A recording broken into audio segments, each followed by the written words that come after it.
once again welcome back to the crash program 2024 for JEE Mains. We are starting with physics part. The first question is from capacitors, combination of capacitors. The title is capacitors, current electricity, capacitor circuit analysis, all that comes this day. Few questions are going to be discussed. First one, equivalent capacitance of the combination shown in figure is. This question is a very good question, slightly misleading for children. Here two capacitors C and C shown to be connected in parallel. Here C and C, they are connected in parallel, but they are short circuited. These two capacitors have given a conducting contact. We know when these leads are connected to a battery or a cell, when current flows, current will take that least resistance path, that means that conducting path. That's why the short circuited capacitors will not get charged. That's why we can exclude that two capacitors from the circuit. Hope that it is clear. Why that two capacitors short circuited excluded? Short circuiting means excluding from that circuit. These two capacitors have been avoided. Okay, and that does not decide the equivalent capacity of the circuit, and that does not decide the amount of that charge taken from the battery. That's why these two capacitors can be eliminated from the circuit and can be redrawn like this. Now there are only two capacitors connected, C and C, and these are those capacitors. That marked capacitors have been only connected here. Now leads are here. That other two capacitors excluded. Then these two capacitors for these leads are connected in parallel. So total capacity is C plus C equal to 2C. Okay, this is only because these two capacitors have been short circuited. When short circuited, that charges will flow only through that conducting wire. Charges does not take that short circuited capacitors. That's why the total capacity is C plus C equal to 2C. So the correct answer is option C. Let us move to the next one. Here also there are three capacitors connected in series. All the three capacitors are in series and is connected to a DC source of 13 volt EMF. What is asked here? The charge on the capacitor of capacitance 15 microfarad in the figure. Charge on capacitor 15 microfarad. Here we can find out the effective capacity at first. The three capacitors joined in series, we can find the effective capacity. If you know the effective capacity, the total charge delivered by the cell can be found by using the formula Q is equal to CV. Q total is equal to C total into V supplied. Okay, first of all we calculate C total or C equivalent. Three capacitors are in series. Let us try to find out the equivalent capacitance of 10 and 15 at first. 10 and 15 comes 10 into 15 by 10 plus 15, that is 150 divided by 25. 150 divided by 25, and that will be 6. So equivalent capacity of the first two capacitors is 6. Then another 20 ohm is there. So 6 and 20 joined in series. 6 into 20 divided by 6 plus 20. 6 into 20. 120 divided by 6 plus 20, that is 26. That is C total is equal to 120 divided by 26. So Q total is equal to what?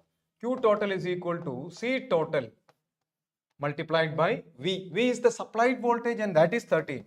And 13 and 26 cancels and 2 appears denominator. 120 by 2 becomes 60. So correct answer is 60 microcoulomb. We have already microfarad units. Okay, don't make any change there. That micro appears in this coulomb also. So microcoulomb. 60 microcoulomb is the right answer. Okay, and that is the total charge delivered by the cell. Students, you know, the total charge delivered by the cell is equal to the charge on each of the plates of the capacitors. Okay, so each of these capacitors are being filled with charge 60 microcoulomb, and total charge delivered by the cell is also 60 microcoulomb, right? Now let us move to the next one, question number 3. Here also there are 3 capacitors connected in a peculiar way. C2 and C3 joined in series. C2 and C3 joined in series. What is C2? 6, C3 12. So 6 microfarad as well as 12 microfarad, 6 and 12. And what is C1? C1 is equal to 2 microfarad. Okay, here, what is the ratio of charges on capacitors C1, C2 and C3? You know, C2 and C3 comes in series in one branch. In one branch, charges are to be same. That's why C2 and C3 should be same. But in all options, that is true. You cannot recognize. Then how? Let us find out the equivalent capacity of the upper branch. 6 and 12 in series. 6 and 12 in series. How will you get the equivalent capacity? 6 into 12 divided by 6 plus 12. That is 72 divided by 18. That is 4. So what is the equivalent capacity of the upper branch? That is 4 microfarad. So upper branch has a total capacity of 4 microfarad and lower branch has a 2 microfarad total capacity, and that is connected across the voltage source V. Okay, now both these capacitors, as they are in parallel, have same potential difference. Then use this formula, Q is equal to CV. Both the capacitors have same potential difference, so Q proportional to C. So the ratio of charges in each of these capacitors is ratio of capacity. So what is the ratio of capacity? 2:4. So ratio of charge also 2:4, 1:2. So ratio of charge should be 1:2. Let this be named A, this be named B. Then charge ratio CA is to CB is as 4:2, that is 2:1. Okay, that's why the ratio will be for B and A will be 1:2. So the upper branch will carry more charge. Upper branch carries more charge and they are equal. Upper branch carries more charge and they are equal. And also that is double that of the lower branch. So charge on upper branches are equal. So all the 3 options A, B and D possible. But charge on the upper branch is double that on charge on lower branch. So here only one possibility, option D. Because here 2, 3, 3, here 2, 4, 4 it should have been. Okay, here 2, 4, 4, 3, 6, 6. But here 1, 2, 2, 1 and double. Okay, 2, 2. Then that's next one. Question number 4. A slab of dielectric constant K has same cross-sectional area as the plates of parallel plate capacitor and thickness 3D/4, where D is the separation between the plates.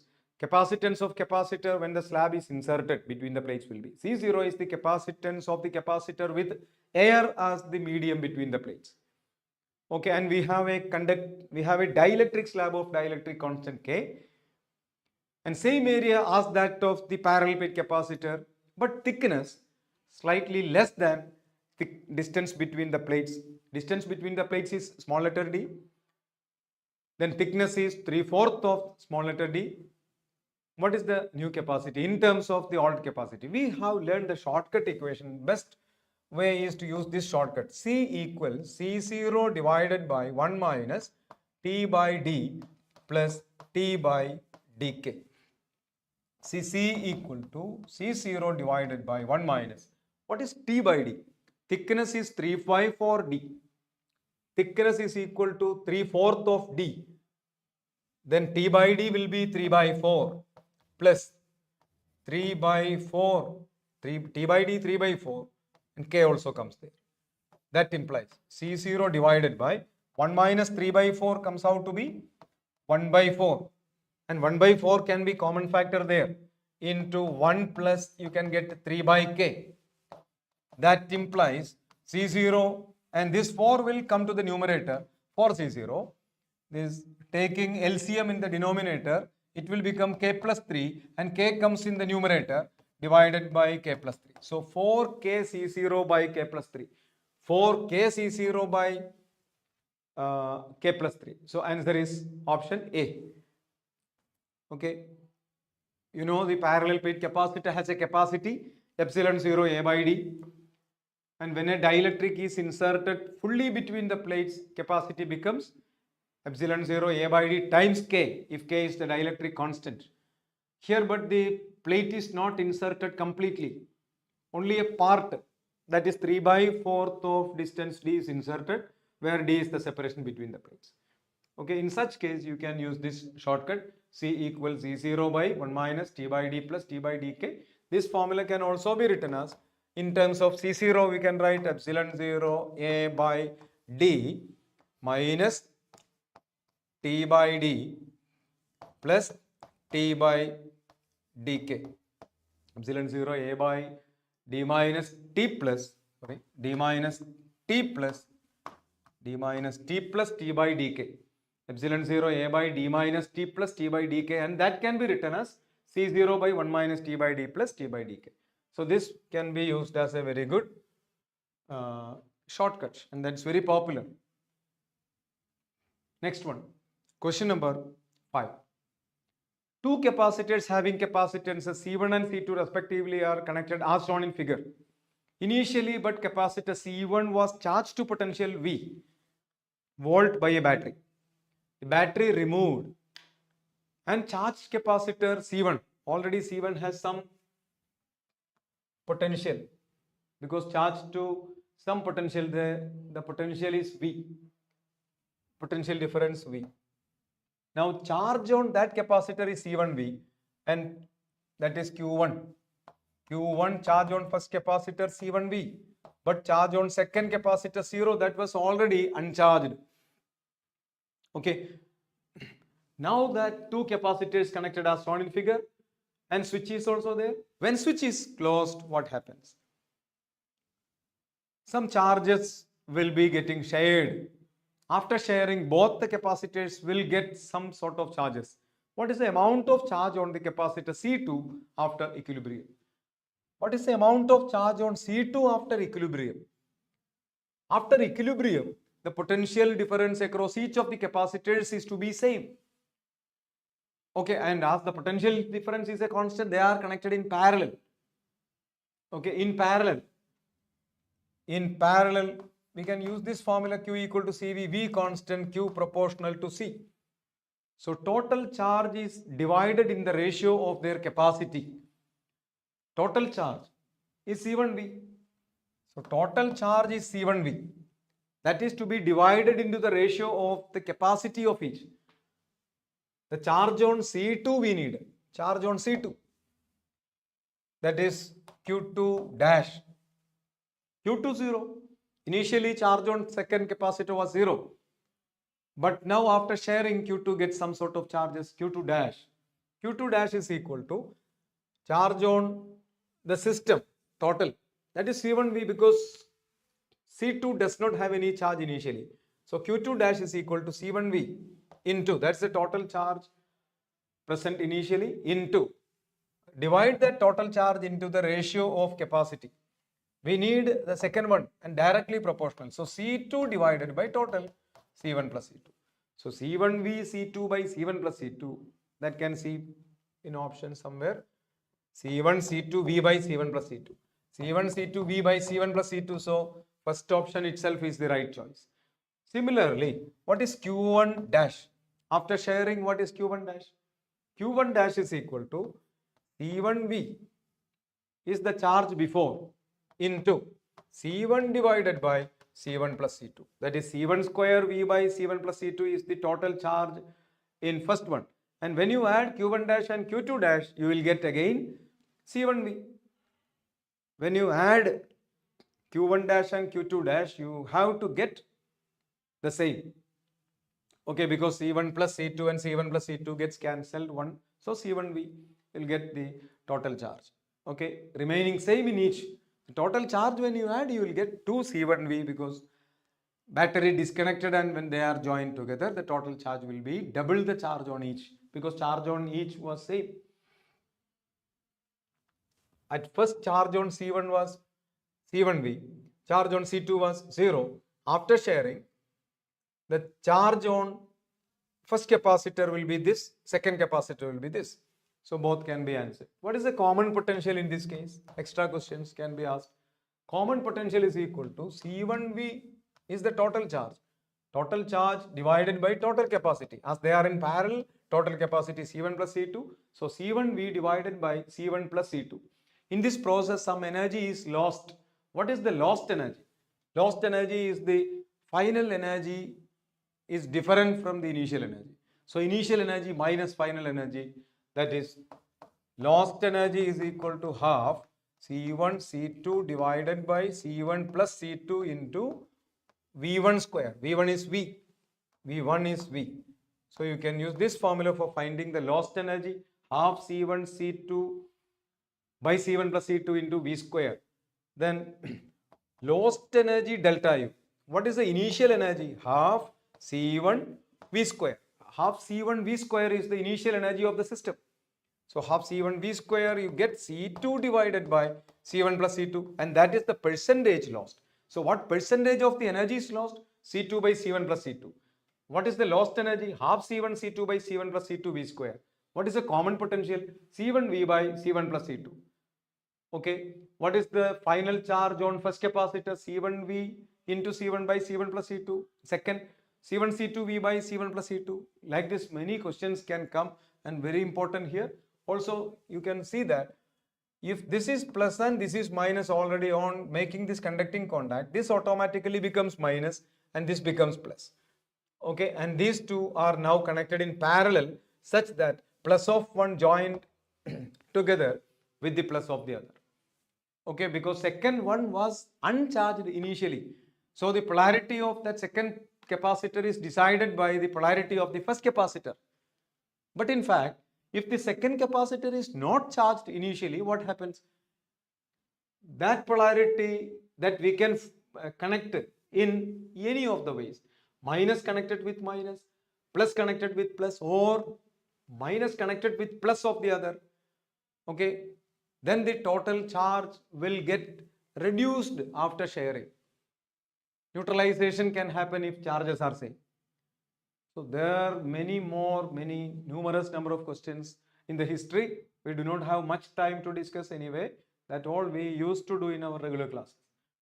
Next, two capacitors of capacitances C and 2C are charged to potential difference V and 2V respectively. These are then connected in parallel such that positive terminal of one is connected to the negative of the other. This is what I say, the final energy of this configuration. So two capacitors separately, let me explain it in all sense. C is the capacity and V is the voltage, and let it be charged to some potential V. The potential to which a capacitor is getting charged fully is the EMF of the cell. When fully charged, terminal potential difference of the capacitor plates is equal to the EMF of that cell. The second one, 2C, and that may have been charged with a source of DC 2 volt. This is the case. The charge on the first one, Q1 is equal to CV. Charge on the second one, Q2 is equal to 2C into 2V, that is 4CV. Okay, these are then connected in parallel. Now these two batteries are disconnected and they are joined in parallel like this. Direct connection in coupling, it means they are in parallel. Okay, now this is plus, this is minus. This is plus, this is minus. Plate number 1, 2, plate number 3, 4. Here plate number 1, 2. Plus, minus. See, positive of one is connected to negative of the other. So it should be plus. Plus is 3. So this is 3 and this is 4. This is the way by which they are connected. Okay. In doing so, students, what I meant earlier to say you is that In this case, the total charge after sharing will be C1 V1 minus C2 V2, Q1 minus Q2. So what is the total charge afterwards? Total charge after sharing, total charge is equal to Q dash is equal to, here total charge is Q1 plus Q2, but because they are independent, they are together, minus connected with plus, so some sort of neutralization happens because minus connected with the plus. So Q dash is equal to what? 4 CV minus CV, that is equal to 3 CV. Now what is the energy of the system? This can have an equivalent circuit like this, so that its capacity is, its charge is 3 CV. The total charge is 3 CV, but its capacity is C plus 2C. C and 2C are in parallel. That's 3C. So what is the energy? Energy of any capacitor is equal to charge square divided by 2 times capacity. Q square by 2C. That is Q square 3CV whole square divided by Q square by 2. Q square by 2C. C is 3C, not C, because these two combine to form 3C as they are in parallel. So this 9 C square V square divided by 6C. That 1C gets cancelled. This 9 and this comes 2 here, 3 here. So 3V square by 2 is the right answer. So 3 by 2 CV square, option B is the right choice. Hope that students, hope you are correct, have been clear. The idea is very clear. So capacitors when charged and disconnected, connected with battery. That type of questions we have done many. Another one, Ohm's law, resistance and resistivity, one question. We have reached current electricity, next chapter. Drift velocity of electrons decreases with increase in temperature of the conductor. Statement type, carefully we have to answer. Drift velocity of electrons decreases with increase of temperature of the conductor. Formula for drift velocity, let us write. Drift velocity can be written in many forms. Minus E by M into tau. When temperature increases, we know charge on electron, mass of electron, external supplied electric field, all this does not change. Vd proportional to tau, but this tau changes. When temperature increases, relaxation time decreases. In a conductor, we have learned when temperature increases, the collisions of molecules and ions frequency increases. Collision frequency when increases, the average time interval between two neighboring collisions decreases. That's why tau decreases, so Vd decreases. Here written, drift velocity of electron decreases with increase of temperature of the conductor, so A is true. A is true. Okay, now going for B. Drift velocity inversely proportional to area of cross section of a given conductor. Formula for current through a conductor. Many formula, let us generally write I is equal to E, N, A, Vd. So Vd is equal to I divided by E, N, A. Okay, here drift velocity depends on the current, number density, and as well as area. Charge on electron does not change. Drift velocity inversely proportional to area of cross section of a given conductor. For a given conductor, this number density, for a given conductor, the number density, small n, number per volume, total number of molecules per unit volume, that can be a constant. Number density is a constant. But for a given conductor of different lengths, different area, resistance will be different. When resistance is different, current is different, so you cannot justify using this equation if other extra data is not given. Okay, so Vd proportional 1 by A, it seems to be Vd proportional 1 by A, but that is true only when current is a constant. For a given conductor, in the sense, number density can be a constant. Number per unit volume is a constant. Number density is a constant, but Current cannot be a constant. When area changes, resistance changes. When resistance changes, current changes. That's why we cannot stick on this. But if it's given that in a given conductor of given length, given specifications, given length, a constant length, then drift velocity changes with, then current is a constant. If current is a constant, in same wire, for example, if you have a wire having varying cross section, here area A1, here area A2, here drift velocity V1, here drift velocity V2, in steady state when current flows, we can use this formula that current is constant. Here charge crossing every sections per second is a constant. Charge per second here, charge per second here, constant. So current is constant, I constant, N constant, E constant. Then VD proportional 1 by A. That's when A2 is less than A1, V2 is greater than V1. That's correct. But here nothing is mentioned about the constancy of the current. That's why we cannot stick on to option B. Let us keep it standby. Okay, in such occasions, any confusions regarding any statement during examination time, you keep it standby.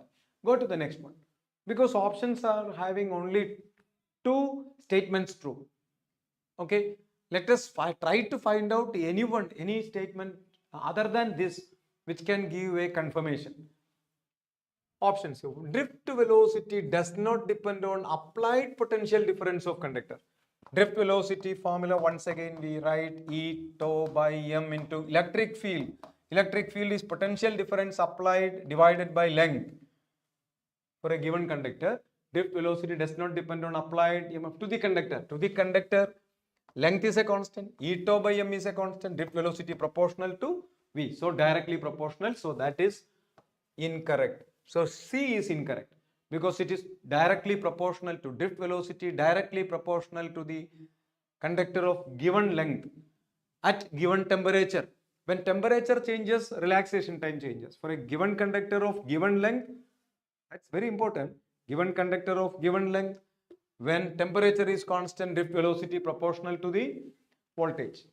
Then drift velocity proportional to voltage, that's written does not depend, so that is incorrect. Now going for D. Drift velocity of electrons inversely proportional to length of the conductor. Drift velocity inversely proportional to length of the conductor. That's true. For a given potential difference applied. Okay, that also should be mentioned.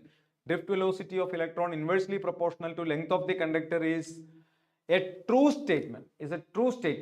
Okay, so D true. Drift velocity increases with increase in temperature. That is incorrect. Already we have answered. So A and D, A and B. See, A and B there, A and D there. So we choose A and D because that's more chance of more percentage correctness is in D. So A and D only. Let us choose option B. Next one. Okay, aluminum wire stretched to make its length 0.4% larger. Aluminum wire stretched to make its length 0.4% larger. Percentage change in the resistance is. Let me explain everything based on that. Resistance R is equal to rho L by A. This formula is very popular from class 10 onwards. And this formula is availed from law of electrical resistances. L is the length, A is the cross-sectional area. Okay. Aluminum wire stretched to make its length change. When stretched, volume does not change. On stretching any wire, its volume and mass does not change, but length and area changes. Here, R equal to rho, then you express this in terms of volume, which is a constant. So, length, area, multiply by length and divide by length. That's better. We have to express that in terms of length. So, R is equal to rho L square divided by volume of the wire. Area into length is volume. Volume is equal to mass divided by density. So, R proportional L square. For a given wire, aluminum wire when stretched, its resistivity means specific resistance. And this question was asked in 2024 last January mains examination. The specific resistance of a wire, it is a constant. Like Young's modulus, it's a constant. Both that questions were asked in 2024 mains. So R proportional L square. Then delta R by R is equal to 2 times delta L by L for small percentage changes. For small percentage changes. Here percentage change is too small, 0.4. That is 2 into 0.4, 0.8. So 0.8 percentage is the right answer. So this equation also is important. Resistance R is equal to rho L square D by M, where D is the density, M is the mass, L is the length. R proportional L square, delta R by R equal to 2 times delta L by L. Okay. This can also be asked in a different way. See, rho L divided by A, multiply and divide by area. Then you get rho divided by A square into area into length is volume. Volume is mass divided by density. Writing like this, rho M divided by area is pi d square by 4. That is pi square. Area pi d square by 4. So pi d raised to 4. Area pi d square by 4. Area square becomes 16 comes here d. So rho M by area pi d square by 4. Area square pi square d raised to 4 by 16. So it appears like this. Anyway, R proportional to 1 by A square, also R proportional 1 by d raised to 4. That is delta R by R is equal to minus 4 times delta d by d. Minus 4 times delta d by d. Delta R by R equal to minus 4 times delta d by d. Okay. So that's very important. Aluminium wire stretched to make length 0.4 percentage longer. This can be like this. But the problem is that if this percentage was slightly greater, if that percentage was 10 percentage, if you follow this method, you will write 2 into 10, that is 20 percentage. That would be incorrect because there will be an error of 1 percentage because the correct answer would be 21 percentage. If length changes by 10 percentage, resistance changes by 21 percentage. Length increases by 10 percentage, resistance increases by 21 percentage. If length increases by 20 percentage, instead of 0.4, if length increases by 20 percentage, resistance increases by 44 percentage. But we expect here by using this formula, 20 into 2, 40 percentage. So there is a percentage error of 4. So there will be drastic change as the percentage increase in the length increases. So for small percentage changes only, you use this. Otherwise, you use this. R proportional L square, R2 by R1 equal to L2 by L1 whole square. Subtract 1 from both sides. R2 by R1 minus 1 equal to L2 by L1 whole square minus 1. Let me show one example. R2 minus R1 by R1 equal to L1 say 100, L2 be 120. Don't forget to square. Square minus 1. That 0 cancel. 12 square 144. 144 by 100 1.44. Minus 1 is 0.44. That is 44 percentage. That is it. Okay. And this is the formula that is to be employed if the percentage is bigger. And also there is a shortcut. If you wish to get that shortcut, that I can tell you, if delta L by L, that you know delta L by L, and that is plus 20 percentage, that is 20 percentage increases, then delta R by R will be, take double of 20, 2 into 20, okay, then plus, take that 20, divide it by 10, square it, and that would be the correct answer. 2 into 20, 40, plus 20 by 10, this 0 cancel, 2 square 4, 40 plus 4, 44. So need not go for this method also, you just use this one. Okay, but if length increases, you can use plus here. If length decreases by 20 percentage, then you can keep a minus here.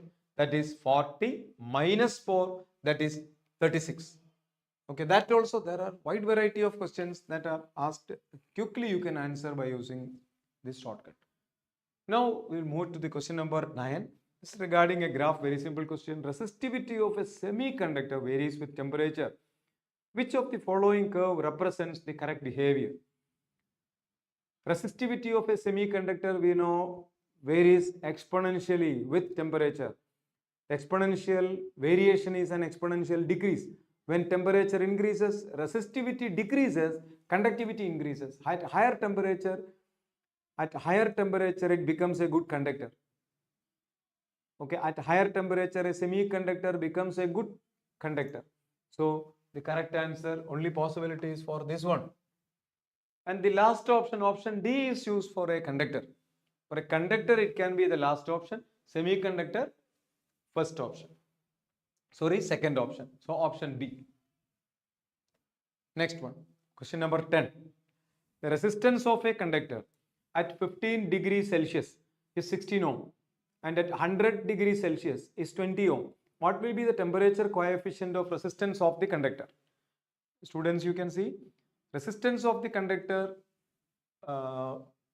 varies with temperature, and the variation of resistance of a conductor with temperature can be easily expressed as a numerical figure, and that figure is called alpha, temperature coefficient of resistivity. What do you mean by temperature coefficient of resistivity? That is delta R divided by or R0, delta R0, change in the resistance per original resistance per change in temperature.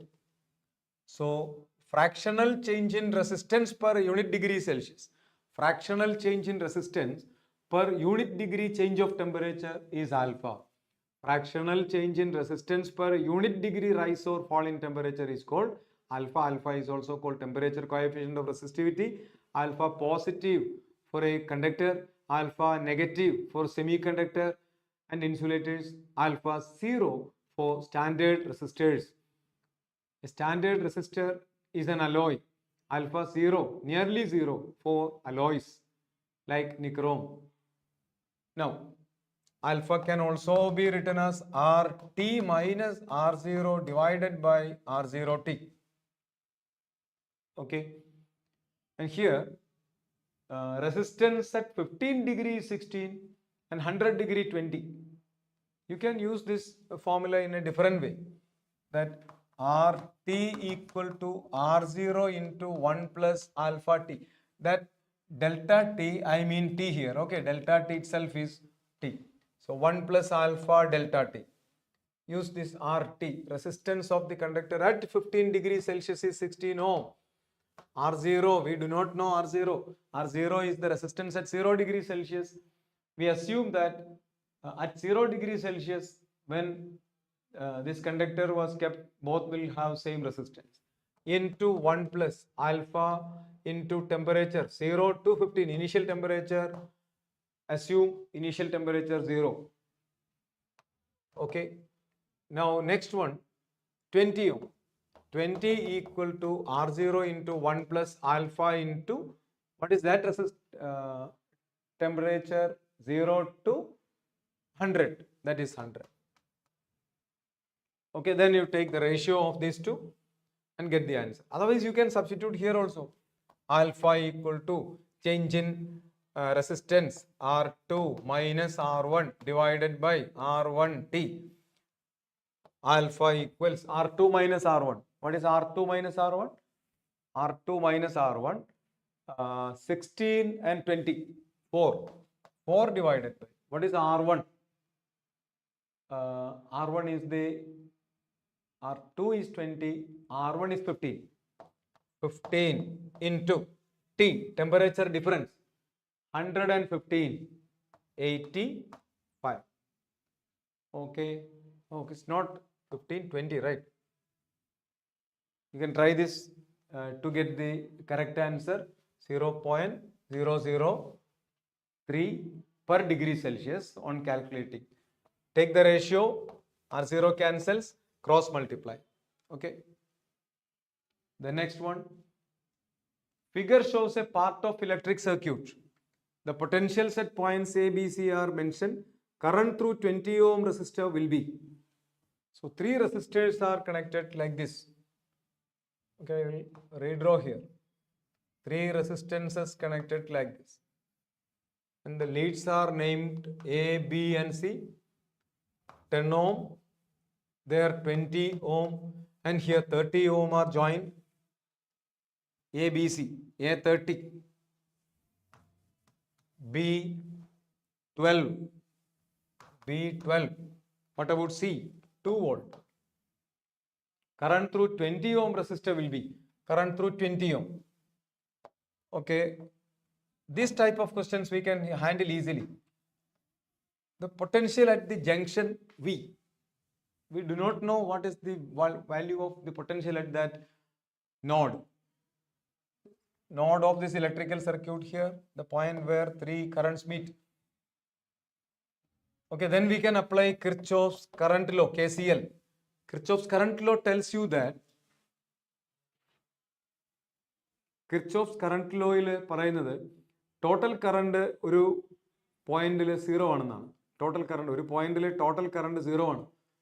ഒരു പോയിന്റിലേക്ക് വരുന്ന കറണ്ടുകളും ഒരു പോയിന്റിൽ നിന്ന് പോകുന്ന കറണ്ടുകളിലും add ചെയ്താൽ, okay, ഞാനത് ഇത് കണ്ടിരുന്നില്ല, മലയാളത്തിൽ പറയാമോ എന്ന് ചോദിച്ചത്. ഓക്കെ, മലയാളത്തിൽ പറയാം. മലയാളത്തിലാണ് മനസ്സിലാവുക അല്ലേ?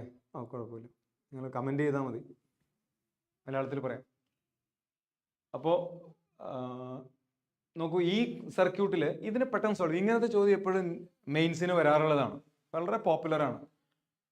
അപ്പോൾ ഈ ടൈപ്പ് ചോദ്യം വേഗം ചെയ്യാൻ വേണ്ടി പഠിക്കാം. KCL അറിയാമല്ലോ, current law, Kirchhoff's current law. Kirchhoff's current law എന്ന് പറയുന്നത് ചാർജ് കൺസർവേഷൻ ആണ് കേട്ടോ, ചാർജ് കൺസർവേഷൻ. കിർച്ചോഫിന് 2 ലോസിന്റെ ഓർമ്മയില്ലേ?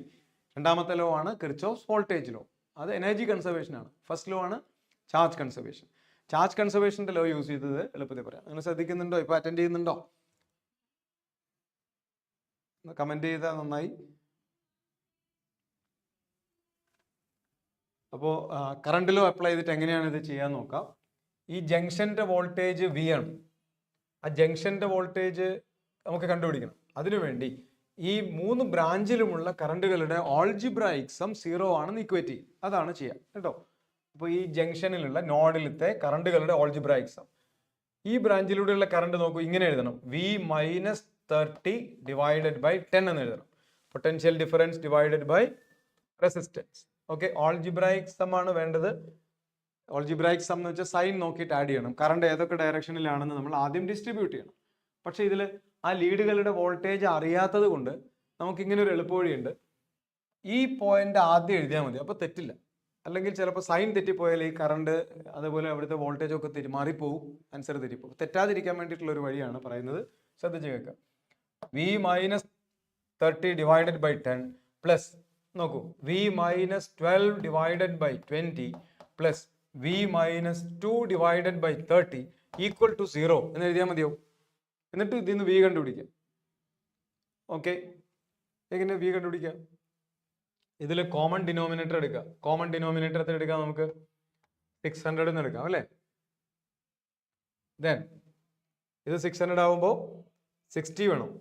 60V minus 60 into 30 plus 60V, 60 അല്ലല്ലോ, അടുത്ത ടേം 620 അല്ലേ, 30 പ്ലസ് 30V മൈനസ് 360. ഇനി ഇവിടെ 630 വരിക 20 plus 20V minus 40 equal to 0 എന്ന് എഴുതാം അല്ലേ? അതിനെ ഒന്നുകൂടി റിഡ്യൂസ് ചെയ്യാം. നോക്കൂ, 60V 30V 90V plus 20V 110V. 110V equals here 1800, 360 40, that becomes 400, so 2200 comes here. Okay, this 600 here multiplied by 0 becomes 0, so V is equal to 2200 divided by 110. This cancel, you will get 20 volt. So 20 volt is the voltage at the junction, 20 volt. So what is the current direction? You can find out the direction of current. This is 20, this is 30. So direction of current is this. This is 20, this is 12. Direction of current is this. This is 20, this is 2. Direction of current is this. So I equals I1 plus I2.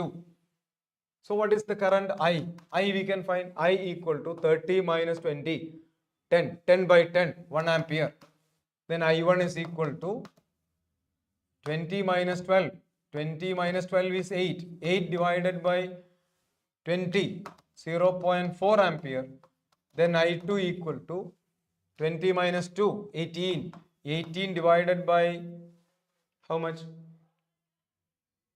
30. 30. 20 minus 2, 18 divided by 30. How much? 3 divided by 5, that is 0.6. That is 0.6 plus 0.4 equal to 1 ampere. So which is asked here? Current through 20 ohm. Current through 20 ohm is 0.4 ampere. Option D is the right choice. So all that in the options 1 ampere, 1 ampere and 0.4 ampere and 0.6 ampere and ഇതെല്ലാം ഉണ്ട്. അപ്പോൾ അതിൽ answer ഏതാണ്? 0.4 ampere. Okay, right? മനസ്സിലായോ? Okay, then we'll move to the next one. 12. 12ാമത്തെ question നോക്കൂ. Equivalent resistance between A and B of the circuit is given as. ഇവിടെ 3 റെസിസ്റ്റൻസുകൾ 2R, 2R, R connect ചെയ്തിട്ടുണ്ട്. ഞാൻ ഒന്നുകൂടി വലുതാക്കിയിട്ട് വരയ്ക്കാം. 2R, 2R, R 3 കണക്ട് ചെയ്തിട്ടുണ്ട്. Terminals നോക്കൂ. A, B. ഇത് connect ചെയ്തിരിക്കുന്നത് ഇങ്ങനെയാണ്. ഇത് കണക്ട് ചെയ്തിരിക്കുന്നത് ഇങ്ങനെയാണ്. 2R, 2R, R അങ്ങനെയാണ് കണക്ട് ചെയ്തിരിക്കുന്നത്. Okay, right. ഇതിന്റെ ലീഡിന്റെ ഈ ടേമിൽ വരുന്ന എയിലാണ് അല്ലേ? ഇവിടെ എയിലാണ് വരിക. ഇവിടെ കണക്ട് ചെയ്തിട്ടുണ്ട്. ഈ ലീഡ് ഇവിടെ വരുന്നത് ബി ആണല്ലോ. അപ്പോൾ 2R വരുന്നത് എ ബിയിലാണ്. ഈ 2R വരുന്നത് എ ബിയിലാണല്ലോ. ഇത് എ ആണല്ലോ. ഇത് ബി ആണ്, ഇത് എ ആണ്. അപ്പോൾ ഈ 2R ഈ 2R ഈ ആറും എല്ലാത്തിൻ്റെയും ഒരേ പ്ലഗിലാണ് കുത്തിയിരിക്കുന്നത്. നമ്മൾ മൊബൈലൊക്കെ ചാർജ് ചെയ്യാൻ കുത്തുന്ന പ്ലഗ് പോലെ ഒരേ വോൾട്ടേജ് സോഴ്സിലേക്കാണ് ആ 3 റെസിസ്റ്റൻസിനെയും കണക്ട് ചെയ്തിരിക്കുന്നത്. ഒരേ വോൾട്ടേജ് വന്നാൽ 3ഉം പാരലലാണെന്നല്ലേ അർത്ഥം, അല്ലേ? അപ്പം 3 റെസിസ്റ്റൻസുകളും പാരലലാണ്. 3ഉം പാരലലാണെങ്കിൽ ഇക്വിവാലന്റ് റെസിസ്റ്റൻസ് എങ്ങനെയാണ് കണ്ടുപിടിക്കുക? 3ഉം പാരലലാണെങ്കിൽ ഇക്വിവാലന്റ് റെസിസ്റ്റൻസ് എങ്ങനെ കണ്ടുപിടിക്കും? പാരലലാവുമ്പോൾ നോക്കൂ, 2R പാരലലായ എത്ര വരിക? 2Rന്റെ പകുതി R അല്ലെ? R1 R2 by R1 plus R2 അല്ലേ? 1/R equal to 1/R. ഓർമ്മയില്ലേ? 2R പാരലലാവുമ്പോൾ എത്ര വരിക? R അല്ലേ? ആ ആറും പിന്നെ ഒരു ആറും എന്താണ്? പാരലലാണ്. പാരലൽ കോമ്പിനേഷനിൽ ഇക്വിവാലന്റ് റെസിസ്റ്റൻസ് എങ്ങനെ കണ്ടുപിടിക്കുക? സീരീസിൽ R1 plus R2 plus R3 ആണ് അല്ലേ? പാരലൽ എങ്ങനെ കണ്ടുപിടിക്കുക?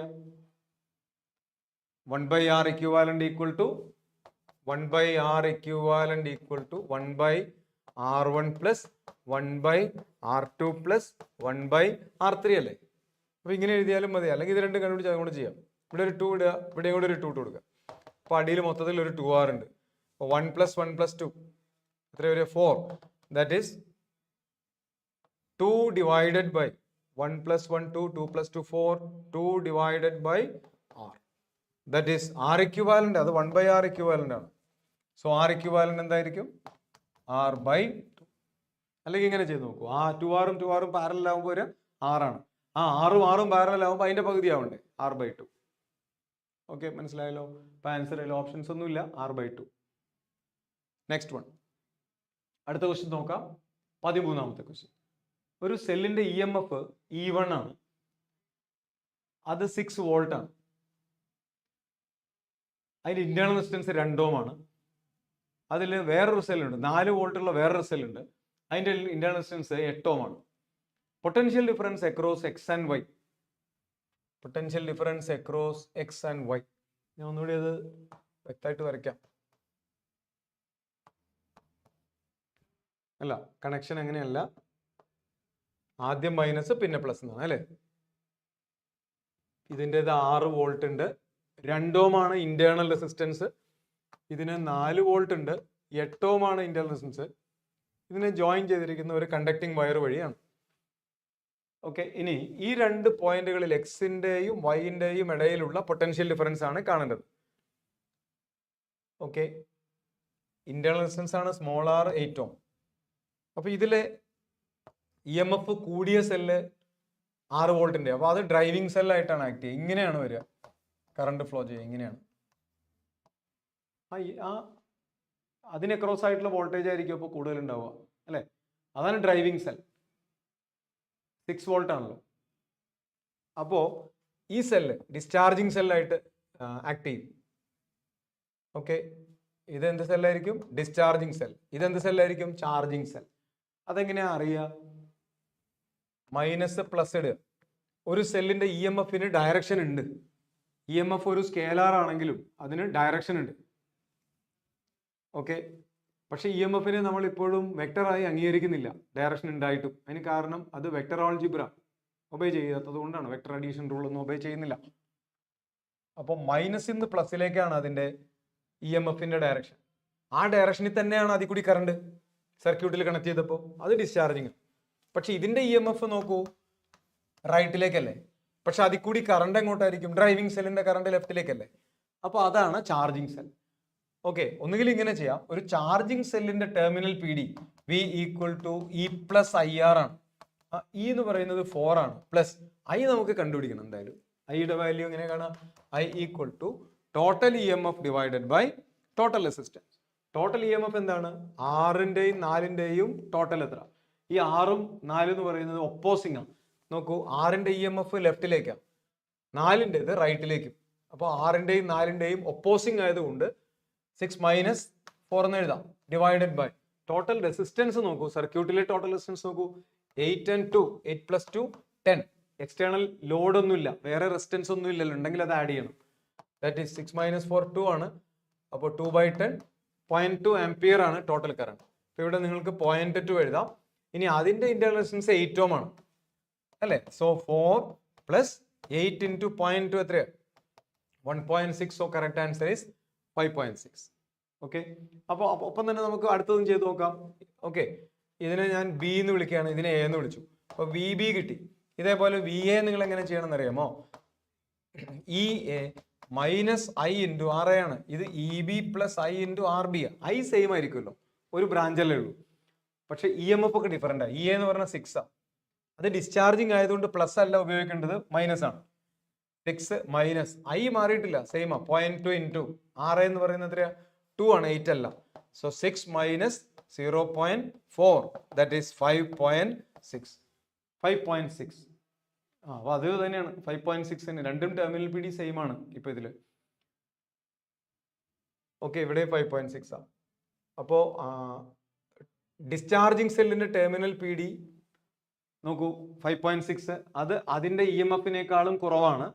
ചാർജിങ് സെല്ലിന്റെ ടെർമിനൽ പി ഡി അതിന്റെ ഇ എം എഫിനേക്കാൾ കൂടുതലുമായിരിക്കും. ചാർജിങ് സെല്ലിന്റെ ടെർമിനൽ പി ഡി വലുതും ഡിസ്ചാർജിങ് സെല്ലിന്റെ ടെർമിനൽ പി ഡി ചെറുതുമാണ്. രണ്ട് ടെർമിനൽ പി ഡികളും ഇപ്പൊ സെയിം ആണെന്നുള്ളതാണ് ഇതിന്റെ കൺക്ലൂഷൻ.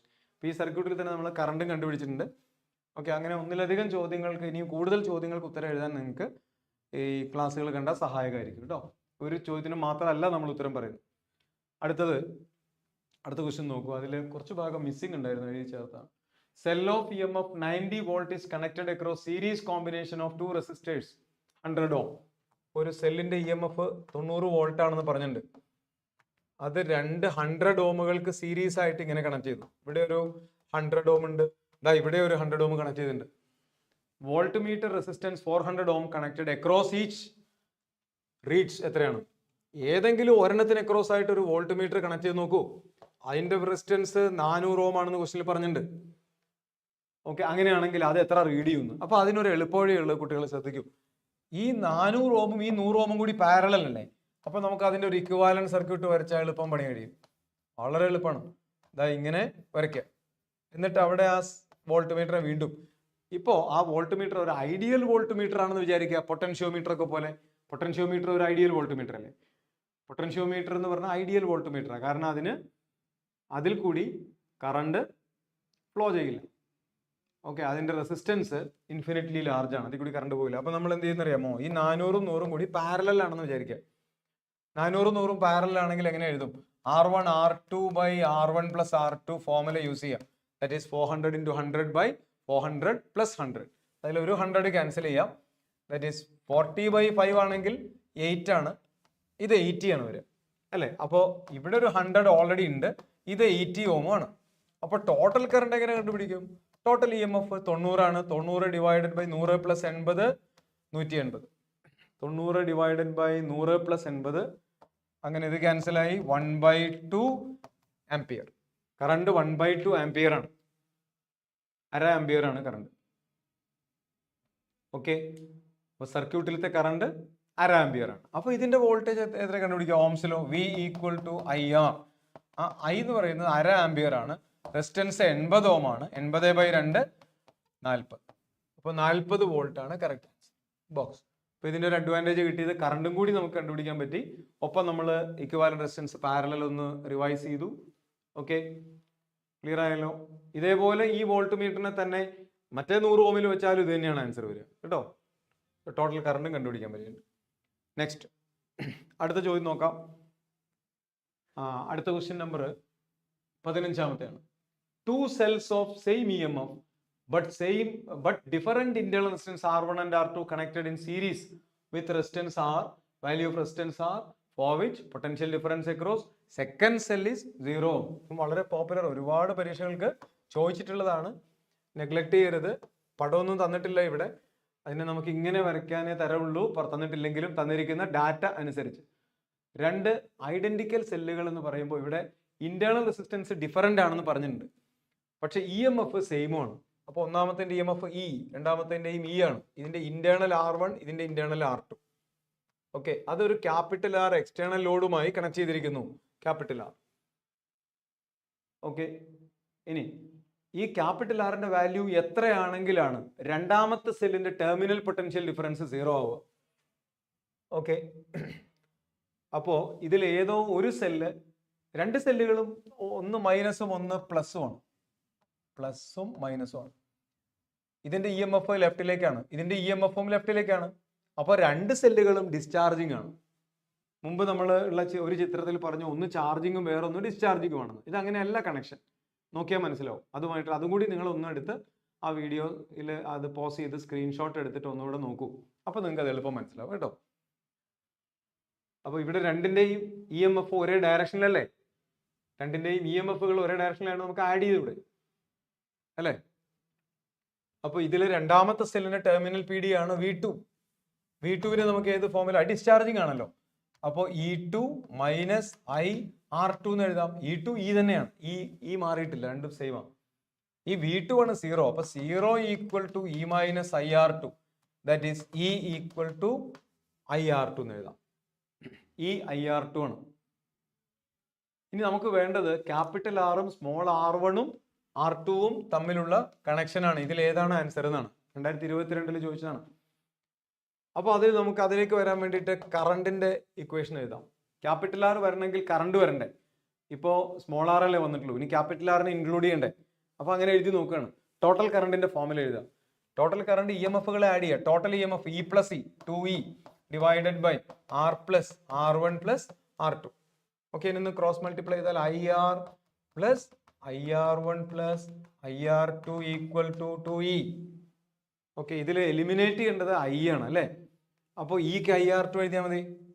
Eക്ക് IR2 എഴുതാം. E ഉണ്ടാവാൻ പാടില്ല, 2 കാര്യം ഒരുമിച്ച് നടന്നു.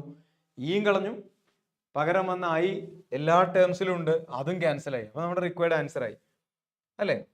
R equal to 2R2 minus R1 minus R2, that is R equal to R2 minus R1. നോക്കൂ, R2 minus R1, option A ആണ് കറക്റ്റ്. ബി നോക്കൂ, ഓപ്ഷൻ ബിയിൽ എന്താ എഴുതിയിരിക്കുന്നത്? R1 minus R2. കാണാതെ പഠിച്ച ഒരു കുട്ടി R1 മൈനസ് R2 ആണോ R2 മൈനസ് R1 ആണോ എന്നൊന്നും ഓർക്കില്ല. ഇത് സെക്കൻഡ് സെല്ലിന്റെ ടെർമിനൽ PD ആണ് 0. എന്നാൽ ഇത് ഫസ്റ്റ് സെല്ലിന്റെ ആയിരുന്നു എങ്കിൽ V1 equal to E minus IR1 അല്ലേ? അപ്പോൾ Eക്ക് IR1 ആണ് എഴുതേണ്ടത്. അപ്പോൾ നിങ്ങൾ Eക്ക് IR1 എന്നാണ് എഴുതുക. IR1 എന്ന് എഴുതിയിരുന്നെങ്കിൽ ആൻസർ എന്ത് വന്നേനെ? R1 മൈനസ് ആർ ടു എന്ന് വന്നേനെ. അപ്പൊ R1 മൈനസ് R2 പോസിബിൾ ആണ്. എപ്പോഴാ? ഫസ്റ്റ് സെല്ലിന്റെ ടെർമിനൽ പി ഡി 0 ആണെങ്കിൽ ഓപ്ഷൻ ബിയും, സെക്കൻഡ് സെല്ലിന്റെ ടെർമിനൽ പി ഡി 0 ആണെങ്കിൽ ഓപ്ഷൻ എയുമാണ്. മനസ്സിലാവുണ്ടോ? അപ്പോൾ സെക്കൻഡ് സെല്ലിന്റെ ടെർമിനൽ പി ഡി 0 എന്ന് പറയുന്നതിന് പകരം ഇത് മുമ്പ് ഒരിക്കൽ ഒരു 5 കൊല്ലം മുമ്പ് ഒരു പരീക്ഷയ്ക്ക് ഇത് ചോദിക്കേണ്ടായി. 0 എന്ന് പറഞ്ഞില്ല, പക്ഷെ സെക്കൻഡ് സെല്ലിന്റെ EMF-ഉം IR2-ഉം ഈക്വൽ ആണെന്ന് മെൻഷൻ ചെയ്തു. അങ്ങനെ മെൻഷൻ ചെയ്യാൻ ഇത് തന്നെയാണ്. സെക്കൻഡ് സെല്ലിന്റെ EMF 0, ടെർമിനൽ പി ഡി 0 എന്ന് പറഞ്ഞാൽ സെക്കൻഡ് സെല്ലിന്റെ EMF-ഉം അതിന്റെ കറണ്ടും ഇൻഡക്ടൻസിന്റെ പ്രോഡക്റ്റും സെയിം ആണ്. ഓക്കെ, മനസ്സിലായല്ലോ? ഓപ്ഷൻ എ ആണ് കറക്റ്റ് ആൻസർ. ഇനി നമുക്ക് 16ാമത്തെ ചോദ്യം, അടുത്ത ചോദ്യത്തിലേക്ക് പോകാം. Okay, combination of 2 identical cells whether connected in series or parallel combination provide same current through external resistance 2 ohm. Value of internal resistance of each cell ആണ് ചോദിച്ചത്. ഓക്കെ, അപ്പൊ ഇവിടെ 2 ഐഡന്റിക്കൽ സെല്ലുകളുടെ കോമ്പിനേഷൻ ആണ്. അത് സീരീസിലും പാരലലിലും കണക്ട് ചെയ്തപ്പോൾ ഒരേ കറണ്ട് ആണ്. അപ്പോൾ 2 ഐഡന്റിക്കൽ സെല്ലുകളെ സീരീസിൽ കണക്ട് ചെയ്താൽ ടോട്ടൽ കറണ്ട് നമുക്കൊന്ന് എഴുതി നോക്കാം. 2 ഐഡന്റിക്കൽ സെല്ലുകളെ സീരീസിൽ കണക്ട് ചെയ്യുമ്പോൾ total EMF by total resistance അല്ലേ വേണ്ടേ? നോക്കൂ, ടോട്ടൽ EMF ഐഡന്റിക്കൽ ആണല്ലോ.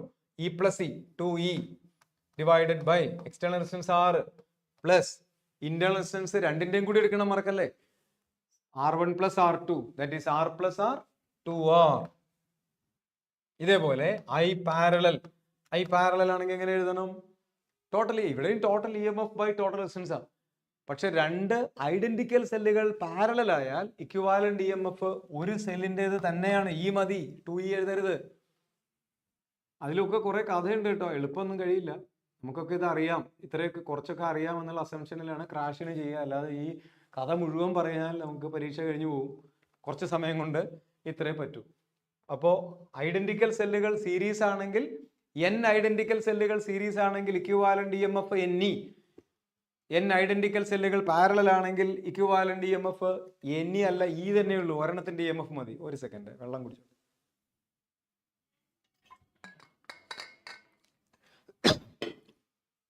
അപ്പോൾ ടോട്ടൽ EMF E ആണ്, divided by R plus capital R ഇപ്പോഴും മാറിയിട്ടില്ലല്ലോ. ഇനി പാരലൽ ആയിരിക്കുമ്പോൾ ഐഡന്റിക്കൽ സെല്ലുകളുടെ ഇക്വിവാലന്റ് ഇന്റേണൽ റെസിസ്റ്റൻസ് എന്തായിരിക്കും? റെസിസ്റ്റൻസ് പാരലൽ ആകുമ്പോൾ 1/R ഈക്വൽ ടു ആ ഫോർമുല യൂസ് ചെയ്യില്ലേ? 2 ഐഡന്റിക്കൽ സെല്ലുകൾ പാരലൽ ആണെങ്കിൽ R/2, 3 ആണെങ്കിൽ R/3. അപ്പൊ ഇവിടെ 2 എണ്ണല്ലേ ഉള്ളൂ, അപ്പൊ R/2 എന്ന് എഴുതാം അല്ലെ? അതിനെ ഒന്ന് റീഅറേഞ്ച് ചെയ്താൽ ഇത് കാണാൻ അത്ര ഭംഗിയില്ല, ഒന്ന് റീഅറേഞ്ച് ചെയ്യാം. E ഡിവൈഡഡ് ബൈ അടിയിൽ LCM എടുത്താലേ 2R പ്ലസ് R എന്നല്ലേ വരിക. ആ അടിയിലത്തെ 2 മേലെ എഴുതിക്കോളൂ.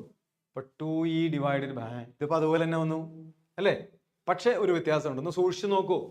ഇത് R പ്ലസ് 2R ആണ്, ഇത് 2R പ്ലസ് R ആണ്. ആ ക്യാപിറ്റൽ ആറിന്റെ ഒപ്പമല്ല 2 ഉള്ളത്, ഇവിടെ ക്യാപിറ്റൽ ആറിന്റെ ഒപ്പമാണ് 2 ഉള്ളത്. വ്യത്യാസമുണ്ട്, രണ്ടും ഒന്നല്ല. പക്ഷെ ഇവിടെ ക്വസ്റ്റ്യനിൽ പറഞ്ഞിരിക്കുന്നത് ഈ 2 കറണ്ടുകളും സെയിം ആവാം. 2 കറണ്ടുകളും സെയിം ആവാനുള്ള കണ്ടീഷൻ എന്താണ് എന്നാണ് അത് കണ്ടു നോക്കാം. IP ഈക്വൽ ടു IS എന്നാണ് ഈ ക്വസ്റ്റ്യനിൽ പറയുന്നത്. That is 2E divided by R plus 2R equal to 2E divided by 2R plus R ആണ്. ആ 2E ക്യാൻസൽ ചെയ്യണം കേട്ടോ, 2E ക്യാൻസൽ ചെയ്യാം. That is R plus 2R equal to R plus 2R equal to R plus R. That is R plus 2R equal to 2R plus R എന്ന് എഴുതുമ്പോൾ എന്താ അർത്ഥം? ഈ 2R ആറും കൂടി ഇവിടെ ഒരു R ആവും, ഇവിടെ R equal to R. Capital R is equal to small r. Capital R equal to small r എന്ന് വെച്ചാൽ എന്താണ്? ഈ 2 ഐഡന്റിക്കൽ സെല്ലുകളെ സീരീസിൽ കണക്ട് ചെയ്താലും അതേ 2 ഐഡന്റിക്കൽ സെല്ലുകളെ പാരലൽ കണക്ട് ചെയ്താലും ഒരേ കറണ്ടാണ് ഫ്ലോ ചെയ്യുന്നതെങ്കിൽ ആ സർക്യൂട്ടിലെ ടോട്ടൽ എക്സ്റ്റേണൽ റെസിസ്റ്റൻസും ഒരു സെല്ലിന്റെ ഇന്റേണൽ റെസിസ്റ്റൻസും ഈക്വൽ ആയിരിക്കണം എന്നാണ് അല്ലേ? ഒരു സെല്ലിന്റെ ഇന്റേണൽ റെസിസ്റ്റൻസ് ആയിരിക്കണ്ടേ ഈക്വൽ ആയിരിക്കേണ്ടത്. അപ്പൊ ക്യാപിറ്റൽ R എന്തിനോട് ഈക്വൽ ആയിരിക്കണം? ക്യാപിറ്റൽ R 2 ohm ആണ്. അപ്പൊ capital R equal to 2 ohm. So small r equal to 2 ohm. അപ്പോൾ ഒരു സെല്ലിന്റെ ഇന്റേണൽ റെസിസ്റ്റൻസ് 2 ohm ആയിരിക്കണം. Value of internal resistance of each cell should be 2 ohm. നോക്കണേ, 2 സെല്ലുകളുടെയും കൂടി ഇന്റേണൽ റെസിസ്റ്റൻസ് എത്രയാ വരിക? 2 സീരീസ് ആണെങ്കിൽ 4 ആണ് വരിക. അതുണ്ട് ഓപ്ഷനിൽ. ടു പാരലൽ ആണെങ്കിലോ 1 ആണ് വരിക. അത് ഭാഗ്യത്തിന് ഓപ്ഷനിലില്ല. എന്തായാലും ഇവിടെ ആൻസർ 2 ആണ്. 2022 ബെസ്റ്റ് ക്വസ്റ്റ്യൻ ആണ്. നല്ല ചോദ്യമാണ്. ഇതുവരെ കുറക്കാലമായിട്ട് കീമിനൊക്കെ പണ്ട് ചോദിച്ചിരുന്ന ചോദ്യത്തിന്റെ മോഡിഫൈഡ് വേർഷൻ ആണ്. ഓക്കെ, ഏതാണ്ട് ഇതുപോലെയൊക്കെ തന്നെയാണ് മുമ്പും ചോദിച്ചിട്ടുള്ളത്. നല്ല ചോദ്യമാണ് കേട്ടോ. പക്ഷെ ഇവിടെ തെറ്റിക്കുന്ന കുറച്ച് കാര്യങ്ങളുണ്ട്. Total external resistance equal to total internal അല്ല, റെസിസ്റ്റൻസ് ഓഫ് ഈച്ച് ആണ് കേട്ടോ. അടുത്ത ക്വസ്റ്റ്യനിലേക്ക് വരാം. ഇത് അതേപോലത്തെ തന്നെ വേറൊരു ക്വസ്റ്റ്യൻ ആണ്. 5 identical cells each of internal resistance 1 ohm. ഇവിടെ 5 ഐഡന്റിക്കൽ ഉണ്ട്. ഓരോന്നിനും 1 ohm ഉണ്ട്. EMF 5 വോൾട്ടും ഉണ്ട്. അതിനെ സീരീസിൽ കണക്ട് ചെയ്തിരിക്കുകയാണ്. And in parallel with external resistance R. Okay, for what value of capital R, current in series and current in parallel combination are same. രണ്ട് സീരീസിലും പാരലലും കറണ്ട് സെയിം ആയിരിക്കണം. എന്തായിരിക്കണം ആൻസർ? വളരെ സിമ്പിൾ ആണ് അല്ലേ? ഇപ്പൊ റിപ്പീറ്റഡ് ആണ്. 5 identical cells each of internal resistance 1 ohm. ഒരെണ്ണത്തിന്റെ internal resistance 1 ohm അല്ലേ? അപ്പോൾ ക്യാപിറ്റൽ ആർ എത്രയായിരിക്കണം? Very good, 1 ohm. നിങ്ങൾ എല്ലാവരും അത് ആൻസർ ചെയ്തിട്ടുണ്ടാവും കേട്ടോണ്ടിരിക്കുന്നവർ. കുറച്ച് മുമ്പ് ആൻസർ ചെയ്ത അതേ ക്വസ്റ്റ്യൻ തന്നെയാണ്. ഓക്കെ, അടുത്ത ക്വസ്റ്റ്യൻ നോക്കാം. A cell of EMF E internal resistance R connected to load of resistance R, find maximum power transferred by the cell. A cell of EMF E internal resistance R connected to load of resistance capital R, find maximum power. ഇതിലൊരു കുറച്ച് പണിയുണ്ട്, ഒന്ന് ശ്രദ്ധിച്ചിരിക്കുക. പരമാവധി പറയാം. ഇതൊക്കെ പെട്ടെന്ന് പറഞ്ഞു പോവാം. ഇനി കുറച്ച് സമയമെടുത്തും പറയാം. നമുക്ക് സമയമുള്ളത് കൊണ്ട് ഒന്ന് കുറച്ച് സമയം എടുത്ത് പറയാം. ഒരു സെല്ലിന്റെ EMF ആണ് E. അതിന്റെ ഇന്റേണൽ റെസിസ്റ്റൻസിനെ ഞാൻ അതിന്റെ അടുത്ത് തന്നെ ചെറിയ സിക്സാഗ് ലൈനിൽ അടയാളപ്പെടുത്തി. ഒരു എക്സ്റ്റേണൽ റെസിസ്റ്റൻസ് ആണ് ക്യാപിറ്റൽ ആർ. ഇതിന്റെ കറണ്ടിന്റെ ഫോർമുല എന്താണ്? കറണ്ട് ഇങ്ങനെ സർക്യൂട്ടിൽ കൂടി ഫ്ലോ ചെയ്യുമല്ലോ. Total EMF E, total resistance R+R ആണ്. ആറും സീരീസാണ്. ഇന്റേണലും എക്സ്റ്റേണലും ഒക്കെ സീരീസ് ആണെങ്കിൽ ആഡ് ചെയ്യാം. R+ ആണ് കറണ്ട്. ഇനി ഈ ലോഡിൽ കൺസ്യൂം ചെയ്യപ്പെടുന്ന പവർ എന്താണ്? പവറിന്റെ ഫോർമുല നമ്മൾ പഠിച്ചിട്ടുണ്ട്. Joules power, Joule's law, I²R ആണ്. അപ്പൊ E² divided by R+R whole square into R ആണ് അല്ലേ? പക്ഷെ ഇതൊന്നുമല്ല നമ്മളോട് ചോദിച്ചത്. ഇതൊക്കെ നമ്മളോട് ചോദിക്കാം കേട്ടോ. ഈ ക്വസ്റ്റൻ ഒക്കെ ചോദിക്കാം. പവർ എത്ര? E²R by R+R whole square ആണ്. Find the maximum power transferred by the cell. ആ സെല്ല് ആ ലോഡിലേക്ക് ട്രാൻസ്ഫർ ചെയ്യാവുന്ന പരമാവധി പവർ എത്രയാണ്? ഓക്കെ, നോക്കൂ. ഈ പവർ മാക്സിമം ആവണമെങ്കിൽ ഈ പവർ മാക്സിമം ആയിരിക്കുമ്പോൾ dP/dR is equal to 0 ആയിരിക്കും. പവർ എക്സ്ട്രീമം ആയിരിക്കുമ്പോൾ maximum, either maximum or minimum. പക്ഷെ ഇതിവിടെ മാക്സിമം ആണ് കേട്ടോ. dP/dR equal to 0 ആയിരിക്കണം. അപ്പൊ ഇതിന് dP/dR ചെയ്താൽ മതി അല്ലേ? അതിന് നമുക്ക് ഒന്നുകിൽ ഡിഫറൻഷിയേറ്റ് ചെയ്യാം, കോഷ്യന്റ് റൂൾ യൂസ് ചെയ്യാം, അല്ലെങ്കിൽ ലോഗ് എടുത്തിട്ട് ചെയ്യാം. ഞാൻ ലോഗ് എടുത്തിട്ട് ചെയ്യാമെന്ന്. അതാവുമ്പോൾ നമുക്ക് കുറച്ചുകൂടി പെട്ടെന്ന് മനസ്സിലാവും. ഇവിടെ രണ്ട് ഭാഗത്ത് ലോഗ് എടുക്കുക. ഇപ്പൊ ലോഗ് P ഈക്വൽസ്, ഇവിടെ ലോഗ് E²R ഉണ്ട്. Log E²R. ഓക്കെ, മൈനസ് അല്ലേ? റേഷ്യോ വരുമ്പോൾ ലോഗിൽ എടുക്കുക. മൈനസ് ലോഗ് R+R² ആണ്. ലോഗ് R+R²നെ 2 log R+R എന്ന് എഴുതാം. അതൊക്കെ നിങ്ങൾക്ക് പെട്ടെന്ന് ഡൈജസ്റ്റ് ചെയ്യുന്നതാണ്. ഓക്കെ, ഇനി ഇതിന്റെ ഡെറിവേറ്റീവ് എടുക്കുക. ലോഗ് Pയുടേത് 1/P dP എന്നാണ്. That is dP/P equal to log E²R-ൻ്റെത് 1/E²R ഇൻറ്റു E² ആണ്. ദാറ്റ് ഈസ് 1/R എന്നാണ് വരിക. മൈനസ് 2 ഇൻറ്റു ലോഗ് R+R-ൻ്റെത് 1/R+R. ഇത്രയേ ഉള്ളൂ. പക്ഷേ dP/dR 0, dP 0 ആയിരിക്കണമല്ലോ. അതുകൊണ്ട് P മാക്സിമം ആയിരിക്കുമ്പോൾ dP 0 ആയിരിക്കണം. അപ്പോൾ ഇത് 0 ആണ്. പവർ മാക്സിമം എന്ന് വെച്ചാൽ അതൊരു കോൺസ്റ്റന്റ് ആണ്. So 0. That is 1/R is equal to 2/R+R. That is R+R is equal to 2R. That is R is equal to R. Capital R is equal to small r. Capital R is equal to small r. It's important. മനസ്സിലായി എന്ന് വിചാരിക്കുന്നു. Capital ആറും small ആറും equal ആയിരിക്കുമ്പോഴാണ് maximum power transfer ചെയ്യുക. എന്താണ് ഇതിന്റെ അർത്ഥം? Total external റെസിസ്റ്റൻസും ടോട്ടൽ ഇന്റേണൽ റെസിസ്റ്റൻസും ഈക്വൽ ആയിരിക്കണം. ഇവിടുത്തെ ടോട്ടൽ ഇന്റേണൽ റെസിസ്റ്റൻസ് ആയിരിക്കണം സ്മോൾ ആർ കേട്ടോ. അപ്പൊ ഇവിടെ മുമ്പത്തേത് പോലത്തെ ഒരു ചെറിയ പ്രശ്നമുണ്ട്. കൃത്യമായി മനസ്സിലായില്ലെങ്കിൽ തെറ്റിപ്പോവും. ഇവിടെ കുറെ സെല്ലുകൾ ഉണ്ട്. n ഐഡന്റിക്കൽ സെല്ലുകൾ ഉണ്ടെങ്കിലോ അപ്പോൾ മാക്സിമം പവർ ട്രാൻസ്ഫർ ചെയ്യണമെങ്കിൽ ടോട്ടൽ എക്സ്റ്റേണൽ റെസിസ്റ്റൻസും ടോട്ടൽ ഇന്റേണൽ റെസിസ്റ്റൻസും ആയിരിക്കണം ഈക്വൽ ആയിരിക്കേണ്ടത്. Total external equal to total internal. മനസ്സിലായല്ലോ? Total external is equal to total internal. Okay, so capital R is equal to small R. അതുകൊണ്ട് കഴിഞ്ഞില്ല, ഇവിടെ ഈ ചോദ്യത്തിന് ഉത്തരമായിട്ടില്ല. അങ്ങനെ വരുമ്പോൾ കറണ്ട് എത്രയാന്ന് നോക്കാം. ആ കറണ്ടിനെ നമുക്ക് മാക്സിമം കറണ്ട് എന്ന് വിളിക്കാം. മാക്സിമം കറണ്ട് എന്താ? E by R plus R. E by R plus R is E by 2R. അപ്പോഴത്തെ പവർ ആണ് മാക്സിമം പവർ. ഈ മാക്സിമം കറണ്ട് ഒഴുകുമ്പോഴാണ് മാക്സിമം പവർ ഉണ്ടാവുക. മാക്സിമം പവർ എങ്ങനെ എഴുതുക? E square divided by R. Equal അല്ലേ? 2R square എത്രയാ? 4R square into R. That implies E square divided by 4R. E square by 4R. E square by 4R answer ആണ്. ഒപ്പം E square by 4R answer. അത് രണ്ടും ആൻസറാ. അപ്പൊ പിന്നെ option D ആണ് correct. ഇതൊക്കെ കറക്റ്റ് ആണ്. നമുക്ക് ഒരെണ്ണം ആൻസർ ചെയ്യാൻ പാടുള്ളൂ. So correct answer is D. അല്ലേ? അല്ലാതെ രണ്ടെണ്ണം മാത്രമായിട്ട് ആൻസർ വരില്ല. അപ്പൊ ഇതെങ്ങനെ ശരിയായി?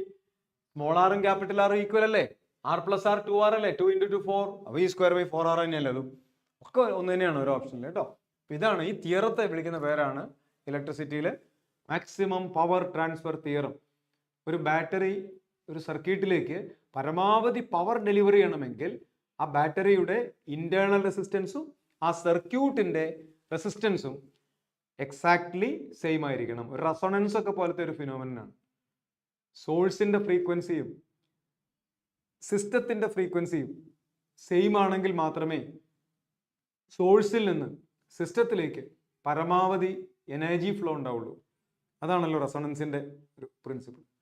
അപ്പോൾ ഇത് മനസ്സിലായിട്ടുണ്ടാവും എന്ന് വിചാരിക്കുന്നു. മനസ്സിലായിട്ടുണ്ടെങ്കിൽ ഒന്ന് റെസ്പോണ്ട് ചെയ്യുക കാണുന്ന കുട്ടികൾ. അടുത്ത question, whetstone bridge and potentiometer. Whetstone bridge potentiometer ഒക്കെ വരുന്ന ഭാഗമാണ്. അതാണ് ഈ ചാപ്റ്ററിലത്തെ അവസാനത്തെയും ഏറ്റവും പ്രധാനപ്പെട്ടതുമായ, മെയിൻസിനൊക്കെ ഏറ്റവും പ്രധാനപ്പെട്ടതുമായ പാർട്ട്. ഓക്കെ, പൊട്ടൻഷ്യോമീറ്ററിൽ നിന്നും കാര്യമായ ചോദ്യങ്ങൾ ഇപ്പോൾ ഈ വർഷം ആ സിലബസിൽ നിന്ന് എക്സ്ക്ലൂഡ് ചെയ്തതുകൊണ്ട് കാര്യമായി വന്നിട്ടില്ല. എന്നാലും വരാതിരുന്നിട്ടില്ല, വന്നിട്ടുണ്ട് ചെറിയ തോതിലൊക്കെ. വീറ്റ്സ്റ്റോൺ ബ്രിഡ്ജ്, മീറ്റർ ബ്രിഡ്ജ് വളരെ ഇമ്പോർട്ടൻ്റ്. അത് ഇതുവരെ ഒരു കുറവുണ്ടായിട്ടില്ല, നന്നായി ചോദിച്ചിട്ടുണ്ട്. ഓക്കെ, അപ്പോൾ ഇതിൽ വീറ്റ്സ്റ്റോൺ ബ്രിഡ്ജ് നിങ്ങൾക്ക് അറിയാമല്ലോ. വീറ്റ്സ്റ്റോൺ ബ്രിഡ്ജ് ആണെന്ന് കരുതി ബാലൻസ്ഡ് ആവണമെന്ന് നിർബന്ധമില്ല. ബാലൻസ്ഡ് ആണോ എന്ന് ആദ്യം നോക്കണം. ഇവിടെ നോക്കൂ, ഇവിടെ ഒരു 3 ഓമും 3 ഓമും ഉണ്ട് അല്ലേ? ഈ ഒരു ആമിൽ തന്നെയുള്ള രണ്ട് റെസിസ്റ്റൻസുകളുടെ റേഷ്യോ 3/3 1 അല്ലേ? ഇനി ലോവർ ആമിൽ 6/6 1 ആണല്ലോ. അപ്പൊ ആ രണ്ട് ആമിലെയും റെസിസ്റ്റൻസുകൾ സെയിം ആണ്. 1 1 1 1 സെയിം ആണ് റെസിസ്റ്റൻസുകൾ. ഇത് 3/3 6/6 1:1 ആണ്. ആ റെസിസ്റ്റൻസുകൾ സെയിം അല്ലേ? അപ്പോൾ ഈ റെസിസ്റ്റൻസ് തന്നെയാണ് ഇതും ഇതാണ്. അപ്പൊ അപ്പോഴാണ് അതിനെ ബാലൻസ്ഡ് ബ്രിഡ്ജ് എന്ന് വിളിക്കുക. ഓർമ്മയുണ്ടോ? P/Q = R/S എന്ന് പഠിച്ചത് അത് തന്നെ. അപ്പോ ഈ ബൈപ്പാസ് സർക്യൂട്ടിൽ കൂടി കറണ്ട് ഫ്ലോ ചെയ്യില്ല. നമ്മൾ പേരുകളൊക്കെ പതിവായിട്ട് പുസ്തകങ്ങളൊക്കെ കാണുന്നത് ഇങ്ങനെ, ഈ ABCD ആണ്. അപ്പോൾ സിയിലും ഡിയിലും ഒരേ വോൾട്ടേജാ. VC = VD അതൊക്കെ ചോദിക്കാം കേട്ടോ. അപ്പോൾ VCD = 0. അപ്പൊ സിന്ന് ഡിയിലേക്കോ ഡിന്ന് സിയിലേക്കോ ഒന്നും എന്ത് ഫ്ലോ ചെയ്യില്ല? കറണ്ട് ഫ്ലോ ചെയ്യില്ല. C to D or D to C current flow ഉണ്ടാവില്ല. ഓക്കെ, അപ്പൊ എന്താ സംഭവിക്കുക? ഈ 6 വോൾട്ടിൽ നിന്ന് വരുന്ന ടോട്ടൽ കറണ്ട് ആണ് I. അത് ഈ നോഡിൽ എത്തുമ്പോൾ രണ്ടായി വേർതിരിഞ്ഞത്. ഒരു പാർട്ട് I1 മേലെ കൂടി പോകും, I2 താഴെ കൂടി പോകും. ഈ I1 എല്ലാം ഇങ്ങനെ തന്നെ ഫ്ലോ ചെയ്യും. I1 അങ്ങനെ ഇവിടെ റീജോയിൻ ചെയ്യുക I1 ആയിരിക്കും. ഇവിടെയും ഒരു I2 ആണ്. ആ I1ഉം I2ഉം കൂടി ചേർന്ന് I ആയിട്ട് B കൂടി വീണ്ടും ഫ്ലോ ചെയ്യും. അതാണ് കൺസർവേഷൻ ഓഫ് ചാർജ് എന്ന് പറയുന്നത്. കിർച്ചോഫ് ജംഗ്ഷൻ ലോ ആണ്. ഇതൊക്കെ പഠിച്ച ആദ്യത്തെ ബേസിക് തിയറി. ഓക്കെ, അപ്പൊ ഇവിടെ ചോദിച്ചത് എന്താണ്? ബാറ്ററി 6 വോൾട്ടിന്റെ കണക്ട് ചെയ്തു. അപ്പോൾ current drawn from the battery ആണ്. ആയിരിക്കണം എന്നില്ല. ചിലപ്പോൾ ഓരോ ബ്രാഞ്ചിലത്തെ കറണ്ടാ ചോദിക്കുക. ചിലപ്പോൾ ചോദിക്കുക വളരെ എളുപ്പമായിരിക്കും, CD-യിലത്തെ കറണ്ട്. ഈ 5 ഓമിലെ കറണ്ട് ആവും ചോദിക്കുക. 5 ഓമിലെ കറണ്ട് 0 ആ, ബാലൻസ്ഡ് ആയതുകൊണ്ട്. Okay, 5 ohm current through 5 ohm 0. Potential difference across C and D 0. Okay, ഇത് ബാലൻസ് ബ്രിഡ്ജ് ആണ്. ഇതിന്റെ ഇക്വാലന്റ് റെസിസ്റ്റൻസ് ചോദിക്കാം. ഈ 3ഉം 3ഉം കൂടി ഇക്വാലന്റ് എത്രയാ? സീരീസ് അല്ലേ? 6. അടിയിലത്തെ 6ഉം 6ഉം സീരീസ് ആവുമ്പോൾ 6 + 6 12. അടിയിലത്തെ 12ഉം മേലത്തെ 6ഉം പാരലൽ ആണ്. 12ഉം 6ഉം പാരലൽ ആയാലോ? 12 × 6/12 + 6. 12 × 6 72. 12 + 6 18. 72/18 4. സോ ടോട്ടൽ റെസിസ്റ്റൻസ് 4 ആണ്. സോ ടോട്ടൽ കറണ്ട് എത്ര? ടോട്ടൽ റെസിസ്റ്റൻസ് 4 ആണ് അതിൻ്റെത് അല്ല. ഇവിടെ ഒരു 2 ഉണ്ട്, ഞാൻ കണ്ടില്ല. അപ്പോൾ 4 + 2 6 ഉണ്ട്. ഓക്കെ, ഈ ബ്രിഡ്ജ് ബാലൻസ് ചെയ്ത വഴിയിൽ തന്നെ 4 ഓം ഉണ്ട്, പിന്നെ ഒരു 2 ഓം അടിയിലുണ്ട്. അപ്പൊ 4 × 2 6 ഓം ആയി. ടോട്ടൽ വോൾട്ടേജ് 6 അല്ലേ? അപ്പൊ 4 + 2 6 വോൾട്ട്. അങ്ങനെ എത്ര കറണ്ട്? 1 ആംപിയർ. ഓപ്ഷൻ എ തന്നെ ഉണ്ട് ആൻസർ. മനസ്സിലായല്ലോ? അപ്പൊ ടോട്ടൽ കറണ്ട്. എന്നാൽ ഈ ബ്രാഞ്ചിൽ കൂടിയുള്ള കറണ്ട് എങ്ങനെ കാണാം? ഈ ടോട്ടൽ 1 ആംപിയർ കറണ്ട് അല്ലേ ഇവിടെ എത്തുക? അത് മേലത്തെ ബ്രാഞ്ചിൽ കൂടി എത്രയാ പോവുക? മേലത്തെ ബ്രാഞ്ചിന്റെ 6, താഴത്തെ 12 അല്ലേ? അല്ലേ? അപ്പൊ മേലത്തെ ബ്രാഞ്ചിന് റെസിസ്റ്റൻസ് കുറവല്ലേ? പകുതിയല്ലേ റെസിസ്റ്റൻസ് ഉള്ളൂ. അപ്പൊ അതിൽ കറണ്ട് ഇരട്ടി പോകണം. അപ്പൊ 1 ആംപിയറിന്റെ ഷെയറിന്റെ ഇരട്ടി മേലെയും പകുതി താഴെയാണ്. അപ്പൊ 1 ആംപിയറിനെ അങ്ങനെ ഡിവൈഡ് ചെയ്യണം. അപ്പോൾ I1 എത്ര? ഈ ചിത്രത്തിൽ ഞാൻ I1 എന്ന് എഴുതിയത് പ്രകാരം മേലത്തെ I1 = ടോട്ടൽ കറണ്ട് I എത്രയാ? 1 ആംപിയർ ഇൻടു ഈ 6 ഉം 6 ഉം കൂടി ആഡ് ചെയ്യുക, 12 ഡിവൈഡഡ് ബൈ, ഇനി എല്ലാം കൂടി ആഡ് ചെയ്യുക, 6 × 6 12, 12 × 3 15, 3 18. ദാറ്റ് ഈസ് 1 × എത്രയാ വരിക ഇവിടെ? 2 divided by 3, that is 2/3 ampere ആണ് മേലെ കൂടി പോവുക. അപ്പോൾ I2 എത്രയായിരിക്കും? 1/3 ആംപിയർ. 2/3 ആംപിയർ മേലെ കൂടിയും 1/3 ആംപിയർ താഴെ കൂടിയും ഫ്ലോ ചെയ്യും. ഓക്കെ, അതിൽ ഏത് വേണമെങ്കിലും ഇവിടെ ചോദിക്കാം. അപ്പൊ ഇതിൽ തന്നെ നമ്മൾ കുറെ അധികം ചോദ്യങ്ങൾ പറഞ്ഞിട്ടുണ്ട് കേട്ടോ. അടുത്ത ക്വസ്റ്റ്യൻ നോക്കാം. In the given figure there is a circuit of potentiometer AB. Potentiometer വയറിന്റെ നീളം 10 മീറ്റർ ആണ്. റെസിസ്റ്റൻസ് പെർ യൂണിറ്റ് ലെങ്ത് 0.1 ഓം പെർ സെന്റിമീറ്റർ ആണ്. across AB a battery of EMF E and internal resistance small r is connected. Maximum value of EMF measured by this potentiometer. ഒരു പൊട്ടൻഷ്യോമീറ്ററിന്റെ basic concept തന്നെ ആദ്യം ഒന്ന് വേഗം പറയാൻ സമയമുള്ളത് കൊണ്ട്, AB ആണ് potentiometer wire. ഇങ്ങനെ ഒരു ബാറ്ററി, ഒരു റെസിസ്റ്റൻസ് R0 അല്ലെങ്കിൽ R എന്ന് പറയുന്ന റെസിസ്റ്റൻസ് R, റെസിസ്റ്റൻസ് R ആണ്. ഇതിന്റെ നീളാണ് L. VAB divided by L ആണ് പൊട്ടൻഷ്യൽ ഗ്രേഡിയന്റ്. പൊട്ടൻഷ്യൽ ഗ്രേഡിയന്റ് എന്ന് പറഞ്ഞാൽ എന്താണെന്ന് അറിയാമോ? അത് ആ സ്ട്രൈറ്റ് വയറല്ലേ, AB സ്ട്രൈറ്റ് വയറാണ്. ആ സ്ട്രൈറ്റ് വയറിൽ കൂടിയുള്ള ABയിൽ കൂടിയുള്ള ഇലക്ട്രിക് ഫീൽഡാണ്. ബാറ്ററി കണക്ട് ചെയ്യുമ്പോൾ AB കൂടി കറണ്ട് ഫ്ലോ ചെയ്യുമല്ലോ. ആ കറണ്ട് ഫ്ലോ ചെയ്യാൻ കാരണം ഒരു ഇലക്ട്രിക് ഫീൽഡാണ്. ആ ഇലക്ട്രിക് ഫീൽഡിന്റെ സ്ട്രെങ്ത്, മാഗ്നിറ്റ്യൂഡിനെയാണ് പൊട്ടൻഷ്യൽ ഗ്രേഡിയന്റ് എന്ന് വിളിക്കുക. അപ്പോൾ പൊട്ടൻഷ്യൽ ഗ്രേഡിയന്റിനും ഇലക്ട്രിക് ഫീൽഡിനും അതുകൊണ്ട് തന്നെ ഒരേ ഡയമെൻഷൻ ആയിരിക്കും. അപ്പോൾ Aയിൽ നിന്ന് Bയിലേക്ക് ഇപ്പോൾ ഒരു കറണ്ട് പോയല്ലോ. ഓക്കെ, അപ്പോൾ അതിനകത്തൊരു ഇലക്ട്രിക് ഫീൽഡ് ഉണ്ട്. ആ വോൾട്ടേജ് ABയുടെ അക്രോസ് ആയിട്ട് മാത്രമുള്ള വോൾട്ടേജിന് ആ വയറിന്റെ നീളം കൊണ്ട് ഡിവൈഡ് ചെയ്താലാണ് എന്ത് കിട്ടുക? പൊട്ടൻഷ്യൽ ഗ്രേഡിയന്റ് കിട്ടുക. ഓക്കെ, ഇനി നമ്മളോട് ചോദിച്ചിരിക്കുന്നത് maximum value of EMF measured ആണ്. അപ്പോൾ അതിന് ആദ്യം നമുക്ക് പൊട്ടൻഷ്യൽ ഗ്രേഡിയന്റ് കണ്ടുപിടിക്കാം. VAB ഇതിൽ നിന്ന് കണ്ടുപിടിക്കണം. VAB, A മുതൽ B വരെയുള്ള വോൾട്ടേജ് എത്രയാണ്? ഈ സർക്യൂട്ടിൽ പൊട്ടൻഷ്യോമീറ്റർ വയർ മാത്രമല്ല ഉള്ളത്. ഒരു 6 വോൾട്ടിന്റെ ബാറ്ററി ഉണ്ട്, ഒരു 20 ഓമിന്റെ റെസിസ്റ്റൻസ് ഉണ്ട്. 20 ഓം ഇവിടെ ഉണ്ട്. ആ 20 ഓമാണ് ഇത്. ഇതാണ് 20 ഓം. ഇതാണ് 6 വോൾട്ട് അല്ലേ? അതിന്റെ നീളം എത്ര ടോട്ടൽ ഉള്ളത്? ടോട്ടൽ 10 മീറ്റർ നീളം. 550 + 450 എഴുതിയിട്ടുണ്ട്. അപ്പൊ 10 മീറ്റർ നീളമുണ്ട്. അപ്പൊ നീളം നമുക്ക് ആദ്യം ഇവിടെ എഴുതാം, 10 മീറ്റർ. ഈ VAB എങ്ങനെ എഴുതാം? 6 അല്ല VAB, കാരണം 6 വോൾട്ട് സപ്ലൈഡ് അല്ലേ. അതിൽ ഈ 20 ഓം എടുത്തിട്ട് ബാക്കിയുള്ളതാണ് VABക്ക് കിട്ടുക. അപ്പൊ ഇതിനൊരു റെസിസ്റ്റൻസ് ഉണ്ടല്ലോ, R0 എന്ന് പറയുന്ന റെസിസ്റ്റൻസ് ഉണ്ടല്ലോ. അതെത്രയാണ് നമുക്ക് ആദ്യം എഴുതാം. അതിന് ഡാറ്റ തന്നിട്ടുണ്ട്. എന്താണ്? Resistance per unit length of the potentiometer wire is 0.1 Om per centimetre. ഒരു സെന്റിമീറ്ററിന് 0.1 ഓം ആണ് അല്ലേ? ശരിയല്ലേ? അപ്പൊ ഇത് എത്ര സെന്റിമീറ്റർ ഉണ്ട് വയർ? 10 മീറ്റർ ഉണ്ടെന്ന് പറയുന്നു. 10 മീറ്റർ എന്ന് പറഞ്ഞാൽ 1000 സെന്റിമീറ്റർ. അപ്പോൾ 1000 സെന്റിമീറ്ററിന് 1000 × 0.1 ദാറ്റ് ഈസ് 100 ഓം ഉണ്ട്.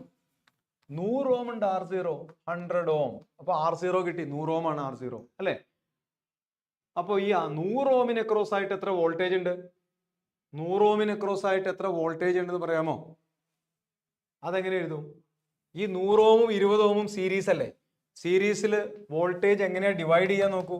V = IR. എങ്ങനെയൊക്കെ ഡിവിഷൻ മെത്തേഡൊക്കെ പെട്ടെന്ന് പഠിക്കാവുന്നതേ ഉള്ളൂ. കറണ്ട് ഒന്നും കണ്ടുപിടിക്കണ്ട. കറണ്ട് സെയിം ആയിരിക്കും സീരീസിൽ. അപ്പോൾ V ∝ R അല്ലേ? അപ്പോൾ കൊടുക്കുന്ന വോൾട്ടേജ് 6 ആണ്. ആ കൊടുക്കുന്ന വോൾട്ടേജ് 6 ആണ്.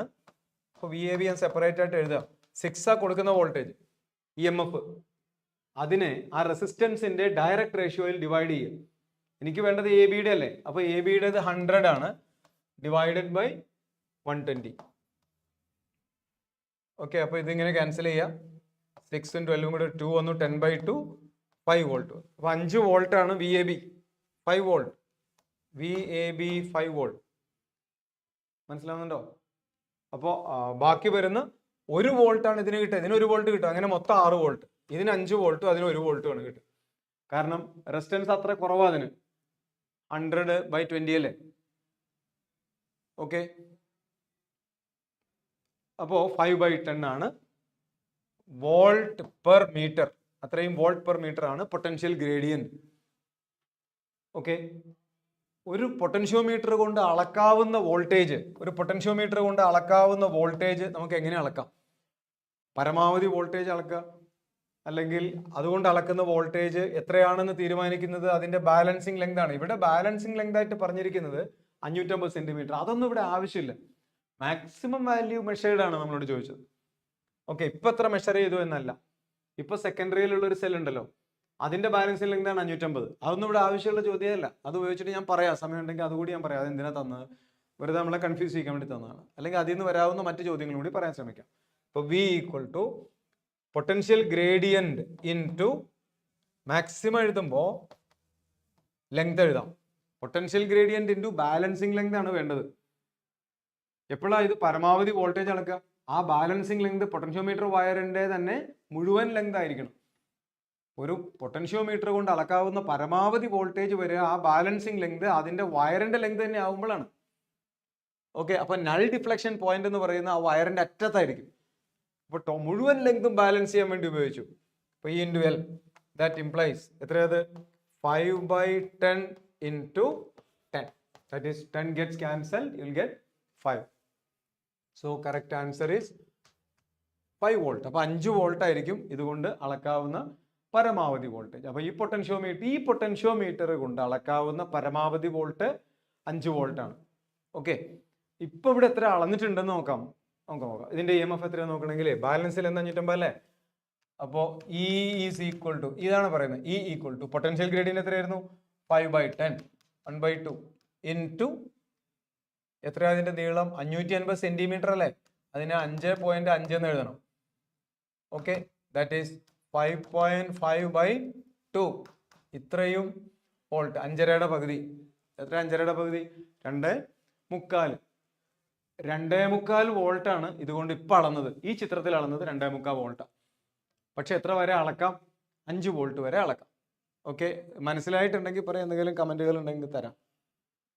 ഓക്കെ, അടുത്ത ക്വസ്റ്റ്യനിലേക്ക് പോവാം. 21ാമത്തെ question, RC circuits and steady and ട്രാൻസിയൻ.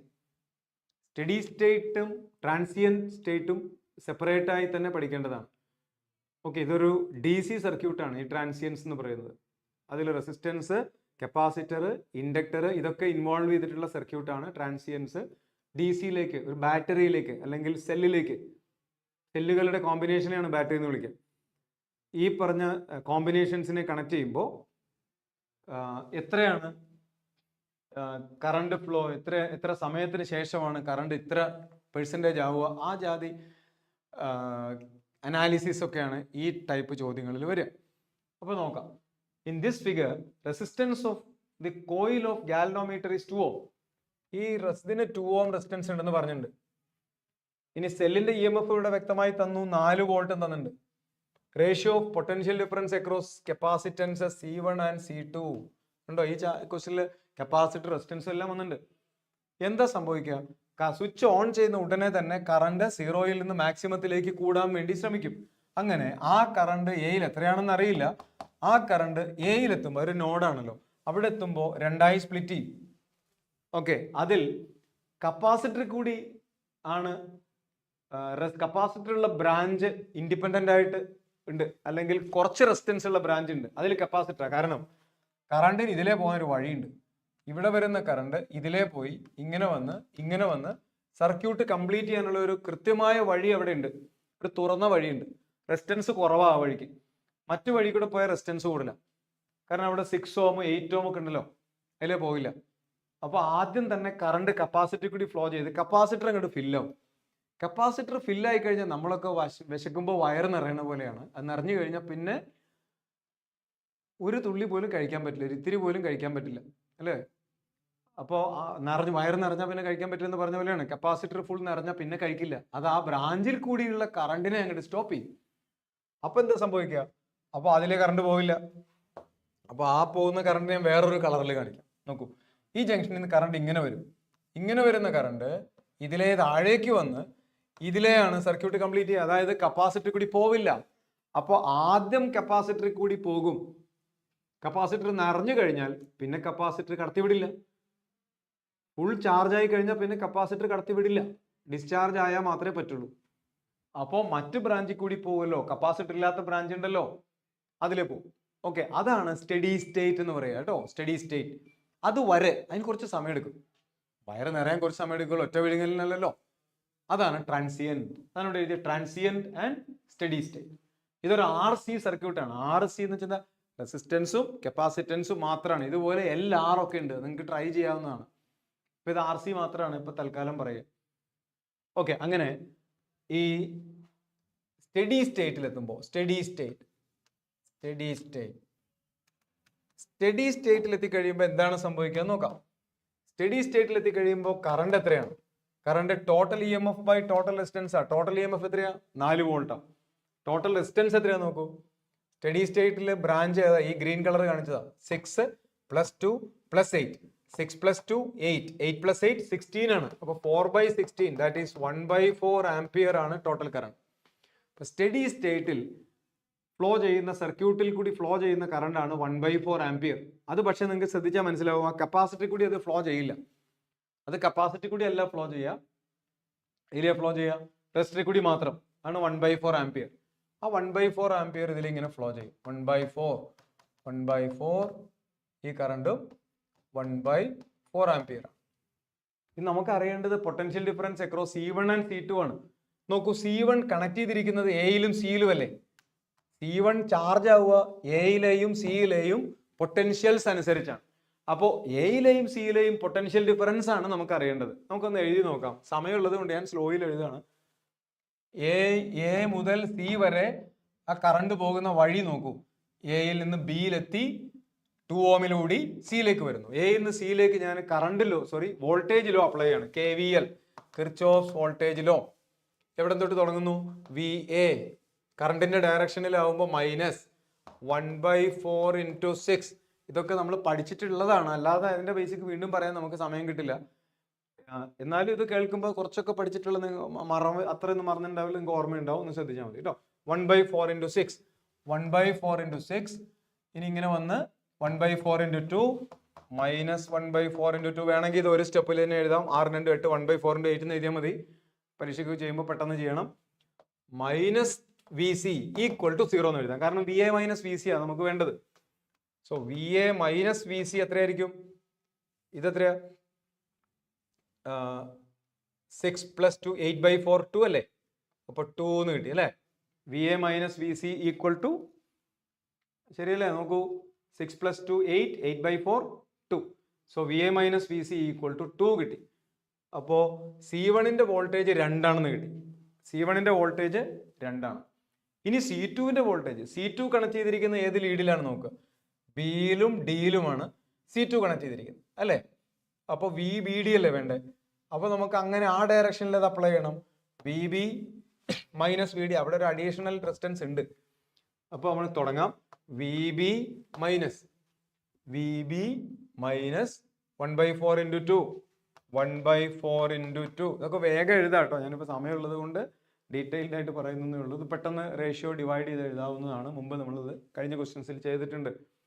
-1/4 × ഇവിടെ എത്രയുണ്ട്? 8. -VD = 0. സോ VB - VD = ഇതെത്ര വരിക? 2 + 8 10. 10/4 ദാറ്റ് ഈസ് 5/2 അല്ലേ? നമ്മളോട് ചോദിച്ചത് C1ൻ്റെത് 2 വോൾട്ട് ആണ്, ഇതിന് 5/2 ആണ്. C1ന്റെയും C2ന്റെയും വോൾട്ടേജ് റേഷ്യോ V1/V2 ആണ് equal to 2 divided by 5/2 that is equal to 4/5. So correct answer is 4/5. നോക്കൂ 5/4 ഓപ്ഷനിൽ ഉണ്ട്. ഒരു അശ്രദ്ധ അല്പ നിമിഷത്തെ മതി മൈനസ് അടിക്കാൻ. Okay right. ഓക്കെ, ഇനി അടുത്ത ക്വസ്റ്റ്യനിലേക്ക് പോവാം. ഇത് ക്ലിയർ ആണല്ലോ. അപ്പോൾ ഇതാണ് സ്റ്റഡി സ്റ്റേറ്റ് എന്ന് പറഞ്ഞാൽ കേട്ടോ. സ്റ്റഡി സ്റ്റേറ്റ് എന്ന് പറഞ്ഞാൽ കപ്പാസിറ്ററുള്ള ബ്രാഞ്ചിൽ കൂടി കറണ്ട് ഫ്ലോ ചെയ്യില്ല, മറ്റ് ബ്രാഞ്ചിലൂടെ പോകുള്ളൂ, റെസിസ്റ്റൻസ് ഉള്ള ബ്രാഞ്ചിൽ കൂടി പോകും. അടുത്ത question, in the network below charge accumulated in the capacitor in steady state. വീണ്ടും സ്റ്റഡി സ്റ്റേറ്റിന്റെ ക്വസ്റ്റ്യൻ തന്നെ വന്നിട്ടുണ്ട്. അപ്പോൾ ഇവിടെ ഒരു 3 വോൾട്ട് ബാറ്ററി ഉണ്ട്, 3 വോൾട്ട് സെല്ല്, 4 മൈക്രോ ഫാരഡിന്റെ കപ്പാസിറ്റർ ഉണ്ട്, 4 ഓമിന്റെ റെസിസ്റ്റൻസ് ഉണ്ട്, 6 ഓമിന്റെ റെസിസ്റ്റൻസ് ഉണ്ട്. ഓക്കെ, സ്വിച്ച് ഓൺ ചെയ്തു, കറണ്ട് ഇങ്ങനെ ഫ്ലോ ചെയ്ത് ആദ്യം കപ്പാസിറ്റർ ഉള്ള ബ്രാഞ്ചിൽ കൂടി ആവും പോവുക, അല്ലെങ്കിൽ ഇതിൽ 6 ഓം ആണ്, ഇതിലും 6 ഓം ആണല്ലോ, അപ്പൊ 2 ബ്രാഞ്ചിലും തുല്യമായി പോകും. ഓക്കെ, എന്നിട്ട് എന്തായാലും കപ്പാസിറ്റർ നിറഞ്ഞു, കപ്പാസിറ്റർ ഫുൾ നിറയുന്ന സമയം വരെ പോകും. ഓക്കെ, അപ്പൊ കൂടുതൽ സമയം എടുക്കുന്നത് നിറയാൻ വേണ്ടിയിട്ട്, കാരണം വേറെ വഴിയും കൂടി ബ്രാഞ്ച് ചെയ്ത് പോകുന്നുണ്ട്. അതുകൊണ്ട് ടൈം കോൺസ്റ്റന്റ് എന്നൊക്കെ പറയാം. ഓക്കെ, ടൈം കോൺസ്റ്റന്റ് അതൊക്കെ നമുക്കിപ്പോൾ ആവശ്യമുള്ള സമയമാകുമ്പോൾ പറയാം. അപ്പോൾ ഈ ജംഗ്ഷനിൽ എത്തുന്ന കറണ്ട് 2ആയി സ്പ്ലിറ്റ് ചെയ്തു. അതിൽ തന്നെ കപ്പാസിറ്ററിൽ കൂടി പോകുന്ന ബ്രാഞ്ചിൽ കൂടിയുള്ള കറണ്ട് ആ കപ്പാസിറ്ററിനെ നിറച്ചു. കപ്പാസിറ്റർ നിറച്ചു കഴിയുമ്പോൾ അതങ്ങോട്ട് ബ്ലോക്കായി. അപ്പോൾ സ്റ്റഡി സ്റ്റേറ്റിലത്തെ കാര്യമാണ് ഇവിടെ ചോദിച്ചത്. സ്റ്റഡി സ്റ്റേറ്റ് മാത്രം അറിഞ്ഞാൽ മതി. സ്റ്റഡി സ്റ്റേറ്റിൽ ഈ സർക്യൂട്ടിനെ ഞാൻ വീണ്ടും വരയ്ക്കുന്നു നോക്കൂ. ആ സർക്യൂട്ടിൽ കപ്പാസിറ്ററിനെ കാണിക്കേണ്ടതില്ല. അപ്പോൾ ഇവിടെ ഒരു 6 ഓം ഉണ്ട്, ഇവിടെ 4 ഓം ഉണ്ട്, ഇവിടെ ഒരു 3 വോൾട്ട് ഉണ്ട് അല്ലേ. അപ്പോൾ ഈ 3 വോൾട്ട് 4 ഓമിനും 6 ഓമിനും ഡിവൈഡ് ചെയ്തിരിക്കുകയല്ലേ ചെയ്യാം. എത്ര വീതം ഡിവൈഡ് ചെയ്യുക? കറണ്ട് സെയിം അല്ലേ. ഓംസ് ലോ യൂസ് ചെയ്യൂ. V equal to IR. രണ്ടിലും കറണ്ട് സെയിം ആയതുകൊണ്ട് V പ്രൊപ്പോർഷണൽ R ആണ്. റെസിസ്റ്റൻസിന്റെ ഡയറക്റ്റ് റേഷ്യോയിലാണ് വോൾട്ടേജ് ഡിവൈഡ് ചെയ്യുക. അപ്പൊ ഈ 3 വോൾട്ടിനെ 4:6 ഡിവൈഡ് ചെയ്യുക, ദാറ്റ് ഈസ് 2:3 ഡിവൈഡ് ചെയ്യുക. 3 വോൾട്ടിനെ 2:3 ഡിവൈഡ് ചെയ്തിട്ട് ഈ 6 ഓമിന് എത്ര കിട്ടുന്നു നോക്കുക. അതായത് 3 വോൾട്ടിനെ നിങ്ങൾ ഡിവൈഡ് ചെയ്യേണ്ടത് 2:3 അപ്പോൾ ഈ 6 ഓമിന് എത്ര കിട്ടുന്നു? 3 × 3 അല്ലേ കൊടുക്കുന്ന വോൾട്ട്, ഇൻറ്റു ഇതിനെത്ര കിട്ടുന്നു? അതാണ് കൂടുതലുള്ളത്. 3 ഡിവൈഡഡ് ബൈ 5 ദാറ്റ് ഈസ് 9/5. ഈ 3 വോൾട്ടിനെ 2:3 റേഷ്യോയിൽ എങ്ങനെ ഡിവൈഡ് ചെയ്ത് നോക്കൂ. 5ാം ക്ലാസ്സിലെ കണക്കാണ്. 3 വോൾട്ടിനെ 2:3 ഡിവൈഡ് ചെയ്യുക. 3 × 3/3 + 2 ദാറ്റ് ഈസ് 3 × 3/5 ദാറ്റ് ഈസ് 9/5 ആണ് കേട്ടോ. അപ്പൊ ഇതിന് എത്ര വോൾട്ട് വരും? 9/5 വോൾട്ട് വരും. നോക്കൂ, അപ്പോൾ ഇതിന് 9/5 വോൾട്ട് വരുന്നുണ്ട്. കാരണം അതിന്റെ ലീഡിലാണല്ലോ കപ്പാസിറ്റർ കണക്ട് ചെയ്യുന്നത്. അപ്പോൾ ആ വോൾട്ടിലാണ് കപ്പാസിറ്റർ ചാർജ് ആവുക. അപ്പൊ ഇതിന് വോൾട്ട് എത്ര ആയിരിക്കും? 9/5 വോൾട്ട് ആയിരിക്കും. ഏത് ലീഡിന് അക്രോസ് ആയിട്ടാണോ കപ്പാസിറ്ററുള്ള ബ്രാഞ്ച് ഉള്ളത്, ഓക്കെ, ആ ബ്രാഞ്ചിൽ വേറെ സോഴ്സുകളൊന്നും ഉണ്ടാവരുത്. ബാറ്ററി ഉണ്ടാവരുത്, കപ്പാസിറ്റർ ഉണ്ടാവരുത്, ഒന്നുമില്ലല്ലോ. അതുണ്ടെങ്കിൽ അപ്പൊ നിങ്ങൾ KVL അപ്ലൈ ചെയ്താൽ മതി കേട്ടോ. ക്രിച്ചോഫ്സ് ലോ മുമ്പ് അപ്ലൈ ചെയ്ത പോലെ ആ ക്ലോസ് ലൂപ്പിൽ അപ്ലൈ ചെയ്താൽ മതി. ഇവിടെയൊക്കെ KVL അപ്ലൈ ചെയ്തിട്ട് ഇത് കിട്ടുക. പക്ഷെ അങ്ങനെയൊന്നും എഴുതി സമയം കളയണ്ടല്ലോ എന്ന് വിചാരിച്ചാൽ അത് ഒരിക്കൽ പറയുകയും ചെയ്തല്ലോ. അപ്പോൾ ഈ ക്ലോസ് ലൂപ്പ് KVL അപ്ലൈ ചെയ്ത് കഴിഞ്ഞാൽ നിങ്ങൾക്ക് ആ വോൾട്ടേജ് കണ്ടുപിടിക്കാം. അങ്ങനെ ട്രൈ ചെയ്ത് നോക്കുക. അപ്പോൾ ഇത് 9/5 അല്ലേ, അപ്പോൾ ഇത് 9/5 ആണെന്ന്. അപ്പോൾ എത്രയാണ് ഇതിന്റെ charge? Charge Q is equal to CV.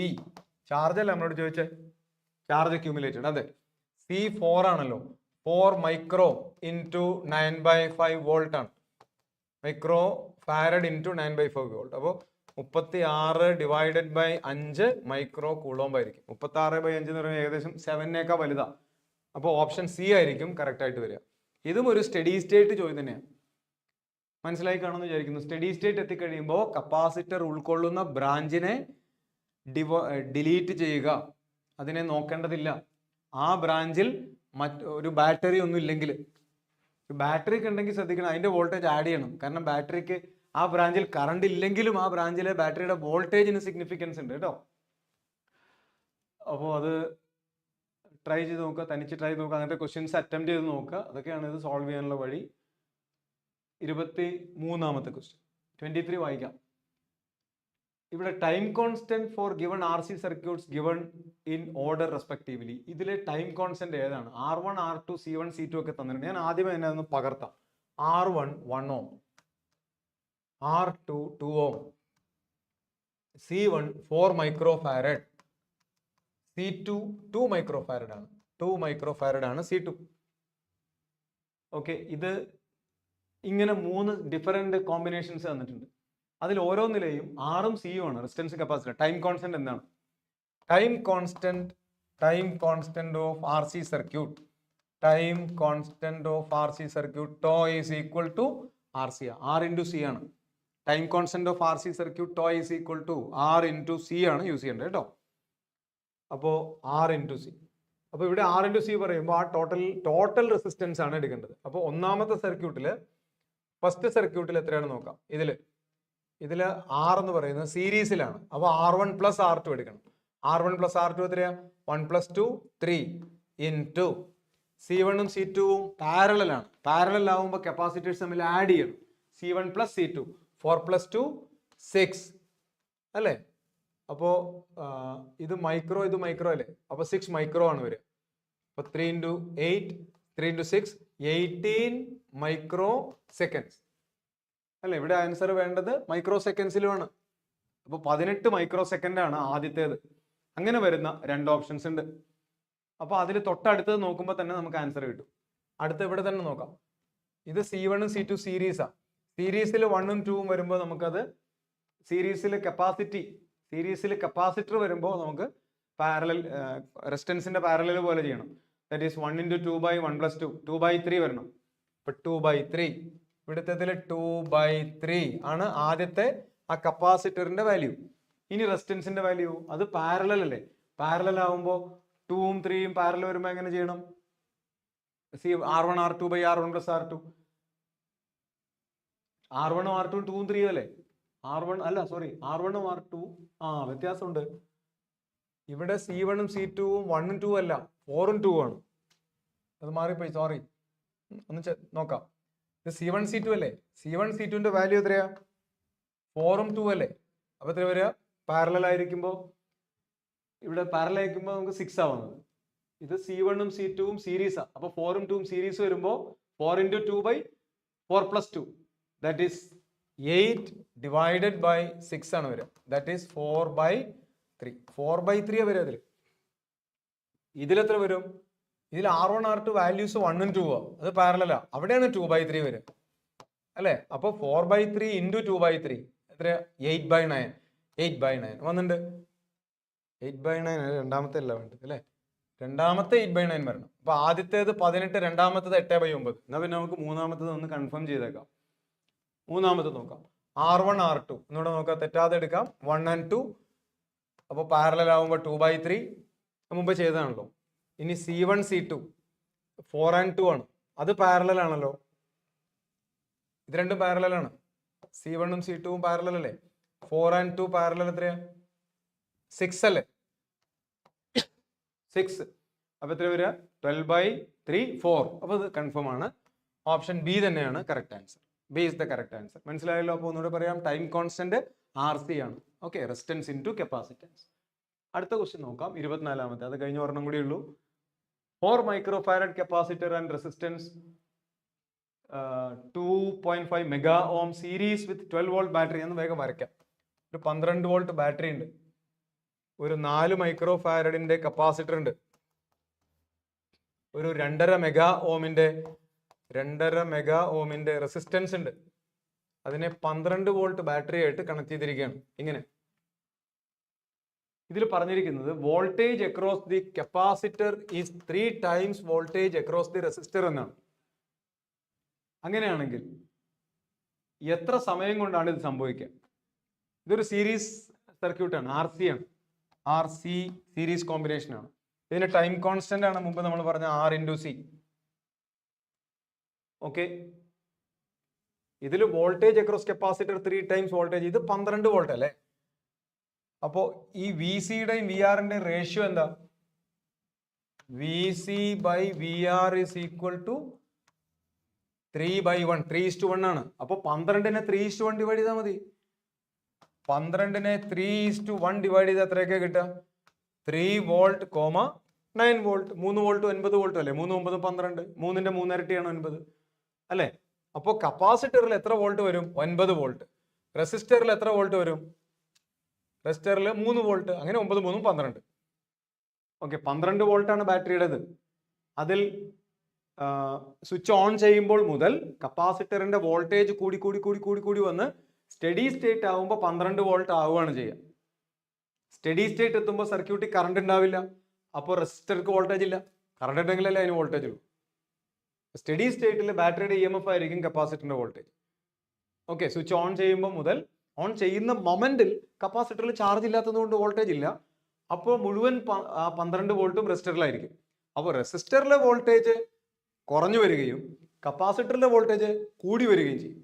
Okay, അത് കൂടി വരുന്നതിൻ്റെ ഒരു ഇക്വേഷൻ ഉണ്ട്, അത് നമ്മൾ പഠിക്കണം. Voltage V is equal to V0 into 1 minus e raise to minus t/τ. ഇതാണ് ആ ടി ആണ് ആ ഇൻസ്റ്റന്റ്. V0 ആണ് സപ്ലൈ വോൾട്ടേജിന്റെ മാക്സിമം 12 വോൾട്ട് എന്ന് ഇവിടെ പറയുന്നത്. അത് V എന്ന് പറയുന്നത് കപ്പാസിറ്ററിന്റെ വോൾട്ടേജാണ്. അത് കൂടി കൂടി കൂടി 12 വരെ ആവും. ആ ഇൻഫിനിറ്റ് ടൈമിലാണ് 12 വരെ ആവുക. ടി ഈക്വൽ ടു ഇൻഫിനിറ്റി ആകുമ്പോഴാണ് വിയും V0യും ഈക്വൽ ആവുക. ഓക്കെ, അപ്പൊ ഇവിടെ നമുക്ക് നോക്കാം. ഈ V എത്രയാന്ന് പറഞ്ഞ കപ്പാസിറ്ററിന്റെ 9 വോൾട്ട്, V0 എത്രയാ 12 into 1 minus e raise to minus t/τ എന്ന് എഴുതാം. ഇതാണ് ഇതിൽ നിന്ന് എഴുതാൻ പറ്റുന്ന ആദ്യത്തെ ഒരു പ്രധാനപ്പെട്ട equation. 9 equal to 12 into 1 minus e raise to minus t/τ എന്ന് കേട്ടോ. അപ്പോൾ ഈ 9ഉം 12ഉം കൂടി ക്യാൻസൽ ചെയ്താൽ ഇവിടെ 3 എഴുതാം, ഇവിടെ 4 എഴുതാം. That is 1 minus e raise to minus t/τ equal to 3/4. That is e raised to minus t/τ equal to 1 minus 3/4. That is 1/4 implies 1/4. So e raised to t/τ equal to 4. ഈ 4നെ നിങ്ങൾ എന്ത് ചെയ്യുന്നറിയാമോ, 2 square എന്ന് എഴുതുക.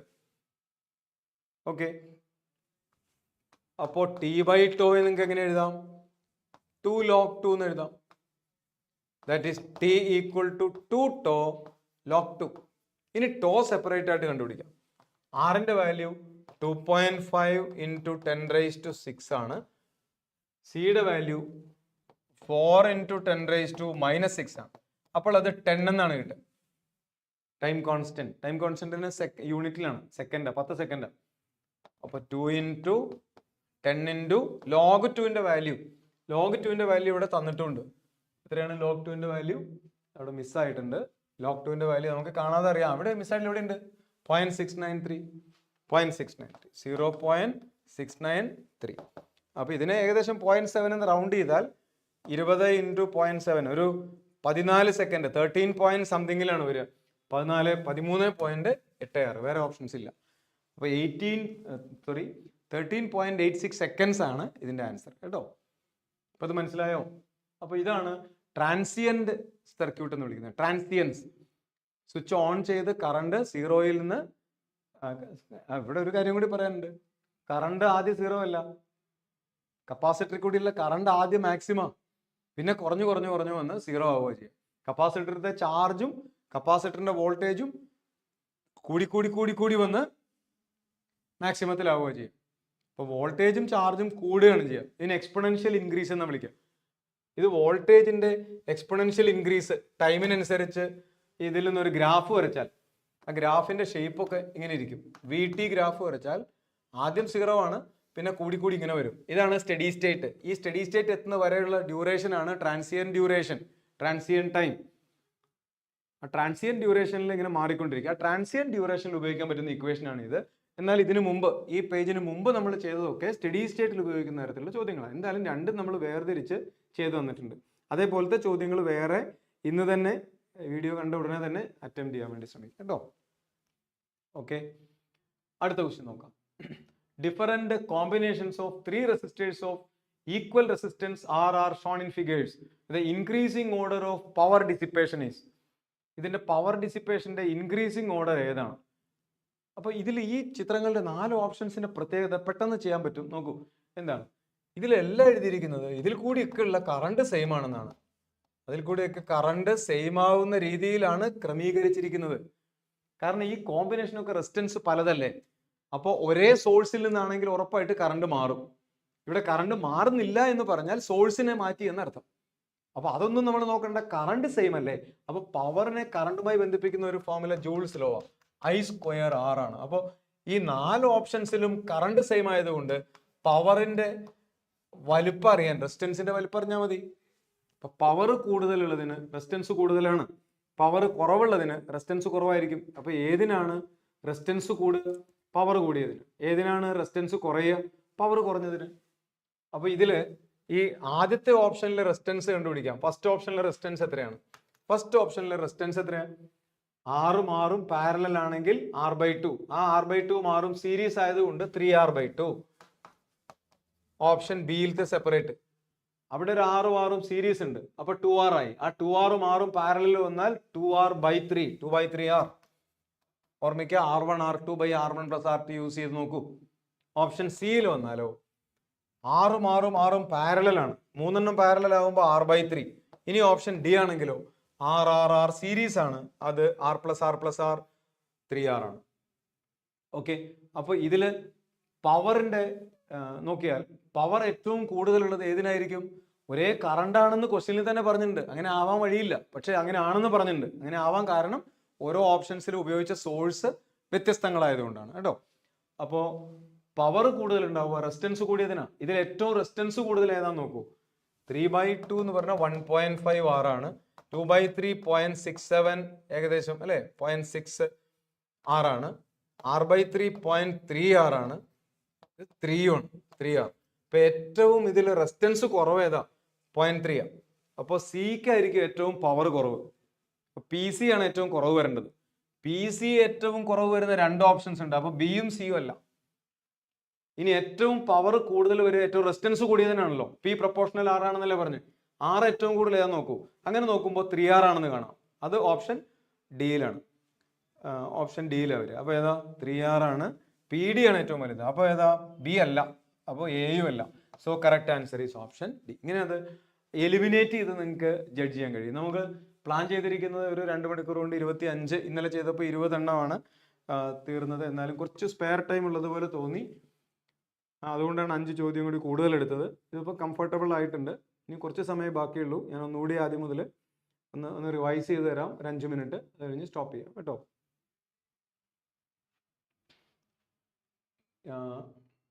ആദ്യം മുതൽ നോക്കാം. ഒന്ന് first page.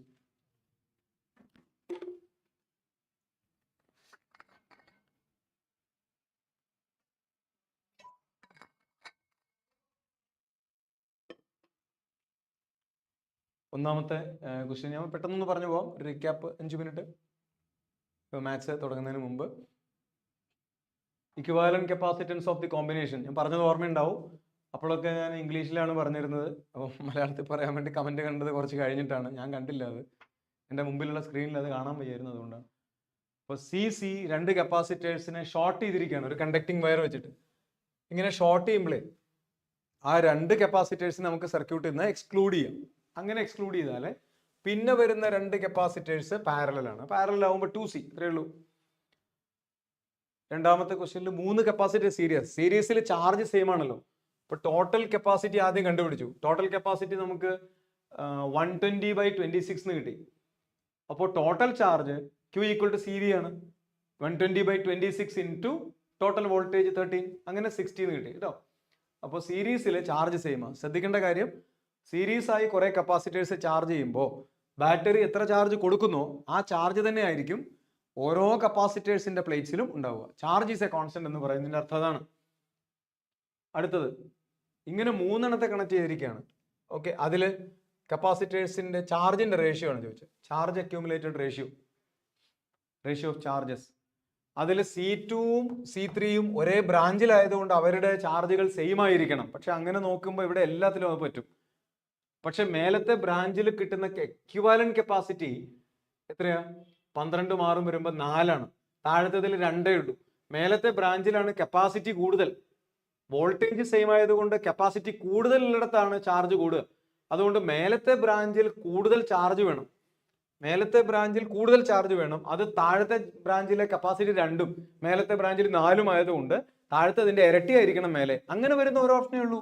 താഴത്തേത് 1 ആണെങ്കിൽ മേലത്തെ 2, മേലത്തെ ഓരോന്നിലും സെയിം ആയിരിക്കണം. താഴത്തിന്റെ ഇരട്ടി ആയിരിക്കണം മേലത്തെ ഓരോന്നിലും. അത് നോക്കുമ്പോൾ വരുന്ന ഒരെണ്ണേ ഉള്ളൂ. അത് പെട്ടെന്ന് അത് ജസ്റ്റിഫൈ ചെയ്യാൻ കഴിയും. അടുത്ത ക്വസ്റ്റ്യൻ നോക്കുമ്പോൾ ഇത് നമ്മൾ ചെയ്തതാണ്. അത് ഈ ഷോർട്ട് കട്ട് ഉപയോഗിച്ചാൽ മതിയല്ലോ. Capacity general formula. കപ്പാസിറ്ററിന്റെ രണ്ട് കണ്ടക്ടിങ് പ്ലേറ്റുകൾക്കിടയിൽ ഒരു ഡൈലക്ട്രിക് മീഡിയത്തെ ഇൻസ്റ്റാൾ ചെയ്യുക. അതിന്റെ തിക്നെസ് തന്നിട്ടുണ്ട്. T/D എന്ന് പറഞ്ഞാൽ 3/4 ആണെന്ന് ക്വസ്റ്റ്യനിൽ തന്നിട്ടുണ്ട്. അപ്പോൾ സബ്സ്റ്റിറ്റ്യൂട്ട് ചെയ്തു, അത്രേ ഉള്ളൂ. 3/4K. ഇതിനെ സോൾവ് ചെയ്യുമ്പോൾ നമുക്ക് കിട്ടുന്ന റിസൾട്ട് ആണ് ഓപ്ഷൻ എ. അടുത്ത നമ്മൾ ചെയ്തപ്പോൾ ഇതിൽ കോമൺ പൊട്ടൻഷ്യലിന്റെ ഒക്കെ ഫോമുല നമ്മൾ പഠിച്ചു. ഒരു കപ്പാസിറ്റർ C1 അതിനെ V വോൾട്ട് ചാർജ് ചെയ്തു, രണ്ടാമത്തെ ചാർജ് ഉണ്ടായിരുന്നില്ല, അതിന് ഈ പറഞ്ഞതുപോലെ കണക്ട് ചെയ്തു. കണക്ട് ചെയ്യുമ്പോൾ ചാർജ് ഇല്ലാത്ത കപ്പാസിറ്ററിന്റെ പൊളാരിറ്റി തീരുമാനിക്കുന്നത് ചാർജ് ഉള്ള കപ്പാസിറ്ററിന്റെ പൊളാരിറ്റി തന്നെയാണ് കേട്ടോ. അങ്ങനെ ചാർജിങ്ങിന് ശേഷം C2വിൽ ഷെയറിങ്ങിന് ശേഷം C2വിൽ എത്ര ചാർജ് ഉണ്ട്, അതാണ് Q2 dash. Q2 dash equal to ആദ്യം ഉണ്ടായിരുന്ന ചാർജ് C1V അല്ലേ, C1V ആണ്, മറ്റേതിൽ ചാർജ് ഉണ്ടായിരുന്നില്ലല്ലോ. ഓക്കെ, അതിനെ കപ്പാസിറ്റിയുടെ ഡയറക്റ്റ് റേഷ്യോയിൽ ഡിവൈഡ് ചെയ്യാൻ കാരണം ഷെയറിങ്ങിന് ശേഷം രണ്ടിനും ഒരേ വോൾട്ടേജ് ആയതുകൊണ്ടാണ്. അങ്ങനെയാണ് ഓപ്ഷൻ എ ആൻസർ വരുന്നത്. അടുത്ത ക്വസ്റ്റ്യൻ നോക്കിയാൽ ഇവിടെ ഇതേപോലെ തന്നെ സെയിം കൺസെപ്റ്റ് തന്നെയാണ് അപ്ലൈ ചെയ്തത്. എനർജിയാണ് ഇവിടെ, പക്ഷെ ഒന്നിന്റെ പ്ലസ് അടുത്തതിന്റെ മൈനസുമായി കണക്ട് ചെയ്തെന്ന് പറഞ്ഞിട്ടുണ്ട്. ഇപ്പൊ Q²/2C ആണ്. Q എന്ന് പറയുന്നത് രണ്ടിന്റെയും ചാർജുകളുടെ ഡിഫറൻസ് ആണ്. ചാർജുകളുടെ ഡിഫറൻസിന്റെ square divided by 2 times total capacity ചെയ്തപ്പോൾ ആൻസർ കിട്ടി. അടുത്ത ക്വസ്റ്റ്യനിൽ ഡ്രിഫ്റ്റ് വെലോസിറ്റിയുടെ കൺസെപ്റ്റ്സ് ആണ്, അത് വ്യക്തമായിട്ട് അപ്പോൾ പറഞ്ഞിരുന്നതാണ്. പിന്നെയുള്ള സ്ട്രെച്ചിങ് ആണ്, റെസിസ്റ്റൻസിന്റെ ഫോമുല. ആ സ്ട്രെച്ചിങ്ങിന് നിങ്ങൾ മറക്കാതിരിക്കേണ്ടത് ഈ ഫോമുല എന്തായാലും പരീക്ഷയ്ക്ക് ഇത് പഠിച്ചു വെക്കണം. ρL² D/m R proportional L². ഇതിൽ തന്നെ പല വെറൈറ്റീസ് പറഞ്ഞ് ഷോർട്ട് കട്ട്സും ഒക്കെ പറഞ്ഞിട്ടുണ്ട്, വീഡിയോ ഒന്നുകൂടെ കണ്ടാൽ മതി കേട്ടോ. പിന്നെ നമ്മൾ ചെയ്തത് ഇതാണ്, ഗ്രാഫിന്റെ ക്വസ്റ്റ്യൻ ആണ്, എളുപ്പമാണ്. അടുത്ത ക്വസ്റ്റ്യൻ നമ്മൾ വന്നപ്പോൾ ടെമ്പറേച്ചർ കോഎഫിഷ്യന്റ് ആണ്. അത് നമുക്ക് ഇങ്ങനെ ഇത് അപ്ലൈ ചെയ്ത് രണ്ടും കൂടി റേഷ്യോ എടുത്ത് ന്യൂമറിക്കൽ പാർട്ട് ഞാൻ ചെയ്തിരുന്നില്ല, നിങ്ങൾ ചെയ്ത് നോക്കൂ, ആൻസർ ചെക്ക് ചെയ്യുക. അടുത്തത് വരുമ്പോൾ വീണ്ടും ആ നോഡിലത്തെ വോൾട്ടേജ് കാണണം, ഓരോ ബ്രാഞ്ചിലെയും കറണ്ട് ഉൾപ്പെടെ ചെയ്തിട്ടുണ്ട്, കിർച്ചോഫ്സ് കറണ്ട് ലോ. അടുത്ത ക്വസ്റ്റ്യനിൽ ഇത് മൂന്നും പാരലൽ ആയിരുന്നല്ലോ. പാരലൽ ആവുമ്പോൾ ഇക്വൽ റെസിസ്റ്റൻസ് ഡയറക്റ്റ് ആയിട്ട് കണ്ടുപിടിച്ചാൽ മതി. ഇതിൽ രണ്ട് സെല്ലുകളുടെ സീരീസ് കോമ്പിനേഷൻ ആണ്, രണ്ട് സെല്ലുകളുടെ മൈനസും ചേർത്തിട്ടാണ് അല്ലേ. അങ്ങനെ കറണ്ടൊക്കെ കണ്ടുപിടിച്ചിട്ടാണ് ടെർമിനൽ PD ഓഫ് ചാർജിങ് സെല്ലും ഡിസ്ചാർജിങ് സെല്ലും ഒക്കെ വേർതിരിച്ച് ഒക്കെ ഡീറ്റെയിൽഡ് ആയിട്ട് തന്നെ പറഞ്ഞിട്ടുണ്ട്. വീഡിയോ ഒന്നുകൂടെ കണ്ടു നോക്കൂ. ഇതിൽ 90 വോൾട്ട് ഉണ്ട്, വോൾട്ട് മീറ്റർ റീഡിങ് എത്രയാണ് അല്ലേ. അതിൽ ഈ രണ്ടും കൂടി പാരലൽ ആയതുകൊണ്ട് അത് 80 മാറി. ആ 80ന്റെ വോൾട്ടേജ് ഓംസിലോ വെച്ച് എഴുതിയപ്പോൾ വളരെ പെട്ടെന്ന് ആൻസർ കിട്ടി. അടുത്ത ക്വസ്റ്റ്യനിലേക്ക് വന്നാൽ ഇവിടെ രണ്ട് സെല്ലുകൾ വളരെ പോപ്പുലർ ആയിട്ടുള്ള ക്വസ്റ്റ്യനാണ്. കീം മുതൽ എല്ലാ വർഷങ്ങളിലും ഏതെങ്കിലുമൊക്കെ പേപ്പറിൽ കാണുന്ന ചോദ്യമാണ്. രണ്ട് EMFകൾ ഐഡന്റിക്കൽ ആണ്, പക്ഷെ ഇന്റേണൽ ഡിഫറൻ്റ് ആണ്. അതിൽ രണ്ടാമത്തെ സെല്ലിന്റെ ടെർമിനൽ PD 0 ആണെങ്കിൽ എന്താണ് കണ്ടീഷൻ? നല്ല ചോദ്യമാണ്. രണ്ടാമത്തെ സെല്ലിന്റെ 0 ആണെങ്കിൽ ഓപ്ഷൻ എയും, ഒന്നാമത്തെ 0 ആണെങ്കിൽ ഓപ്ഷൻ ബിയോ വരിക. അപ്പോൾ അതൊക്കെ മാറി ചോദിക്കാൻ സാധ്യതയുണ്ട്. ഇവിടെ ഐഡന്റിക്കൽ സെല്ലുകൾ സീരീസ് ആയാലും പാരലൽ ആയാലും ഒരേ കറണ്ട് വന്നാൽ ടോട്ടൽ എക്സ്റ്റേണൽ ഡിസ്റ്റൻസും ഓരോ സെല്ലിന്റെ ഇന്റേണൽ ഡിസ്റ്റൻസും ഈക്വൽ ആയിരിക്കണം എന്ന് വരുന്ന രണ്ട് ചോദ്യങ്ങൾ നമ്മളിവിടെ ചെയ്തിട്ടുണ്ട്. ഇനി അടുത്തത് പവർ ട്രാൻസ്ഫർ തിയറം ആണ്. മാക്സിമം പവർ ട്രാൻസ്ഫർ ചെയ്യണമെങ്കിൽ എക്സ്റ്റേണൽ ഡിസ്റ്റൻസും ഇന്റേണൽ ഡിസ്റ്റൻസും ഈക്വൽ ആയിരിക്കണം എന്ന് വെറുതെ പറഞ്ഞ് അങ്ങനെ പഠിച്ചാൽ പോരാ. ടോട്ടൽ എക്സ്റ്റേണൽ ഡിസ്റ്റൻസും ടോട്ടൽ ഇന്റേണൽ ഡിസ്റ്റൻസും തന്നെ ഈക്വൽ ആയിരിക്കണം. അടുത്ത ക്വസ്റ്റ്യൻ നമ്മൾ ചെയ്തത് ബാലൻസിങ് ഓഫ് ബ്രിഡ്ജ് ആണ്. ആ സിയിലും ഡിയിലും ഒരേ വോൾട്ടേജ് വരുമ്പോൾ 5 ഓമിൽ കൂടി കറണ്ട് ഇല്ല. അങ്ങനെ ഓരോ ബ്രാഞ്ചിലെ കറണ്ടും കണ്ടുപിടിച്ചു. ഓരോ റെസിസ്റ്റൻസിന്റെ പൊട്ടൻഷ്യൽ ഡിഫറൻസ് വേണമെങ്കിൽ എഴുതാൻ പറ്റും. അടുത്ത ക്വസ്റ്റ്യൻ വന്നിരിക്കുന്നത് പൊട്ടൻഷ്യോമീറ്ററിൽ പൊട്ടൻഷ്യൽ ഗ്രേഡിയന്റ് ആണ് നമ്മൾ പ്രധാനമായിട്ട് പഠിച്ചത്. കാര്യമായിട്ട് പൊട്ടൻഷ്യോമീറ്റർ ചോദ്യം 2024 വന്നിരുന്നില്ല. സിമ്പിൾ ആയിട്ടുള്ള ചോദ്യങ്ങളൊക്കെ വരാൻ സാധ്യതയുണ്ട്. ഇതിന്റെ മാക്സിമം വോൾട്ടേജ് എന്ന് പറഞ്ഞാൽ potential gradient into maximum length of the wire ആണ്. അത്രയും നമ്മൾ അതിൽ ചെയ്തിട്ടുള്ളൂ. അതിൽ ഇനി സ്റ്റഡി സ്റ്റേറ്റ് ട്രാൻസിയൻസ്, അത് ഇപ്പോൾ തന്നെ നമ്മൾ പറഞ്ഞു കഴിഞ്ഞതാണ്, അതിൽ ഇനി കൂടുതലായിട്ട് ഒന്നും പറയേണ്ടി വരില്ല. സ്റ്റഡി സ്റ്റേറ്റിൽ രണ്ട്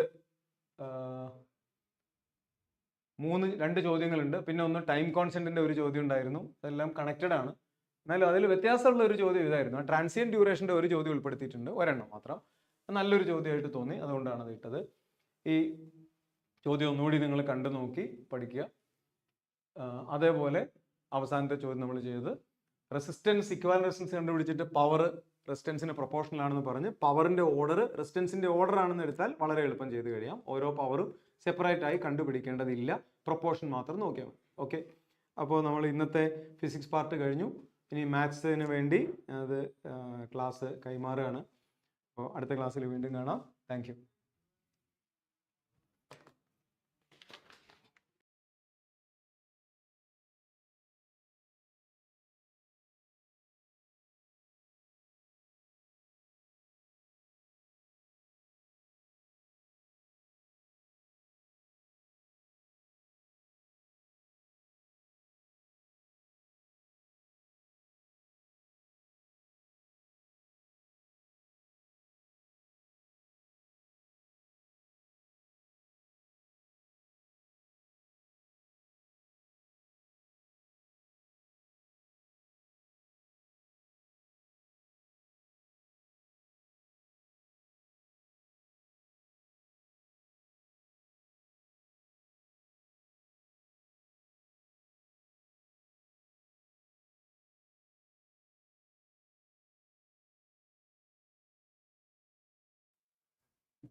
Okay,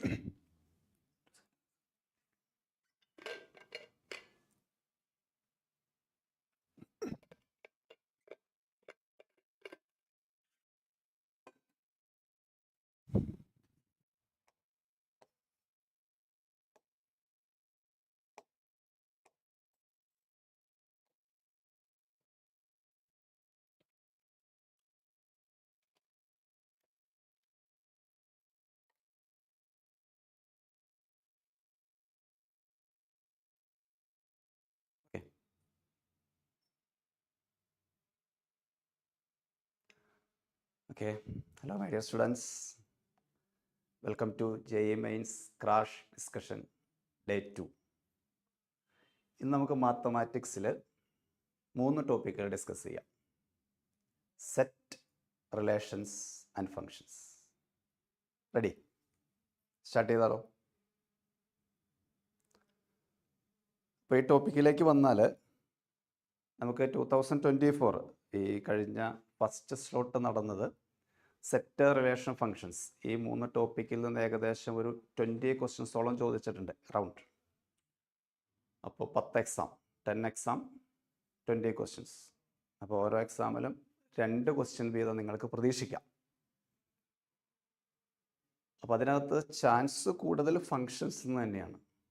ഫങ്ഷനിൽ നിന്ന് ഡൊമൈൻ റേഞ്ച് റിലേറ്റഡ് ആയിട്ടുള്ള ക്വസ്റ്റ്യൻസ് വരാം. ബൈജക്റ്റീവ് ഫങ്ഷൻസ് 1, 1 on 2 ചെക്ക് ചെയ്യേണ്ട ക്വസ്റ്റ്യൻസ് വരാം. കോമ്പോസിഷൻ ഓഫ് ഫങ്ഷൻസ്, കോമ്പോസിഷൻ്റെ ക്വസ്റ്റ്യൻ ചിലപ്പോൾ കണ്ടിന്യൂവിറ്റിയിൽ നിന്ന് ചോദിക്കാം. കോമ്പോസിഷനൊക്കെ ചോദിച്ചിട്ട് കണ്ടിന്യൂവിറ്റി, ഡിഫറൻഷ്യബിലിറ്റി എന്നാവാൻ ചിലപ്പോൾ. റിലേഷൻസിലേക്ക് വന്നാൽ 12th പഠിച്ച equivalence relation, reflexive, symmetric, transitive, ഇതുമായി ബന്ധപ്പെട്ട ക്വസ്റ്റ്യൻ ആവാം. സെറ്റിലേക്ക് വന്നാൽ കൂടുതൽ സാധ്യത ഓപ്പറേഷൻസ് ഓൺ സെറ്റ്, യൂണിയൻ ഇൻ്റർസെക്ഷനുമായിട്ട് കണക്ട് ചെയ്ത് നിങ്ങൾ റിസൾട്ടൊക്കെ പഠിച്ചല്ലോ. അതുമായി ബന്ധപ്പെട്ട് നിങ്ങൾ NCERT-യിൽ പഠിച്ചതിൽ നിന്ന് കുറച്ചുകൂടി ലെവൽ കൂടിയ ക്വസ്റ്റ്യൻസ് പ്രതീക്ഷിക്കാം. അതല്ലെങ്കിൽ സബ്സെറ്റുമായി റിലേറ്റ് ചെയ്തിട്ടുള്ള സബ്സെറ്റിൻ്റെ നമ്പർ ഓഫ് സബ്സെറ്റ്, അതിൻ്റെ ഫോർമുലാസ്, അതൊക്കെ കണക്ട് ചെയ്തിട്ടുള്ള ക്വസ്റ്റ്യൻസ്, ഇതിനൊക്കെയാണ് സാധ്യത. അപ്പോൾ ഏറ്റവും കൂടുതൽ ചാൻസ് ഫങ്ഷന് തന്നെ കൊടുക്കുന്നു, ഫങ്ഷൻസിൻ്റെ ഡൊമൈൻ റേഞ്ചിന് തന്നെ കൊടുക്കുന്നു. ഞാൻ ഈ ഒരു ടോപ്പിക് ഒന്ന് അനലൈസ് ചെയ്ത് നിങ്ങളോട് പറഞ്ഞു എന്നേ ഉള്ളൂ. അപ്പോൾ 2 ക്വസ്റ്റ്യൻ എന്ന് പറയുമ്പോൾ ഫങ്ഷനിൽ നിന്നൊരു ക്വസ്റ്റ്യൻ, റിലേഷനിൽ നിന്നൊരു ക്വസ്റ്റ്യൻ, ആ ഒരു രീതിയിൽ നമുക്ക് പ്രതീക്ഷിക്കാം. വലിയ പ്രശ്നങ്ങളൊന്നും ഉണ്ടാവാറില്ല. ഈ ഡൊമൈൻ റേഞ്ച് ചെയ്യുമ്പോൾ ഡൊമൈൻ്റെ ക്വസ്റ്റ്യൻ ആട്ടോ റേഞ്ചിനെ അപേക്ഷിച്ച് കൂടുതൽ ഇമ്പോർട്ടൻസ്. അപ്പോൾ ആ ക്വസ്റ്റ്യൻസ് വരുമ്പോൾ അതുമായി ബന്ധപ്പെട്ട കുറച്ച് തിയറിയൊക്കെ ഞാൻ പറയാം. നമുക്ക് ഡയറക്റ്റ് ക്വസ്റ്റ്യനിലേക്ക് പോവാം. See the first question. First question, ABC are 3 sets. They give 2 concepts. One is A intersection B equal to A intersection C. A intersection B equal to A intersection C. Another point is A union B equal to A union C. ഇങ്ങനെ 2 കാര്യങ്ങൾ അവർ തന്നിട്ടുണ്ട്. അപ്പോൾ ഇത് ഒരു പരിധി വരെ കാണുമ്പോൾ നിങ്ങൾക്ക് ക്ലിയർ ആണ്. A intersection B equal to A intersection C. A union B equal to A union C. Which option is correct എന്ന് ചോദിച്ചാൽ B equal to C. It's a simple question. Second option mark ചെയ്യാം, എളുപ്പമാണ്. ഞാനിതിനൊരു theoretical proof just ഒന്ന് പറയാം. മറ്റൊന്നുമില്ല, വളരെ സിമ്പിളായിട്ടുള്ളൊരു കാര്യം. A union B equal to A union C എന്നവർ തന്നിട്ടുണ്ട്. ഞാനൊരു കാര്യം ചെയ്യുന്നു, take intersection with B on both sides. അപ്പോൾ what is left side? A union B intersection C. A union B means complete element in A and B. take intersection with B, simply it is B.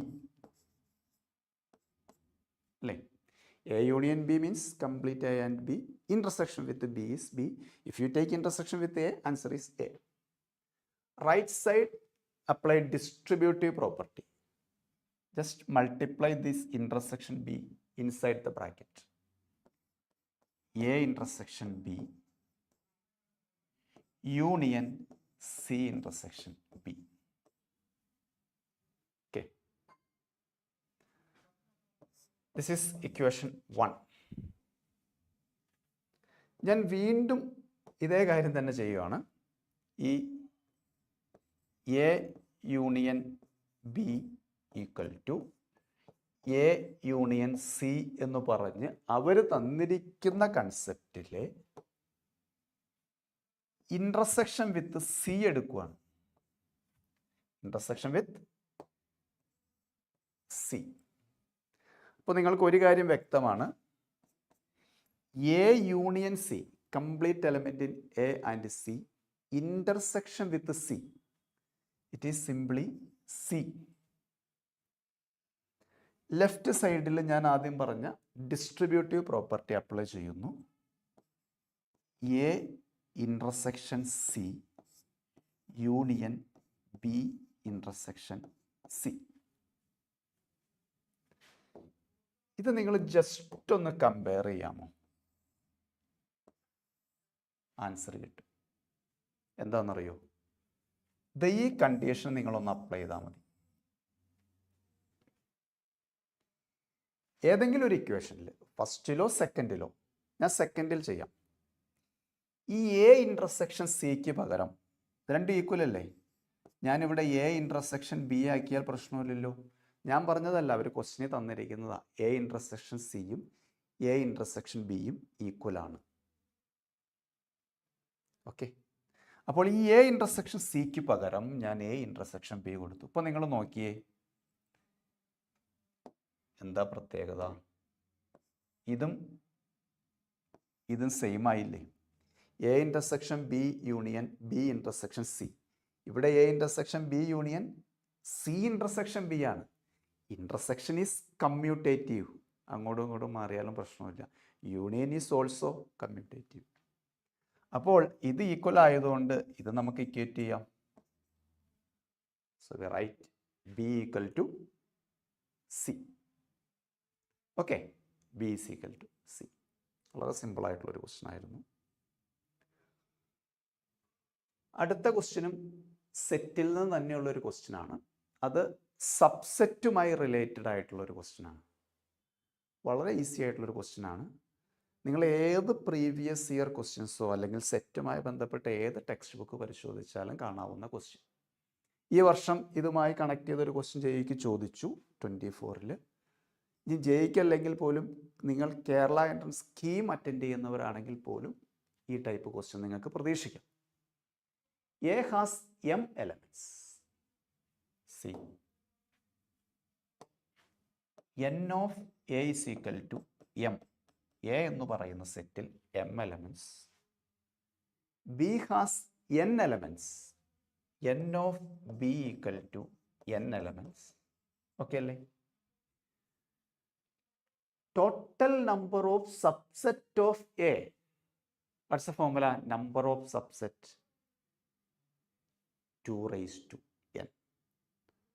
Number of proper subset 2 raised to n minus 1. Read the question. If the total number of subset of A, Aയിൽ m elements ഉണ്ട്, എത്ര subset ഉണ്ട്? 2 raised to m. Is what? Is 112 more than 112 കൂടുതലാണ് ആരേക്കാൾ? Total number of subset of B.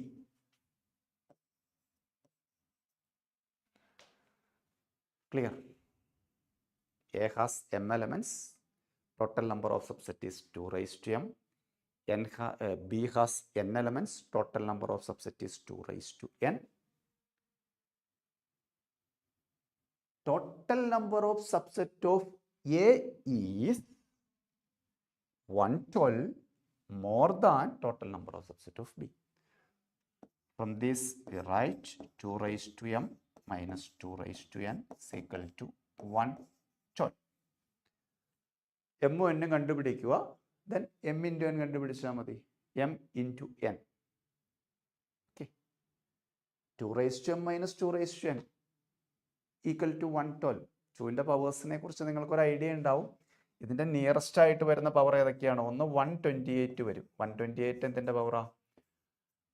2 raised to 7 ആയാലോ? 2 raised to 5 32, 2 raised to 6 74, 2 raised to 7 കൊടുക്കാം. 112 difference കിട്ടണം. അപ്പോൾ ഒരു 16 കൊടുത്താൽ പോരെ? ഡിഫറൻസ് കാണുമ്പോൾ 2 1 1. അപ്പോൾ 16 കിട്ടുന്ന എപ്പോഴാണ്? 2 raised to 4. So m is equal to 7 and n is equal to 4. ഇവിടെ ക്വസ്റ്റിനെ ചോദിച്ചിരിക്കുന്നത് m into n ആണ്. So 7 into 4 answer is 28. ഇത് 2020 ക്വസ്റ്റ്യൻ ആണ് കേട്ടോ. 2020 JEE മെയിൻസിൻ്റെ ക്വസ്റ്റ്യൻ ആണ്. ഈ വർഷം ചോദിച്ചിരുന്നു. ഇനി വന്നാലും ചിലപ്പോൾ ചില മാറ്റങ്ങളൊക്കെ അവർ ആ ക്വസ്റ്റ്യനിൽ ആഡ് ചെയ്യും. സെയിം ക്വസ്റ്റ്യൻ തന്നെ വരണമെന്നൊന്നുമില്ല. പക്ഷെ കേരള എൻട്രൻസിന് നിങ്ങൾക്ക് പ്രതീക്ഷിക്കാം. ഈ കൺസെപ്റ്റ് വെച്ചിട്ടുള്ള ചിലപ്പോൾ വളരെ സിമ്പിളായിട്ടുള്ള ക്വസ്റ്റ്യൻ. നമ്പർ ഓഫ് സബ്സെറ്റ് ഒക്കെ ഒന്ന് ഓർത്തോളൂ. നമുക്ക് അടുത്ത ക്വസ്റ്റ്യനിലേക്ക് പോകാം. വീണ്ടും സെറ്റിൽ നിന്ന് തന്നെയുള്ളൊരു ക്വസ്റ്റ്യൻ ആണ്. A survey shows that 63% in a city read newspaper A. അപ്പോൾ ഈ പെർസെൻറ്റേജിൻ്റെ ക്വസ്റ്റ്യൻ ആയതുകൊണ്ട് ഞാൻ ടോട്ടൽ 100 എന്ന് എടുത്തിട്ട് ഈ പെർസെൻറ്റേജ് എല്ലാം നമ്പറിലേക്ക് മാറ്റുകയാണ്. അപ്പോൾ ന്യൂസ് പേപ്പർ എ റീഡ് ചെയ്യുന്ന എത്രയാണ്? 63% ആണ്. ഞാനപ്പോൾ അത് 63 എന്ന് എടുത്തു. 76% റീഡ് ന്യൂസ് പേപ്പർ ബി. അപ്പോൾ ന്യൂസ് പേപ്പർ ബി നമുക്ക് 73 എന്ന് എടുക്കാം. X% people read both the newspaper. N of A intersection B എന്ന് പറയുന്നത് X എന്നാണ്. Then the possible value of X can be. Xൻ്റെ വാല്യൂവിനെ കുറിച്ചാണ് പറഞ്ഞിരിക്കുന്നത്. ഇതിനകത്ത് ഏത് ഓപ്ഷൻ മാർക്ക് ചെയ്യാം? ഈ ടൈപ്പ് ക്വസ്റ്റ്യൻസ് നിങ്ങൾക്ക് പ്രതീക്ഷിക്കാം. ഞാനിവിടെ 2 കാര്യങ്ങളാണ് ഇതിനു വേണ്ടി ഉപയോഗിക്കുന്നത്. 1, ഞാൻ ഒന്നാമതായിട്ട് ഉപയോഗിക്കുന്നത് എന്താണെന്ന് വെച്ചാൽ N of A union B എന്ന് പറയുന്നത് less than or equal to 100 ആയിരിക്കും. റീസൺ, നമ്മളെല്ലാം പെർസെൻറ്റേജിലാണ് എടുത്തിരിക്കുന്നത്. അപ്പോൾ എയിലും ബിയിലും ഉള്ള നമ്പർ കംപ്ലീറ്റ് ആഡ് ചെയ്താലും 100 അതിനേക്കാൾ ചെറുതായിരിക്കുമല്ലോ, അല്ലേ? N ഓഫ് എ യൂണിയൻ ബിയുടെ ഫോർമുല നിങ്ങൾക്കറിയാം. N of A plus N of B minus N of A intersection B. So we write 63 പ്ലസ് 73 മൈനസ് 63. 73 അല്ല കേട്ടോ, എനിക്ക് ചെറിയൊരു കറക്ഷൻ പറ്റി. 76 ആണ് കേട്ടോ. 76 minus X less than or equal to 100. Simplify this. 6 plus 3 9, 6 plus 7 13. 100 shifted to left side, less than or equal to x. That implies 39 less than or equal to x. Lower limit of x is 39. X is greater than or equal to 39. അപ്പോൾ തീർച്ചയായിട്ടും നിങ്ങൾക്ക് D cut ചെയ്യാം, കാരണം അത് 29 ആണ്. സിയും cut ചെയ്യാം, അത് 37 ആണ്. 39 ആണ് മിനിമം വരേണ്ടത്. ഇനി മാക്സിമത്തെ കുറിച്ച് എന്ത് ചെയ്യും? നിങ്ങൾക്ക് എല്ലാവർക്കും അറിയാവുന്ന ഒരു സിമ്പിൾ കൺസെപ്റ്റ് ഉണ്ട്. N of A intersection B, ഇതാണ് ഞാൻ രണ്ടാമത് അപ്ലൈ ചെയ്യുന്ന കണ്ടീഷൻ. ഇതായിരുന്നു first condition. Second condition, N of A intersection B is what? N of A intersection B എന്ന് പറഞ്ഞാൽ അത് less than or equal to minimum of N of A or N of B. ശരിയല്ലേ? ഇതിനകത്ത് minimum ഏതാണോ അതിനേക്കാൾ ചെറുതോ അല്ലെങ്കിൽ equal അല്ലേ വരാൻ പറ്റുള്ളൂ. നോക്ക്, എയിലൊരു 5 എലമെന്റ് ഉണ്ടെന്നിരിക്കട്ടെ. എയിൽ 5, എ ഹാസ് 5. ബിയിൽ ഒരു 6 എലമെന്റ്സ്. എയിൽ 5, ബിയിൽ 6. എ അല്ല 6 എന്നുള്ളത് മാറ്റിയിട്ട് കുറച്ചുകൂടെ ഒരു 9. എനിക്ക് പറയാൻ പറ്റുമോ എ ഇൻ്റർസെക്ഷൻ ബിയിൽ 7 എലമെന്റ് ഉണ്ടാവും എന്ന് പറയാൻ പറ്റുമല്ലോ. N of A, N of B, അതിനകത്ത് ഏതാണോ മിനിമം അതാണ് ഇൻ്റർസെക്ഷനിൽ വരാൻ സാധ്യതയുള്ളൂ, അല്ലെങ്കിൽ അതിനേക്കാൾ ചെറുതും. ശരിയല്ലേ? എയിൽ 5 എലമെന്റ്, ബിയിൽ 9 എലമെന്റ്. എ ഇൻ്റർസെക്ഷൻ ബിയിൽ ഒരു 7 എലമെന്റ് ഉണ്ടെന്ന് പറഞ്ഞാൽ നിങ്ങൾ അംഗീകരിക്കുമോ? A intersection B means common to both A and B. എയിൽ 5 അല്ലേ ഉള്ളൂ. അപ്പോൾ ഇതിനകത്ത് മിനിമം ആരാ? ഇതിനകത്ത് മിനിമം 63 ആണ്. അപ്പോൾ ഈ എക്സ് എന്ന് പറയുന്നത് less than or equal to 63 ആയിരിക്കണം.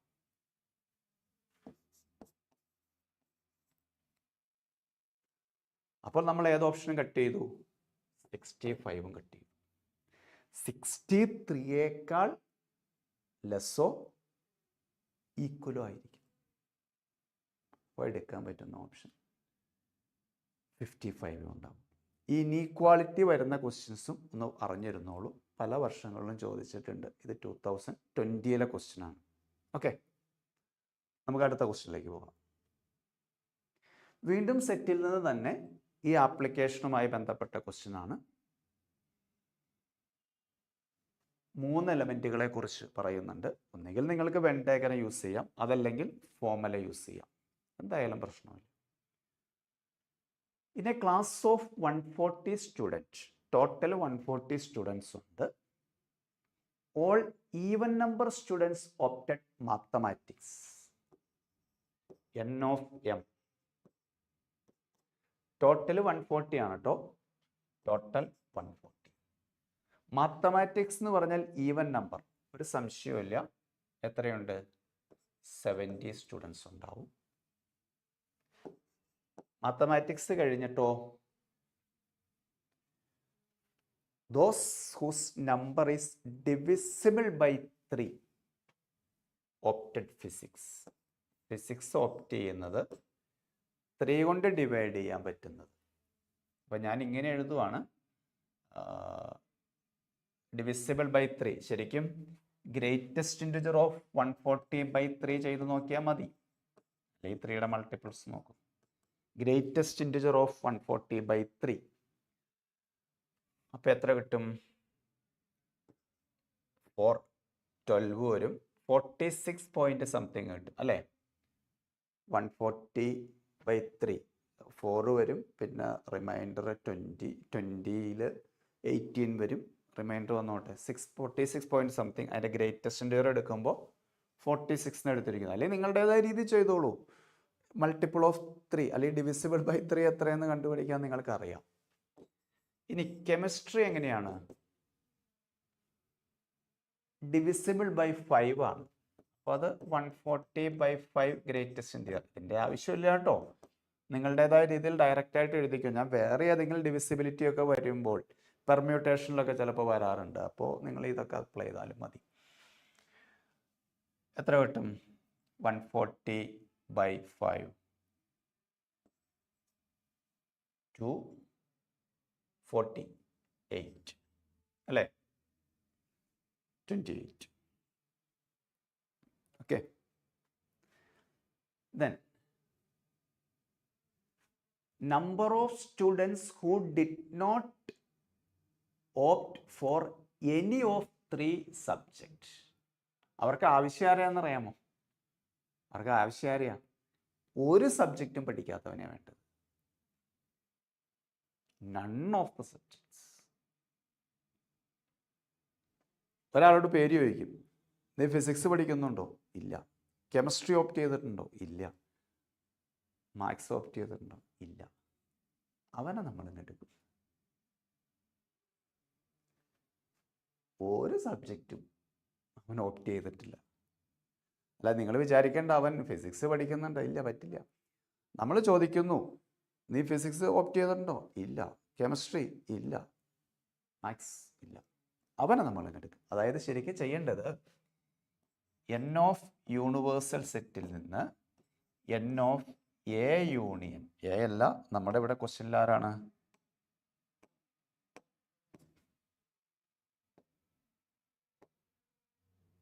നമ്മുടെ ഇവിടെ ക്വസ്റ്റ്യനിൽ M union P union C. Total എത്രയുണ്ടോ, അതായത് ടോട്ടൽ എന്ന് പറയുമ്പോൾ അതിനകത്ത് ഒരു സബ്ജക്റ്റ് ഓപ്റ്റ് ചെയ്തവരുണ്ടാവാം, 2 ഉണ്ടാവാം, 3 ഉണ്ടാവാം, എല്ലാം ഉണ്ടാവും. അതിനകത്ത് ടോട്ടലിൽ നിന്ന് അവരെ അങ്ങ് സബ്ട്രാക്ട് ചെയ്ത് കളഞ്ഞാൽ മതി. അപ്പോൾ 140 മൈനസ് ഇതൊന്ന് കണ്ടുപിടിക്കാം നമുക്കിവിടെ. ഓക്കെ, നമുക്കിതിനാവശ്യമുള്ള ഓരോ ഇൻഫർമേഷൻസ് എഴുതാം. വെൻ ഡയഗ്രം അപ്ലൈ ചെയ്താലും കുഴപ്പമൊന്നുമില്ല കേട്ടോ. N of M union P union സിയുടെ ഫോർമുല അറിയാലോ, ഫോർമുല അപ്ലൈ ചെയ്താലും മതി.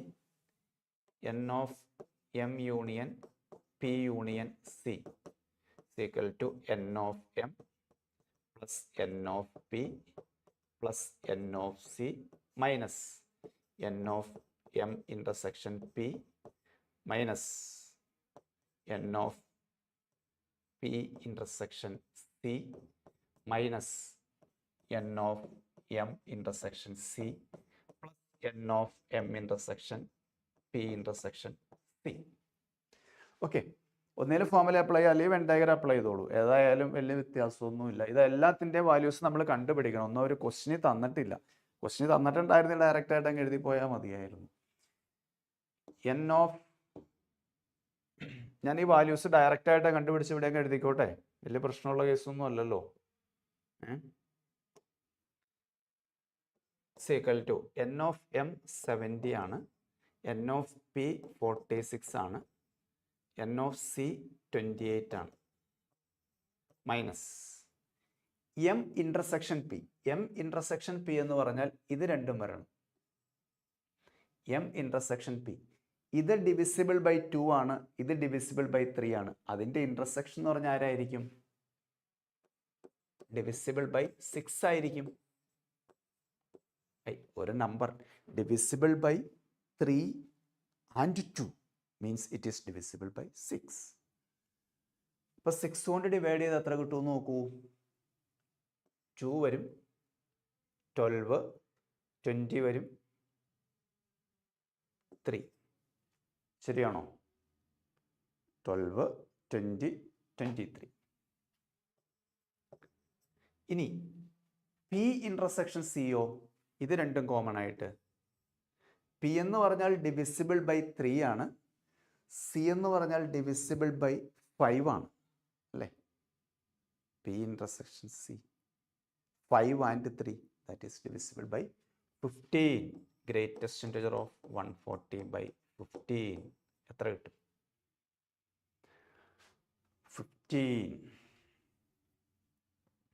15 ഇൻറ്റു 10 ചെയ്യുമ്പോൾ 150 കിട്ടും. അപ്പം 9 കൊടുത്താൽ പോരെ.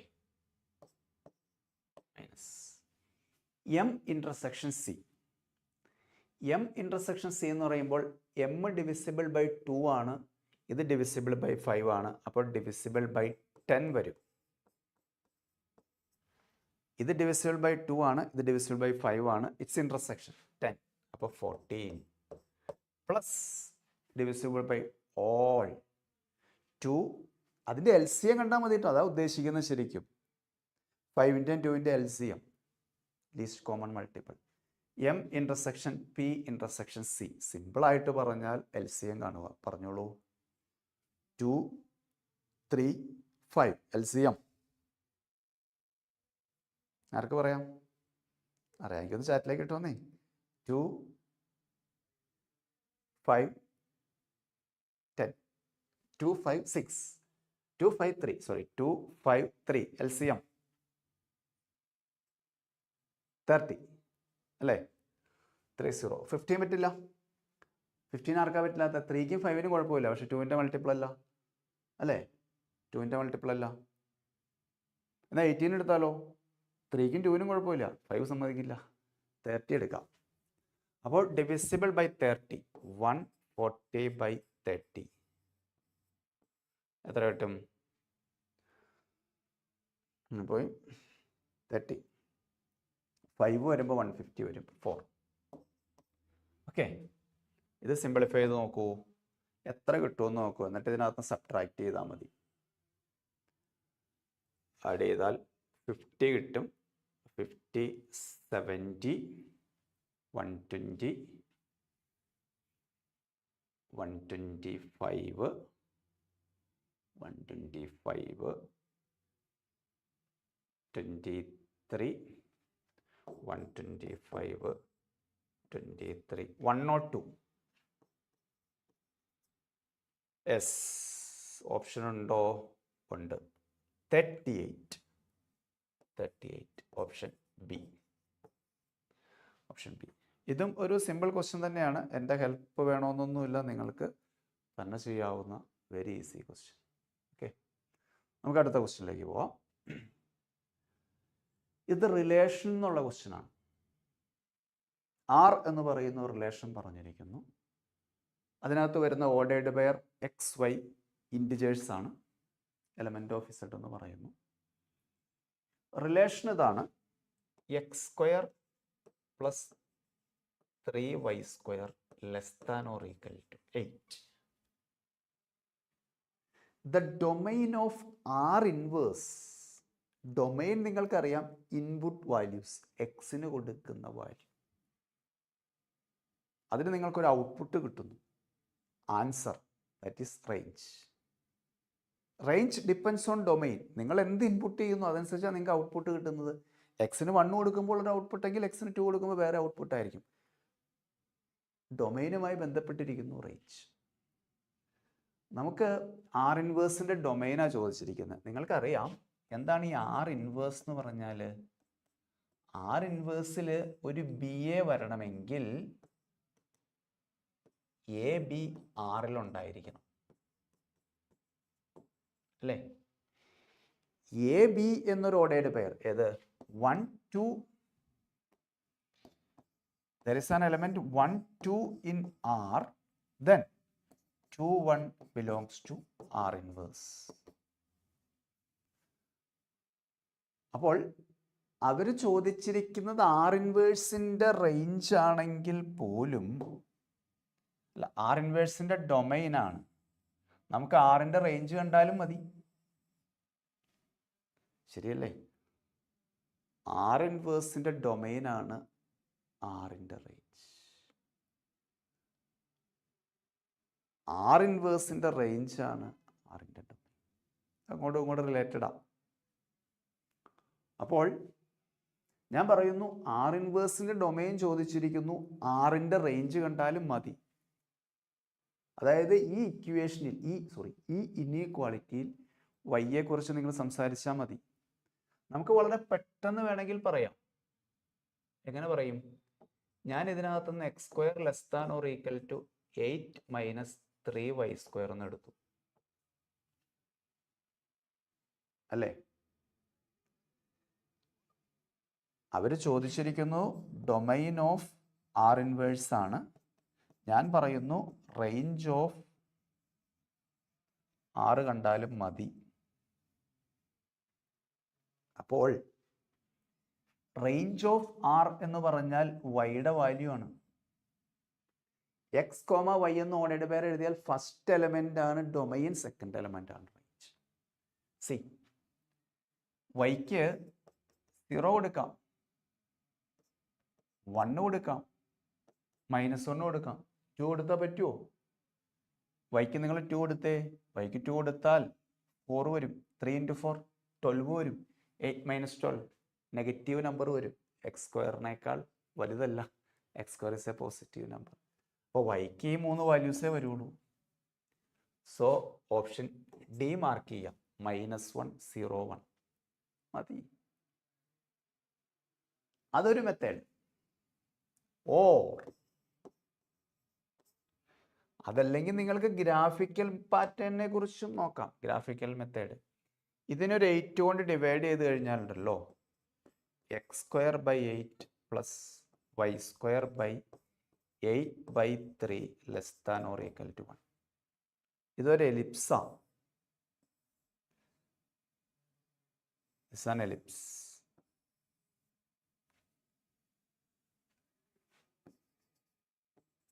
ഇത് a² 8 എന്ന് പറഞ്ഞാൽ a². അപ്പോൾ a എന്തായിരിക്കും? ഒന്നുകിൽ 2√2, ഇത് -2√2, ഇത് 2√2/√3, ഇത് -2√2/√3. ഇതിൻ്റെ ആവശ്യമൊന്നുമില്ല, നമുക്ക് അല്ലാതെ അവിടെ നിന്ന് കിട്ടും. അപ്പോൾ ഇവിടെ നിന്ന് വാല്യൂസ് നിങ്ങൾ നോക്കിയാലും മതി. ഇത് എന്ന് പറയുന്നത് √2/√3 എന്ന് പറയുന്നത് 1നേക്കാൾ ലെസ്സാ അല്ലേ? √2/√3 1നേക്കാൾ ചെറുതാ. ഇൻറ്റു 2 ചെയ്യുമ്പോൾ ആ നമ്പർ എന്തായാലും 2നേക്കാൾ ചെറുതായിരിക്കും. അപ്പോൾ 2 ഇവിടെ വരും, -2 ഇവിടെ വരും. അപ്പോൾ ഇതിൻ്റെ ഇടയ്ക്ക് വരുന്ന ഇൻറ്റിജർ എന്ന് പറഞ്ഞാൽ 3 വാല്യൂസ് എന്തായാലും ഉണ്ടാവുള്ളൂ. ഇത് ഇവിടെ -1 0 1. ഓക്കെ, അപ്പോൾ തീർച്ചയായിട്ടും ഓപ്ഷൻ ഡി മാർക്ക് ചെയ്യാം. ഒരു സിമ്പിൾ ക്വസ്റ്റ്യൻ ആയിട്ട് കണ്ടാൽ മതി. പക്ഷെ ഇതൊക്കെ ആക്ച്വൽ ക്വസ്റ്റ്യൻ ആട്ടോ. JEE main September 1 second shift 2020 ചോദിച്ചതാണ്. 2020 ചോദിച്ച ക്വസ്റ്റ്യൻ ആണ് ഇതെല്ലാം. അടുത്ത ക്വസ്റ്റ്യൻ, അത് വീണ്ടും റിലേഷൻ എന്നുള്ളൊരു ക്വസ്റ്റ്യൻ തന്നെയാണ്. A relation R on the set of complex numbers is defined by Z1 related to Z2, Z1 related to Z2, if and only if Z1 minus Z2 by Z1 plus Z2 is real number എന്നാട്ടോ. is real. ആ question incomplete ആണ്. is an equivalence relation. ഇത് കുറച്ച് പഴയ ക്വസ്റ്റ്യനാണ്, ഒരു 90-ക്കൊക്കെ മുൻപുള്ളതാണ്. അപ്പം അന്നൊക്കെ subjective question ഉണ്ടായിരുന്നു. Show that. അത് നമുക്ക് വേണമെങ്കിൽ ഇവിടെ ഡെവലപ്പ് ചെയ്ത് ചോദിക്കാം. ഒരു ഇസ് ആ ഡാഷ് റിലേഷൻ, അത് ഇക്വലൻസ് എന്നോ reflexive, symmetric, transitive, reflexive and symmetric, അങ്ങനെയുള്ള ക്വസ്റ്റ്യനൊക്കെ ഇപ്പോൾ ചോദിക്കുന്നുണ്ട് സ്ഥിരമായിട്ട്. ഇതാണ് റിലേഷൻ. അപ്പം നമ്മളിത് ഇപ്പം അന്ന് ചോദിച്ച ക്വസ്റ്റ്യൻ ആട്ടോ ഞാൻ പറഞ്ഞത്. ആ ഒരു 90 കാലഘട്ടത്തിന് മുൻപ് ചോദിച്ചത് show that it is an ഇക്വലൻസ് relation ആയിരുന്നു. ഇനി വരുമ്പോൾ അങ്ങനെ ആവണമെന്നില്ല. Okay,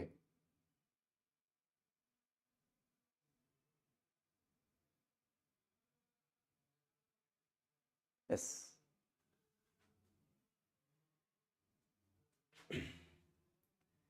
Z1 minus Z2 by Z1 plus Z2 is real. See, first we check about reflexive. Reflexive means an element related to itself. Z1 related to Z1. Z1 related to Z1. That is reflexivity. What's a relation? R, the relation R represents difference between these two divided by sum of these two. That's a relation. ആ relation R ചെയ്യുന്ന duty ഞാൻ പറഞ്ഞത്, difference between these two divided by sum between these two. What's a difference between these two? If Z1 and Z1, Z1 minus Z1 by Z1 plus Z1, which is 0. Why? Z1 minus Z1 is 0.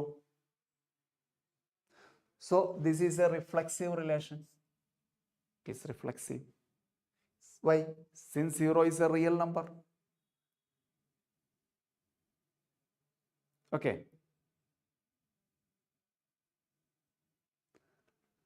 Next, symmetric.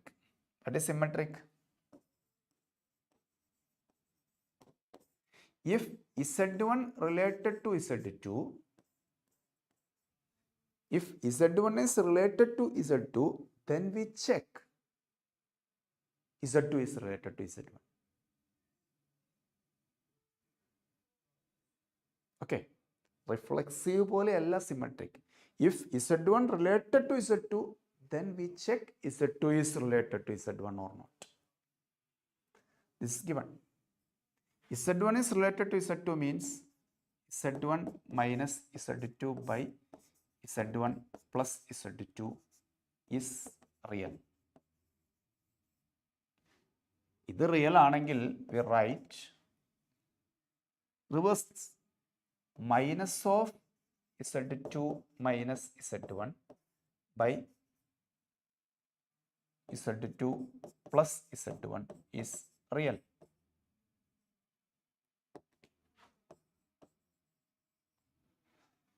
Z1 minus Z2 real anengil Z2 minus Z1 real. If you take difference between divided by sum between, you get a real number. That ordered pair lies on this relation. Okay. Difference between two number divided by sum between two number, you get a real number as answer. Here you get a real number. Why? You say that this is a real number. Either real number or either real number. What's the difference? Or minus additional. If there is a negative symbol, no problem. That's a real number. 5 or minus 5, both are real. This is a real number. That implies Z2 related to Z1. So it is symmetric. It is reflexive and symmetric. Transitive matram check. Say the relation is transitive or not.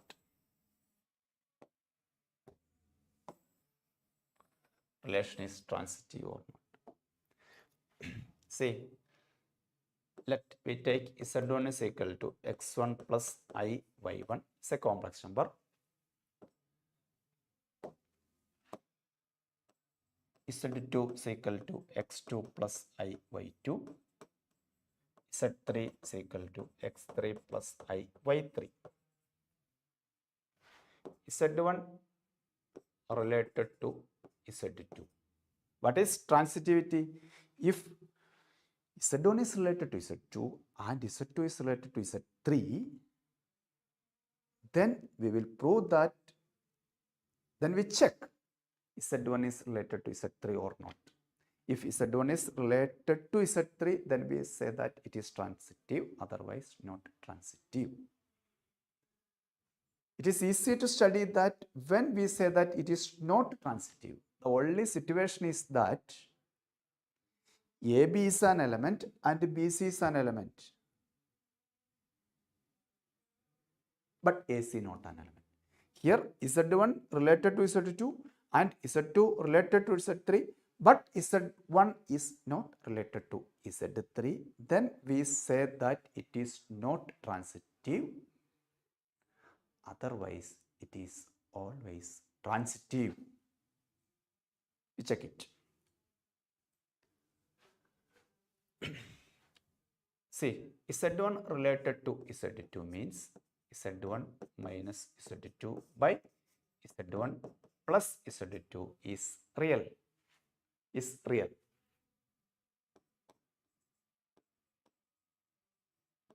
That implies, what is Z1 minus Z2? This minus this. This minus this. I just rearrange it. X1 minus X2 plus I into Y1 minus Y2. When we add or subtract two complex numbers, real, imaginary, separately we solve. X1 minus X2, Y1 minus Y2. Why? Z1 plus Z2. X1 plus X2 plus I into Y1 plus Y2. Okay, is real.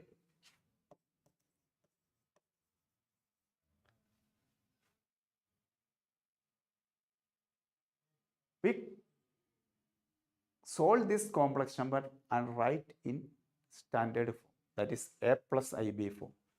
For that, we multiply both numerator and denominator by its conjugate. Denominator conjugate. What is denominator conjugate? It is x1 plus x2 minus I into y1 plus y2. Also denominator x1 plus x2 minus I into y1 plus y2. It's conjugate.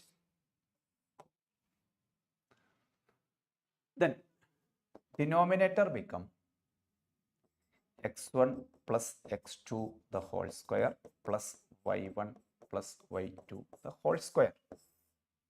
In a complex number, we know that a plus ib into a minus ib is equal to a square plus b square. In a complex number, a plus ib into a minus ib is a square plus b square.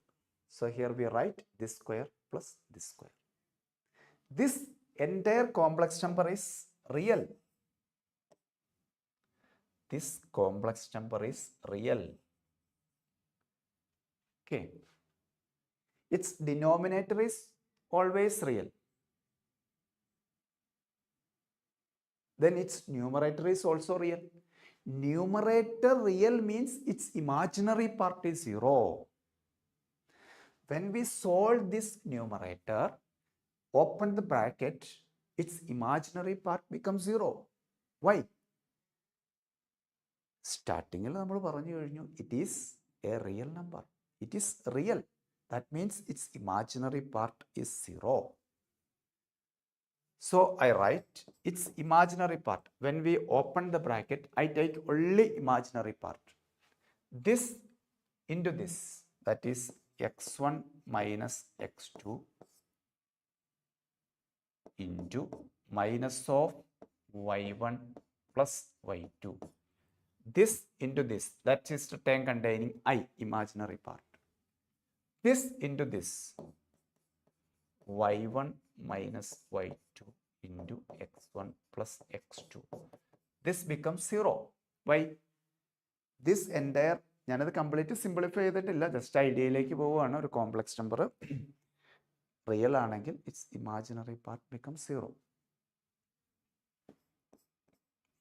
ഇത് bracket open ചെയ്ത് കഴിഞ്ഞാൽ ഈ minus ബ്രാക്കറ്റിന് ഇൻസൈഡിൽ കൊണ്ടുവന്നു കഴിഞ്ഞാൽ x2 minus x1 എന്ന് എഴുതാം. This can be written as x2 minus x1. Open the bracket. x2 y1 plus x2 y2 minus x1 y1 minus x1 y2 plus y1 x1 plus y1 x2 minus y2 x1 minus y2 x2 is equal to 0. Then x2 y1 and x2 y1 is cancelled.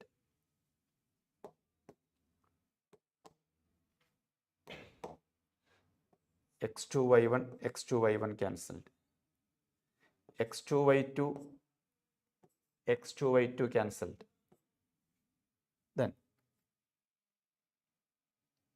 Then minus x1 y1 plus x1 y1 cancelled.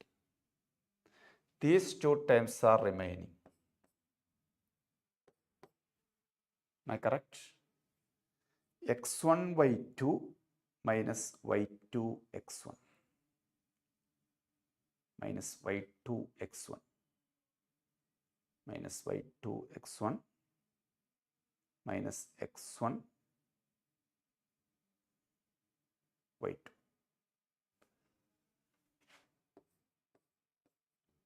From this we write എന്തെങ്കിലും correction ഉണ്ടോ? x1 minus x2 x1 minus x2 xy1 plus y2. സ്റ്റെപ്പുകൾ കുറച്ച് എഴുതി ഇപ്പം എങ്ങും തെറ്റ് വന്നിട്ടില്ലല്ലോ. ഇല്ല, ഇത് y1 minus y2 x1 plus x2 y1 minus y2 x1 plus x2 x2 minus x1 minus y1 plus y2 minus y1 plus y2 x2 y1 that is x1 y1 is equal to minus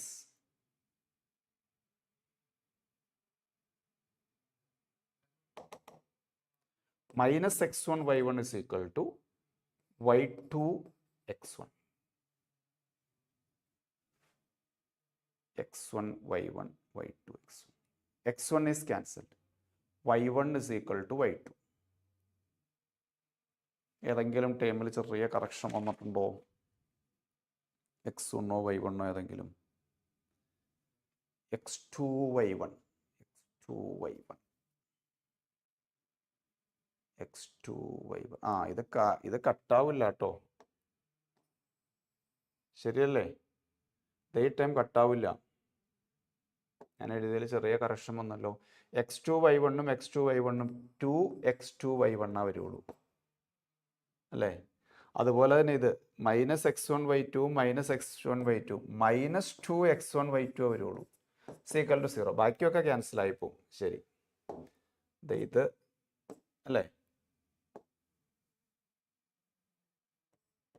ഈ ടൈമും കട്ടാവില്ല.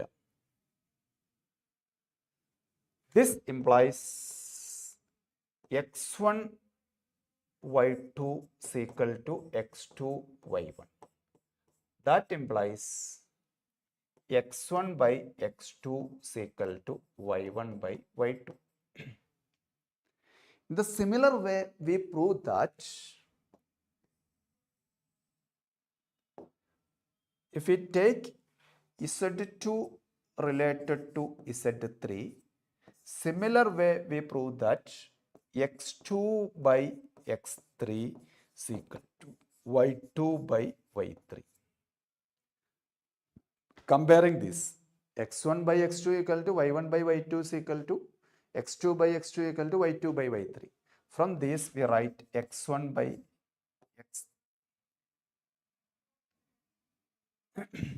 x1 by x2 is equal to y1 by y2. Similarly, x2 by x3 is equal to y2 by y3. Similarly, we connect x1 by x3 is equal to y1 by y3. Then we get this is transitive. So it is reflexive, symmetric, and transitive. It is an equivalence relation. Okay, it is an equivalence relation. Then goes to next question. ഈ type question ഈ വർഷങ്ങളിലൊക്കെ ചോദിച്ചിട്ടുണ്ടായിരുന്നു. മറ്റത് നമ്മൾ ആദ്യം ചെയ്തത് കുറച്ച് പഴയ question ആണ്. Number of relation on the set 1, 2, 3. Consider the set 1, 2, 3 which must contains 1, 2 and 2, 3. Your relation must contains 1, 2 and 2, 3. 1, 2 and 2, 3 വേണം. Reflexive, transitive but not symmetric. Reflexive, transitive but not symmetric. That's the question. How many relations? എത്ര relation നിങ്ങൾക്ക് എഴുതാൻ പറ്റും? How many relations you write? Reflexive, transitive but not symmetric. See, I write first relation. Since it is reflexive, any relation is reflexive, it must contain 1, 1, 2, 2, 3, 3. This becomes reflexive. They say that 1, 2 and 2, 3 is an element. 1, 2, 2, 3 must ആയിട്ട് വേണമെന്ന് അവർ പറഞ്ഞിട്ടുണ്ട്. ഇവിടെ എന്താണ് issue? Here it is not transitive. 1, 2, 2, 3. I include 1, 3. This become reflexive and transitive, but it is not symmetric. Why? It is not symmetric. Why? 1, 2 here, There is no 2 1 2 3 here. There is no 3 2 1 3 here. There is no 3 1. It is not symmetric. ഈ relation എടുക്കാം. Another one. Write all this. എക്സാമിന് നിങ്ങൾ എങ്ങനെ എഴുതി നോക്കണമെന്നൊന്നുമില്ല. 1 2 2 3 നിങ്ങൾക്ക് മനസ്സിലാവാൻ വേണ്ടിയല്ല ഞാൻ എഴുതുന്നേ ഉള്ളൂ കേട്ടോ. 1 3 കാരണം ഇത്രയും കാര്യങ്ങൾ ഓക്കെ ആയിരിക്കണം. റിഫ്ലെക്സീവ് ആയിരിക്കണം, ട്രാൻസിറ്റീവ് ആയിരിക്കണം. 2 1 ഇട്ടു ഇതിനകത്ത്. 2 1 ഈസ് ആൻ എലമെന്റ്. ഇപ്പോഴും സിമെട്രിക് അല്ല. റീസൺ 2 3 ഇല്ല. ശരിയല്ലേ? 1 2 പകരം ഞാൻ 2 1 കൊടുത്തു, പക്ഷെ 2 3 ഇല്ല. ഇതും സിമെട്രിക് അല്ല. ട്രാൻസിറ്റീവിന് മാറ്റമൊന്നും വന്നിട്ടില്ലല്ലോ. ഇല്ല. 2 1 1 2 2 2 ഉണ്ട്. 1 2 2 1 ഓക്കെ. 1 2 2 1 1 1 ഉണ്ട്. No problem. Next relation R3 1 1 2 2 3 3 1 2 2 3 1 3. Instead of 2 1 I write 3 2. Then it is not symmetric. ഇപ്പോൾ സിമെട്രിക് അല്ല. വൈ? 2 3ക്ക് 3 2 ഉണ്ട്. ബട്ട് 1 2 ആരില്ല, 2 1 ഇല്ല. അപ്പോൾ 3 റിലേഷൻ കിട്ടി. Reflexive, symmetric and transitive. Answer become 3. Number of relation. ഇത് 2023 ക്വസ്റ്റ്യനാണ് JEE മെയിൻസിൻ്റെ. 2023 ഏപ്രിൽ സ്ലോട്ടാണെന്നാണ് എൻ്റെ ഓർമ്മ. ഏപ്രിലാണോ ജാനുവരിയാണോ അതെനിക്ക് ഉറപ്പില്ല. ഇപ്പം ഇവിടെ നിങ്ങൾക്ക് സംശയം ചോദിക്കാം, സാറേ ഞങ്ങൾ ഒരു റിലേഷനോടെ പറയട്ടെ, അതിൻ്റെ പേര് R4 എന്നാകുന്നു. 1 1 ഇട്ടു, 2 2 3 3 1 1 2 2 3 3 1 2 2 3 1 3 ഇത്രയും കൊടുത്തിട്ട് ഞങ്ങൾ 2 1 3 2 അതിനകത്ത് ഇട്ടു. ആരൊക്കെ ഇട്ടു? 2 1 3 2 ഇട്ടു. സാറേ ഇപ്പോഴും സിമ്മട്രിക് അല്ലല്ലോ. എന്താ റീസൺ? നിങ്ങൾ പറയുന്നത് ഈ സാധനം ഇല്ലല്ലോ അല്ലേ? 1 3 ഉണ്ടെങ്കിൽ 6 വേണം, 3 1 വേണ്ടേ? അപ്പോൾ നോട്ട് സിമ്മട്രിക് എന്ന് പറയുമ്പോൾ ഇതോടെ എടുക്കാൻ പാടില്ലേ? പറ്റില്ല. വൈ? അവിടെ ഒരു ചെറിയ പ്രശ്നമുണ്ട്. എന്താണെന്നറിയാമോ? ഈ 2 എലമെന്റ് അറ്റ് എ ടൈം എടുക്കുമ്പോൾ ഉണ്ടല്ലോ ഒരു വലിയ ഇഷ്യൂ വരും. ചാറ്റിലിടാമോ നിങ്ങളുടെ റിപ്ലൈ? 2 1 ആൻഡ് 3 2 2 എലമെന്റും വരുമ്പോൾ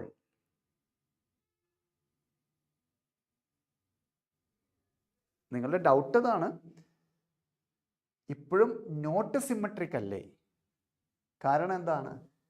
1 3 ഉണ്ട്, 3 1 വന്നാലാണോ സിമ്മട്രിക് ആവുള്ളൂ. 3 1 ഇല്ലാത്തിടത്തോളം നോട്ട് സിമ്മട്രിക് ആണല്ലോ. അവിടെ ഒരു വലിയ പ്രശ്നം പറ്റി. എന്താണെന്നറിയോ? നമ്മുടെ ട്രാൻസിറ്റിവിറ്റി കയ്യിൽ നിന്ന് പോയി. It is not transitive. നോക്കിയേ, 3 2 2 1. അപ്പോൾ ആര് വേണം? നോക്കൂ, 3 2 2 1 3 2 2 1 3 1 വേണം ട്രാൻസിറ്റീവ് ആവാൻ. അപ്പോൾ നിങ്ങൾ 3 1 കയറ്റിയിട്ട് കഴിഞ്ഞാൽ കുഴപ്പമില്ലല്ലോ. അപ്പോൾ this is reflexive, symmetric, transitive. അപ്പോൾ ഇതെടുക്കാൻ പറ്റില്ല. കൺഫ്യൂഷൻ ആയെന്ന് തോന്നുന്നു അല്ലേ?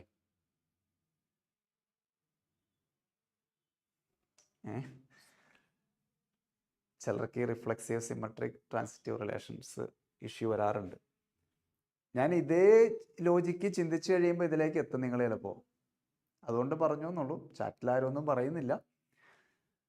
2 1 3 2 കൊടുത്തപ്പോൾ 1 3 അതിനകത്തുണ്ട്. അപ്പോൾ 3 1 വരാത്തത് കൊണ്ട് നോട്ട് സിമ്മട്രിക് അല്ലേ? അങ്ങനെ ഒരു സംശയം മനസ്സിൽ വന്നാൽ അതിനുള്ള മറുപടി ഞാൻ പറഞ്ഞതാണ്. ഈ 2 1 3 2 അറ്റ് എ ടൈം ഇൻക്ലൂഡ് ചെയ്താൽ ട്രാൻസിറ്റിവിറ്റി നഷ്ടപ്പെടും. ഇത് ട്രാൻസിറ്റീവ് ആകണം. അപ്പോൾ 3 1 ആഡ് ചെയ്യേണ്ടി വരും. 3 1 ആഡ് ചെയ്താൽ അത് സിമ്മട്രിക് ആവും. 1 3 ഉണ്ടെങ്കിൽ 3 1 ഉണ്ട്. അപ്പോൾ നമുക്ക് എടുക്കാൻ പറ്റില്ല, നോട്ട് സിമ്മട്രിക് ആവണം. അത്രേ ഞാൻ ഉദ്ദേശിച്ചുള്ളൂ. ഞാൻ വിചാരിക്കുന്നു ക്ലിയർ ആയി കാണുന്നു. നെക്സ്റ്റ് ക്വസ്റ്റ്യനിലേക്ക് പോകുന്നു. വീണ്ടും ഫങ്ഷൻസിലേക്ക് വന്നിരിക്കുകയാണ്. ഫങ്ഷൻസിൽ ഡൊമൈൻ ഓഫ് ദ ഫങ്ഷൻ. ഡൊമൈനെ കുറിച്ച് പറയുമ്പോൾ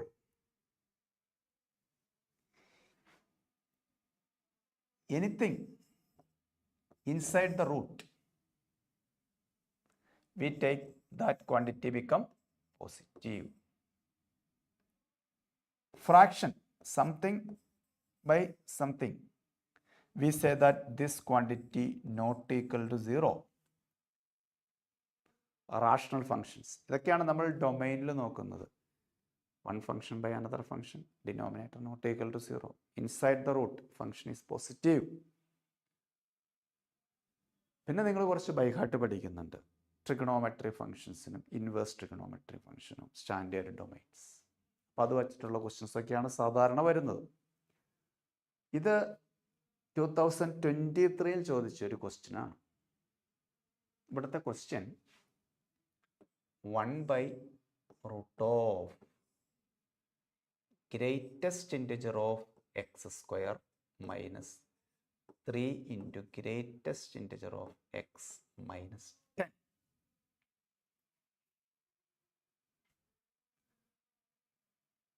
Inside the root, function is what? Positive. Greater than or equal to 0 വന്നാലും കുഴപ്പമില്ല കേട്ടോ. ഈ കേസിൽ പറ്റില്ല. ഇവിടെ കുഴപ്പമില്ല എന്ന്. റൂട്ടിന് ഇൻസൈഡ് നെഗറ്റീവ് വരാതിരുന്നാൽ മതി. അപ്പോൾ ഇമാജിനറി ആയിപ്പോൾ റിയൽ ആവില്ല. One function by another function, ഇത് ഡിനോമിനേറ്ററിലാണ് വന്നിരിക്കുന്നത്. So we write greatest integer of x² minus 3 into greatest integer of x minus 10 greater than 0, not equal to 0 because this is on denominator. That implies splitting the middle term. Product minus 10, sum minus 3. Numbers are minus 5 and 2. Greatest integer of x minus 5. Greatest integer of x plus greater than 0. Okay. Using wavy curve method, just draw the number line.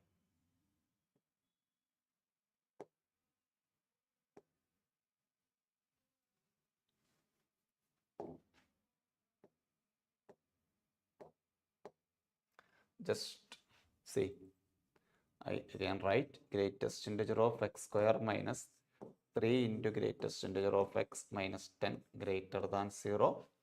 That implies greatest integer of x minus 5 into greatest integer of x plus 2 greater than 0. Just draw the number line. Minus 2 and 5 are critical point. Here we discuss about greatest integer function. അപ്പോൾ അതുകൊണ്ട് നമുക്ക് അടുത്ത രണ്ട് വാല്യൂസോടെ ഒന്ന് എഴുതിയേക്കാം. നോക്കിക്കോളൂ.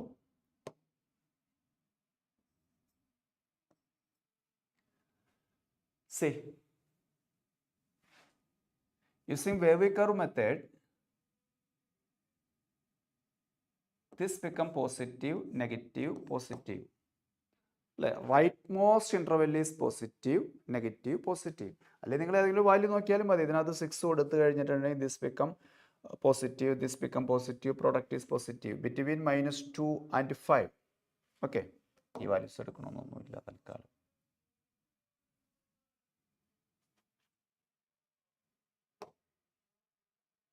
Sorry,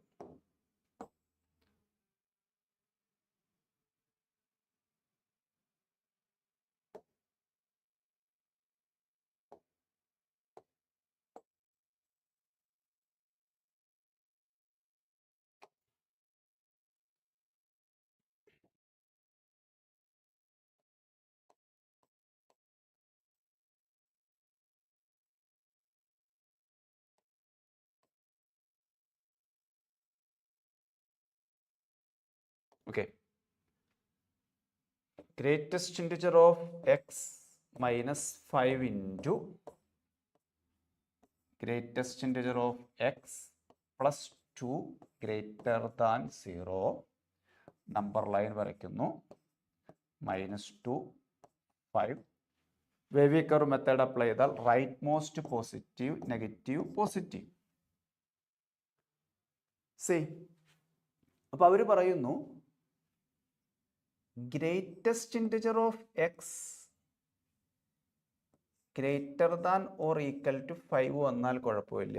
ഉണ്ട്, equal പറ്റില്ല. പറ്റുമോ? പറ്റില്ല. ഗ്രേറ്റർ ദാൻ 5, 5നേക്കാൾ വലുതാവണം. ഈക്വൽ ടു 5, 5 എടുത്തു കഴിഞ്ഞിട്ടുണ്ടെങ്കിൽ ഇത് 0 വരെ. ഈക്വൽ ടു 0 അലൗഡ് അല്ല. അതല്ലെങ്കിൽ or greatest integer of X less than -2. ഒന്നുകിൽ 5നേക്കാൾ വലുതാവണം, അല്ലെങ്കിൽ -2നേക്കാൾ ചെറുതാവണം. ഇനി പറയൂ, ഗ്രേറ്റസ്റ്റ് ഇൻറ്റിജർ ഓഫ് എക്സ് 5നേക്കാൾ വലുത്. എക്സിന്റെ വാല്യൂ അല്ല കേട്ടോ പറഞ്ഞത്, greatest integer of X. Greatest integer of X 5നേക്കാൾ വലുതെന്ന് പറഞ്ഞാൽ അടുത്ത വാല്യൂ എന്താ കിട്ടുക? നമ്പർ ലൈനിൽ 5 കഴിഞ്ഞാൽ അടുത്ത ഇൻറ്റിജർ 6 ആ കിട്ടുക. അപ്പൊ ഗ്രേറ്റസ്റ്റ് ഇൻറ്റിജർ എക്സിന് എന്ത് കിട്ടണം? 6ഓ 6നേക്കാൾ വലുതോ കിട്ടണം. 6ഓ 6നേക്കാൾ വലുതോ കിട്ടണമെങ്കിൽ എക്സിന്റെ value greater than or equal to 6 വന്നാലേ പറ്റുള്ളൂ. ഇപ്പൊ നിങ്ങളൊരു കാര്യം ചെയ്യൂ, ഇവിടെ ഒരു വാല്യൂ എടുത്തു, അതായത് 5.12. 5.2 എടുത്താൽ ഗ്രേറ്റസ്റ്റ് ഇൻറ്റിജർ എക്സിന്റെ ആൻസർ 5 ആണ്. 5.1, 5.2, 5.3 ഏതെടുത്താലും ഗ്രേറ്റസ്റ്റ് ഇൻറ്റിജറിന്റെ ആൻസർ 5 ആണ്. എനിക്ക് ഗ്രേറ്റസ്റ്റ് ഇൻറ്റിജർ എക്സിന്റെ ആൻസർ 5നേക്കാൾ ഗ്രേറ്റർ കിട്ടണം. Greater than 5 means next integer is 6.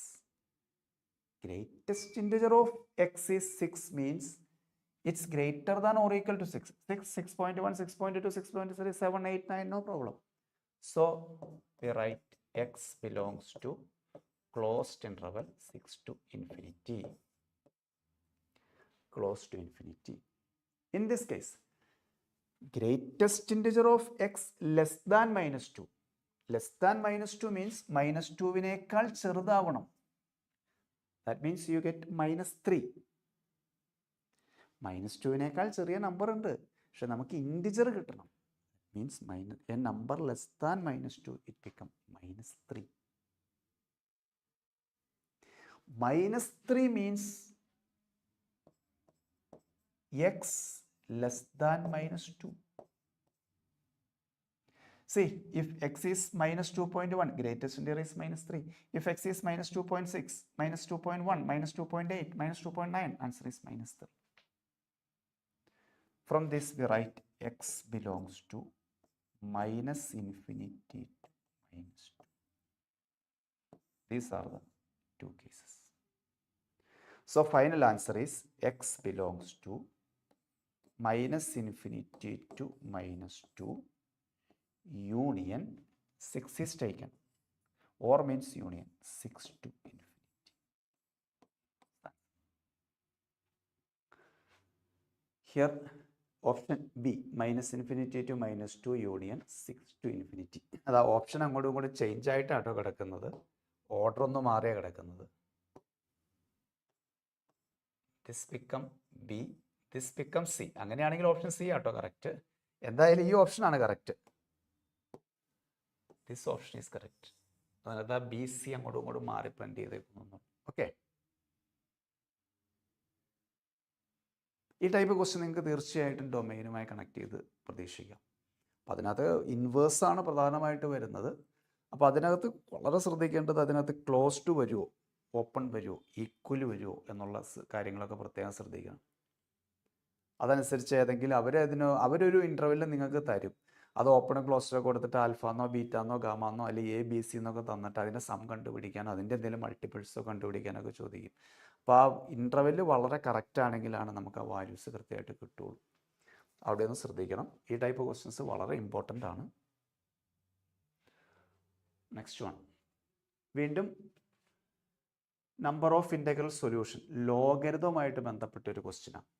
നമ്മൾ നേരത്തെ ഡൊമൈനെ കുറിച്ച് പറഞ്ഞപ്പോൾ ലോഗരിതം, ഇൻവേഴ്സ് ട്രിഗണോമെട്രി ഇതിനൊക്കെ ഒരു സ്റ്റാൻഡേർഡ് ഡൊമൈൻ ഉണ്ട്. ഇവിടുത്തെ question log x plus 7/2 x minus 7/2x minus 3 whole square greater than or equal to 0. Greater than or equal to 0. നിങ്ങൾ പഠിച്ചിട്ടുണ്ട് log b to the base a greater than or equal to 0 implies if a lies between 1 and 0,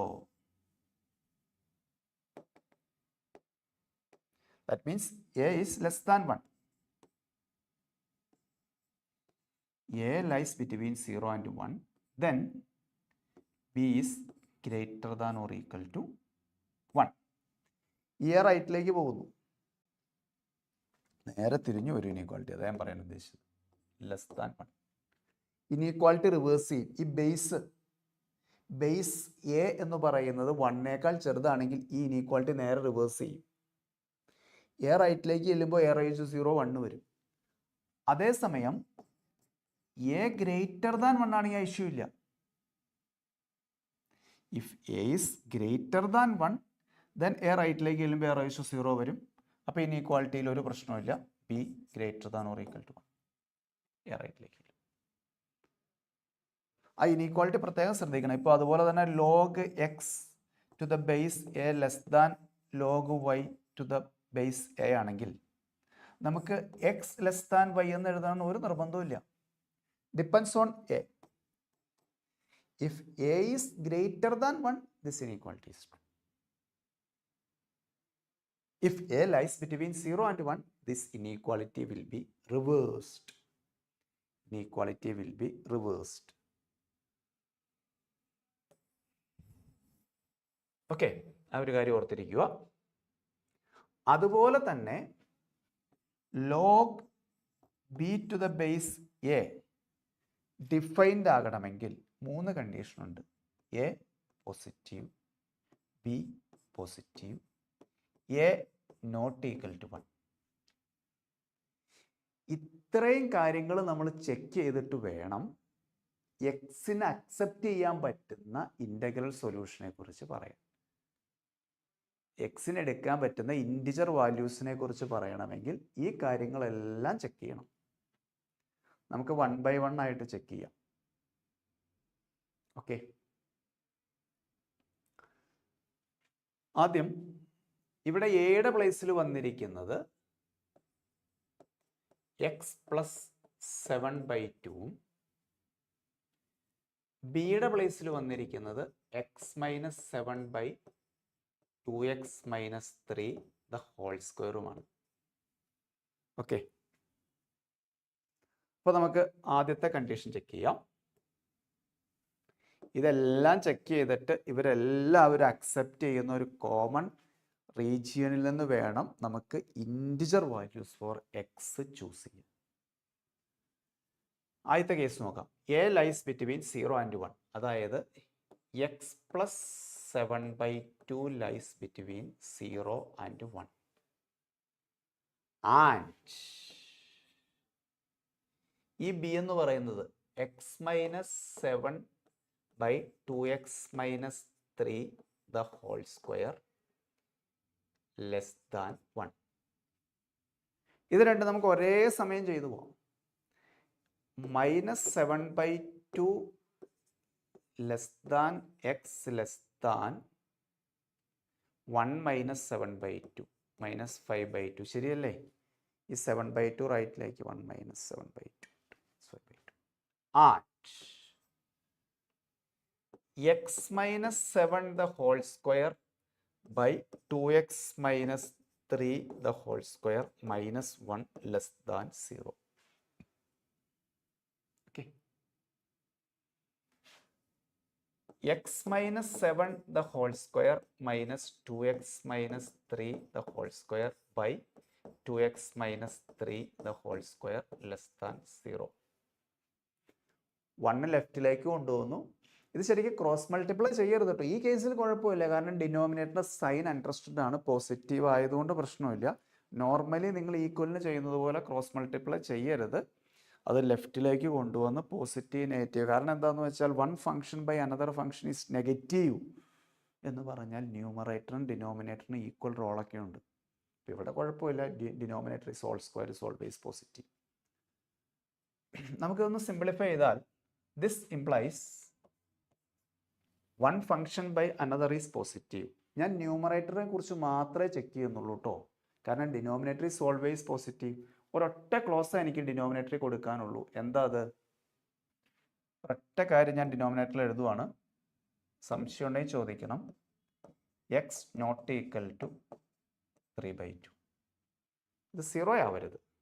വേറെ ഒരു പ്രശ്നവും ഡിനോമിനേറ്ററിനെ കൊണ്ടില്ല. Check the numerator. Simplify ചെയ്യാം നമുക്ക്.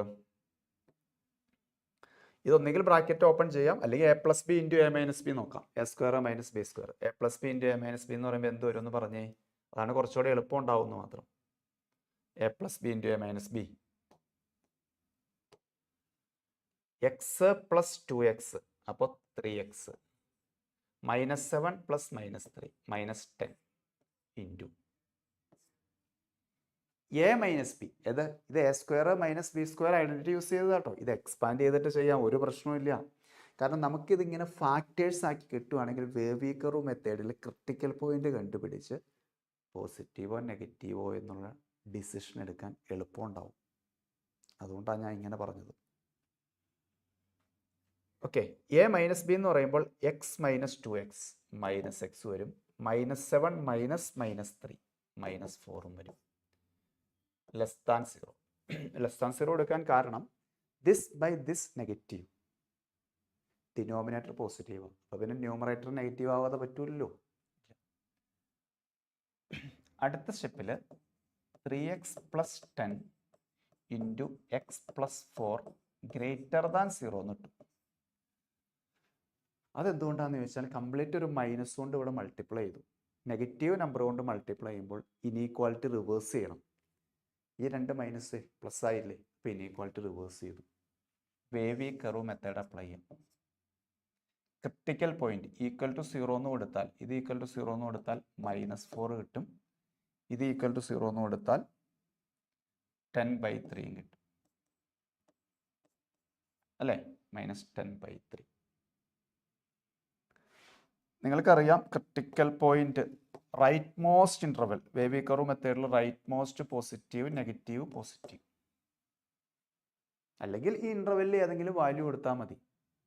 Wave curve method ശരിക്കും അറിഞ്ഞിരിക്കണം കേട്ടോ. ഡൗട്ട് ഉണ്ടെങ്കിൽ ചാറ്റിലിട്ടോ, ഞാൻ എക്സ്പ്ലെയിൻ ചെയ്ത് തരാം.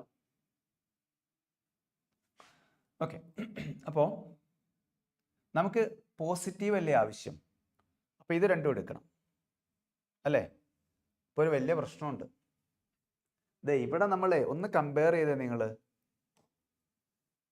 ഇവിടെ ഒരു കാര്യമുണ്ട്, ഇത് ആൻഡ് എന്ന് പറഞ്ഞാൽ നമ്മൾ ചെയ്തു പോകുന്നത് കേട്ടോ. ഇവർ പറയുകയാണ് less than -4. Oh no problem. -10/3 greater, no problem. But ഇവർ പറയുന്നത് എന്താ? they say that lies between -7/2 to -5/2. this condition says that x lies between -7/2 to -5/2. This condition says that either less than -4 or less than -2, 10/3. And ആണ് ഇവിടെ യൂസ് ചെയ്തിരിക്കുന്നത്. And രണ്ട് സംഭവിക്കണം. Common region no common region ഇല്ല. No common region. So no solution from this condition. അപ്പോൾ നമ്മൾ ഈ ഫസ്റ്റ് കണ്ടീഷൻ അപ്ലൈ ചെയ്തിട്ട് നമുക്ക് സൊല്യൂഷൻ ഒന്നും കിട്ടിയില്ല. കാരണം മനസ്സിലായില്ലേ, ഇവർ പറയുന്നു -3.5നും -2.5നും ഏത് വേണമെങ്കിലും ഇടയ്ക്ക് എടുത്തോ. ഇവർ പറയും അത് പറ്റില്ല, ലെസ് ദാൻ -4 ഗ്രേറ്റർ ദാൻ -10/3 എടുത്തു. രണ്ടുപേരും ഒരു കോമൺ റീജിയനിലേക്ക് എത്താത്ത സ്ഥിതിക്ക് നമുക്കത് ഉപേക്ഷിക്കാം. ഈ കണ്ടീഷനെ കുറിച്ചൊന്ന് ഡിസ്കസ് ചെയ്യാം. ഓക്കെ, ഞാനിതൊന്ന് മായ്ക്കുവാണ്, കുറച്ച് സ്പേസ് കുറവുള്ളതുകൊണ്ട്. ഓക്കെ, ഇവിടെ നിന്ന് നമുക്ക് കോമൺ റീജിയൻ ഒന്നും കിട്ടിയില്ല. അടുത്ത കേസ് ഒന്ന് നോക്കാം.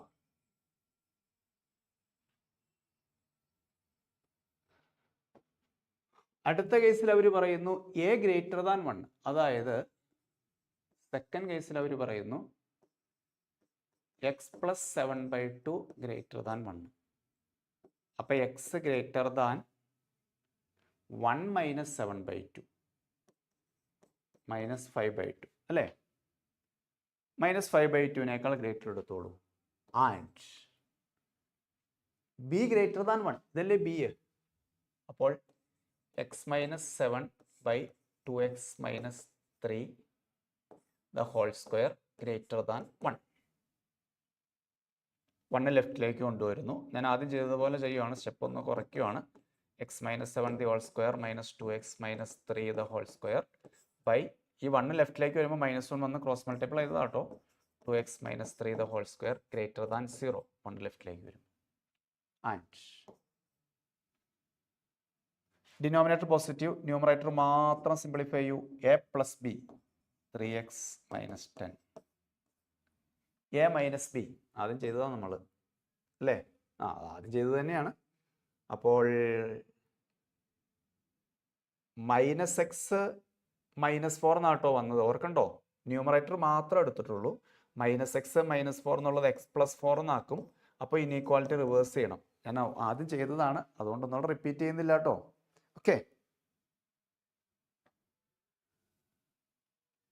Okay yes. Critical point mark ചെയ്താൽ -4 10/3 പ്ലസ് നെഗറ്റീവ് പ്ലസ് ഈ പോർഷൻ അംഗീകരിച്ചിട്ടുണ്ട്.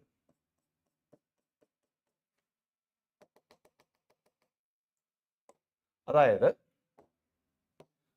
-4 മുതൽ 10/3 വരെ ഓക്കെയാണ്. അപ്പോൾ ഒരു പ്രശ്നമുണ്ട്. ഇവരുടെ പ്രശ്നം എന്താണ്? ആൻഡ് ഇവർ പറയുന്നു -5/2 വലുത് വരണം. -5/2 ഇവിടെ ആയിട്ടാണ് വരുള്ളൂ, -2.5. അപ്പോൾ അതെ ഇവിടം മുതൽ ഇവർക്ക് കുഴപ്പമില്ല. ഇപ്പൊ രണ്ടുപേരോട് അംഗീകരിക്കുന്ന പോർഷൻ എന്ന് പറഞ്ഞേ ഈ പോർഷൻ. ഇത് വൈറ്റുകാർക്ക് കുഴപ്പമില്ല, വൈറ്റ് ഇത്ര അംഗീകരിക്കുന്ന, യെല്ലോക്കാർ ഇത്ര അംഗീകരിക്കുന്ന. അപ്പൊ രണ്ടുപേരോടെ കൂടിയെടുക്കുന്ന പോർഷൻ ഏതാ? -5/2 മുതൽ 10/3 വരെ. അപ്പോൾ വളരെ സിമ്പിളായിട്ട് പറഞ്ഞാൽ ഏകദേശം നമുക്കൊരു -2.5 മുതൽ 3 സംതിങ് വരെ എടുക്കാം. അപ്പോൾ ഒരു 3.5 എന്നുള്ള 3.4 എന്നുള്ള എടുക്കും അപ്രോക്സിമേറ്റ്. ഇതിനിടയ്ക്ക് എത്ര ഇൻറ്റിജർ കിട്ടും? How many integers? -2 എടുക്കാം, -1 എടുക്കാം, 0 എടുക്കാം, 1 എടുക്കാം, 2 എടുക്കാം, 3 എടുക്കാം. 6 ഇൻറ്റിജേഴ്സ് കിട്ടും. 6 ഇൻറ്റിജേഴ്സ് കിട്ടും. അപ്പോൾ അതിൻ്റെ ഇടയ്ക്ക് ഒരൊറ്റ കാര്യം കൂടെ ശ്രദ്ധിക്കണം. അങ്ങനെ നമുക്ക് ഓപ്ഷൻ എ മാർക്ക് ചെയ്യാം. മാർക്ക് ചെയ്യുന്നതിലും എനിക്ക് പ്രശ്നമില്ല. അതിൻ്റെ ഇടയ്ക്ക് ഒരു 5 കിടപ്പുണ്ട്. 87 ഞാൻ ഉപേക്ഷിച്ചു. ഞാൻ ഏതായാലും കൂടാൻ പോകുന്നില്ല. നമ്മൾ ഈ കണ്ടീഷൻ ചെക്ക് ചെയ്തിട്ടില്ല. ഇതിനകത്ത് ഏതെങ്കിലും കണ്ടീഷൻ ഇവൻ വയലേറ്റ് ചെയ്ത് കഴിഞ്ഞിട്ടുണ്ടെങ്കിൽ ആ നമ്പറോട് ഒഴിവാക്കേണ്ടി വരും. ഒന്ന് എ പോസിറ്റീവ് ആയിരിക്കണം. എ പോസിറ്റീവ് എന്ന് വെച്ചാൽ അത് നമ്മൾ എടുത്തു കഴിഞ്ഞു അല്ലേ. x+7/2 അല്ല x+7/2 ഗ്രേറ്റർ ദാൻ 0. അപ്പോൾ x ഗ്രേറ്റർ ദാൻ -7/2. അതിവിടെ കുഴപ്പമില്ല, -7/2-നേക്കാൾ വലുതായതല്ല. പിന്നെ ബി ഗ്രേറ്റർ ദാൻ 0 ആയിരിക്കണം. അത് കുഴപ്പമില്ലല്ലോ, ഇതല്ലേ ബി, ഇത് ഹോൾ സ്ക്വയർ അല്ലേ, അതെപ്പോഴും പോസിറ്റീവ് അല്ലേ, അതും കുഴപ്പമില്ല. പിന്നെ എ നോട്ട് ഈക്വൽ ടു 1 ആവണം, അതും പ്രശ്നമില്ല. ഈ വാല്യൂ ഒന്നും കൊടുത്താൽ എ ഈക്വൽ ടു 1 കിട്ടില്ല അല്ലേ. x+7/2 not equal to 1, x not equal to 5/2 -5/2. x ഒരിക്കലും -5/2 വരില്ല. ഇല്ല, നമ്മളത് എടുത്തിട്ടില്ല, ഇൻറ്റിജർ എടുത്തിട്ടുണ്ട്. അപ്പോൾ ഈ കണ്ടീഷൻസ് ഒന്നും പ്രശ്നം ഉണ്ടാക്കുന്നില്ല. ഓക്കെ, അപ്പോൾ 6 വാല്യൂസ് നമുക്ക് അക്സെപ്റ്റ് ചെയ്യാം. 5 വാല്യൂസിനെ കുറിച്ച് ചിന്തിക്കാനുള്ള കാരണം അതാണ് ഇത്. അപ്പോൾ ഈ ലോഗരിതത്തിനകത്ത് ഡൊമൈനോ അല്ലെങ്കിൽ greatest integer function integer values ഒക്കെ ചോദിക്കുമ്പോൾ എല്ലാ കേസുകളും നിങ്ങൾ ചെക്ക് ചെയ്ത് നോക്കണം. ഏതെങ്കിലും വയലേറ്റ് ചെയ്യുന്നുണ്ടെങ്കിൽ സൂക്ഷിക്കണം. ഓക്കെ, അടുത്ത ക്വസ്റ്റ്യനിലേക്ക്. ഇത് വീണ്ടും ഡൊമൈൻ്റെ ക്വസ്റ്റ്യൻ തന്നെയാണ്. അത് ലോഗരിതം വന്നിട്ടുണ്ട്, നോക്കൂ. f(x) = log x-2 to the base x+1 by ഡിനോമിനേറ്ററിൽ ഒരു ചെറിയ കളിയുണ്ട്, e⁻². log x അല്ലേ, e⁻². log x to the base e. ഈ 2 ഇവിടെ വരും, ലോഗരിതത്തിൻ്റെ പ്രോപ്പർട്ടി അപ്ലൈ ചെയ്താൽ e⁻log x² to the base e. ഇത് രണ്ട് സെയിം ആണെങ്കിൽ, ഏത് a⁻log b to the base a, ഇത് രണ്ട് സെയിം ആണെങ്കിൽ ആൻസർ ബി എഴുതാം. സോ ഇത് രണ്ട് സെയിം ആയതുകൊണ്ട് ആൻസർ x² വരും. അപ്പം ഡിനോമിനേറ്റർ എന്ന് പറയുന്നത് x² - 2x - 3 ആണ്, മൈനസ് ബ്രാക്കറ്റിനകത്തേക്ക് മൾട്ടിപ്ലൈ ചെയ്തു. ഞാൻ നേരത്തെ പറഞ്ഞതുപോലെ തന്നെ one function by another function, denominator not equal to 0. Denominator not equal to 0. That means x minus 3 into x plus 1 not equal to 0. x not equal to -1, 3. x ഒരിക്കലും 1 -1 3 പറ്റില്ല. ഇനി -1 3 പറ്റില്ല. ഇനി ന്യൂമറേറ്ററിനെ കുറിച്ച് പറയാം. ഇതാണ് ഒരു കണ്ടീഷൻ കേട്ടോ. നെക്സ്റ്റ്, അപ്പോൾ ഡിനോമിനേറ്ററിൻ്റെ കാര്യം നമ്മൾ ഓക്കെ ആക്കിയിട്ടുണ്ട്. ന്യൂമറേറ്ററിനെ കുറിച്ച് പറയാം. എന്തൊക്കെ വേണം? x+1 > 0, പിന്നെ x-2 > 0, പിന്നെ x+1 not equal to 1. ആദ്യം പറഞ്ഞില്ലേ, a positive, b positive, a not equal to 1. x greater than -1, x greater than 2, x not equal to -1. Okay, അപ്പോൾ ഇതെല്ലാം ഇവരെല്ലാവരും അംഗീകരിക്കുന്ന ഒരു പോർഷൻ നിങ്ങളൊന്ന് ആൻസർ ആയിട്ട് എടുക്കണം. ഈ കണ്ടീഷൻസ് എല്ലാം എടുക്കണം, ഇതും എടുക്കണം. നോക്കാം നമുക്ക്. -1, 2. This function says that greater than -1. This function says that greater than 2. അപ്പോൾ നമുക്കിത് എടുക്കാം അല്ലേ. ഇവർ 1 -1-നേക്കാൾ വലുതാവണമെന്ന് പറയുന്നത്, ഇവർ 2-നേക്കാൾ വലുതാണ്. അപ്പോൾ ഇവർ പറയുന്നതല്ലേ നമുക്ക് അംഗീകരിക്കാൻ പറ്റുള്ളൂ. ഗ്രേറ്റർ ദാൻ 2 എടുക്കാം. അപ്പോൾ 2 to ∞ എന്ന് എടുക്കാം. അപ്പോൾ 2 to ∞ എടുക്കുമ്പോൾ ഇയാൾ വരില്ല അതിനകത്ത്, കുഴപ്പമില്ല. പക്ഷെ ഇത് ആ 3 കയറി വരില്ലേ, 3 കയറി വരില്ലേ. 2 to ∞ ആ 3 വരിക. അപ്പോൾ 2 to ∞ നിന്ന് 3 അങ്ങ് മാറ്റിക്കളഞ്ഞാൽ പോരെ, വേറെ കുഴപ്പമൊന്നുമില്ല. 3 എടുക്കാൻ ഇവർ സമ്മതിക്കില്ല. They cannot allow -1, but -1 is not in this region. കാരണം -1-നേക്കാൾ വലുത് 2-നേക്കാൾ വലുത്, ഇത് രണ്ടും നമുക്ക് അംഗീകരിക്കാൻ പറ്റില്ല, അല്ല രണ്ടും നമുക്ക് അക്സെപ്റ്റ് ചെയ്യണം. അപ്പോൾ ഇപ്പോൾ ഇവിടെ 0 എടുത്തു. 0 എടുത്തു കഴിഞ്ഞിട്ടുണ്ടെങ്കിൽ ഇയാൾ സമ്മതിക്കില്ല. അപ്പോൾ 2-നേക്കാൾ വലുത് ഏതെടുത്താലും ആർക്കും കുഴപ്പമില്ല, ഇയാൾക്ക് ഓക്കെ, നോ പ്രോബ്ലം. അപ്പോൾ 2 to ∞ മൈനസ് സെറ്റ് 3. ഈ സെറ്റ് 3 ഒഴിവാക്കാൻ കാരണം ഇയാളാണ്. ഇപ്പോൾ ഈ ഡൊമൈൻ പറയുമ്പോൾ ഇങ്ങനെ തന്നെയാണ്, എല്ലാ ഫംഗ്ഷനും നമ്മൾ കൺസിഡർ ചെയ്യണം.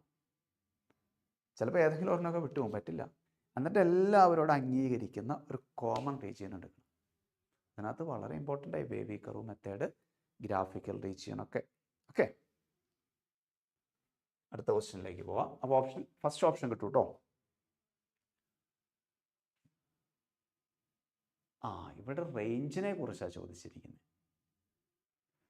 Range of f of X equal to x by 1 + x². ഞാൻ എഫ് ഓഫ് എക്സിന് പകരം y എന്ന് കൊടുക്കും. y is equal to x by 1 + x². 2019 question, 19. Okay, ഒന്ന് നോക്കിയേ.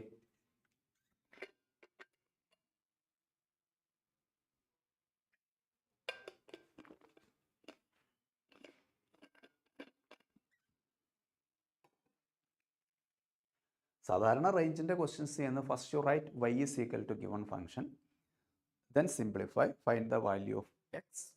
y is equal to f of x, solve it, finally you write x equal to g of y, a function in y. അപ്പോൾ അതിനകത്ത് വൈയുടെ condition നിങ്ങൾക്ക് apply ചെയ്യാൻ പറ്റും. അതാണൊരു normal method. പിന്നെ ചിലരതൊന്നും നോക്കില്ല, ഫംഗ്ഷൻ നോക്കിയിട്ട് ഏകദേശം ഒരു ഓപ്ഷനിലേക്കൊക്കെ എത്തും. ചില ക്വസ്റ്റ്യൻസിലൊക്കെ അത് പറ്റും. ഈ ക്വസ്റ്റ്യനകത്ത് ഒരു ചെറിയ ട്രിക്ക് ഞാൻ പറയാം.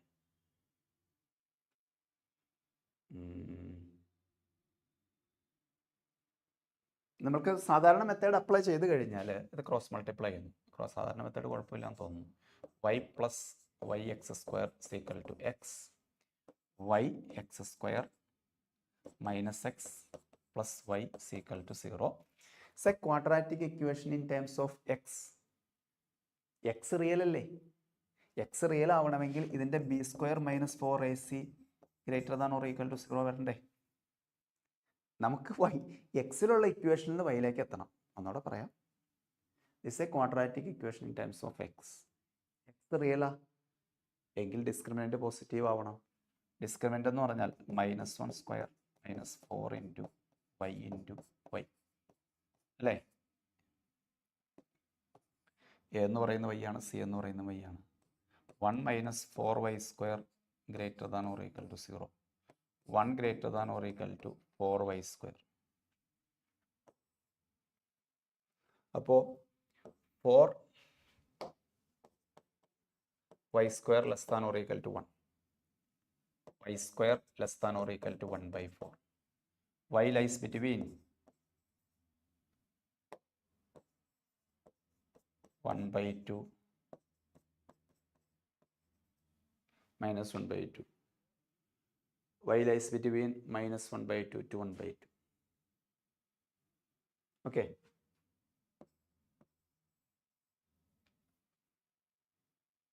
Closed interval -1/2 to 1/2. Option C. y അല്ല റേഞ്ച്, എക്സിന് കൊടുക്കുന്ന വാല്യൂ അനുസരിച്ച് കിട്ടുന്ന ആൻസർ റേഞ്ച്. ഞാൻ വേറൊരു സിമ്പിൾ ഐഡിയ ഞാൻ ഉദ്ദേശിച്ചതാണ്.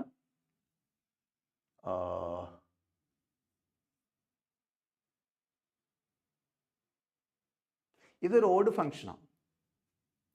ഓഡ് ഫംഗ്ഷൻ എന്ന് പറഞ്ഞാൽ നിങ്ങൾക്കറിയാം f of -x equal to -f of x ആണ്.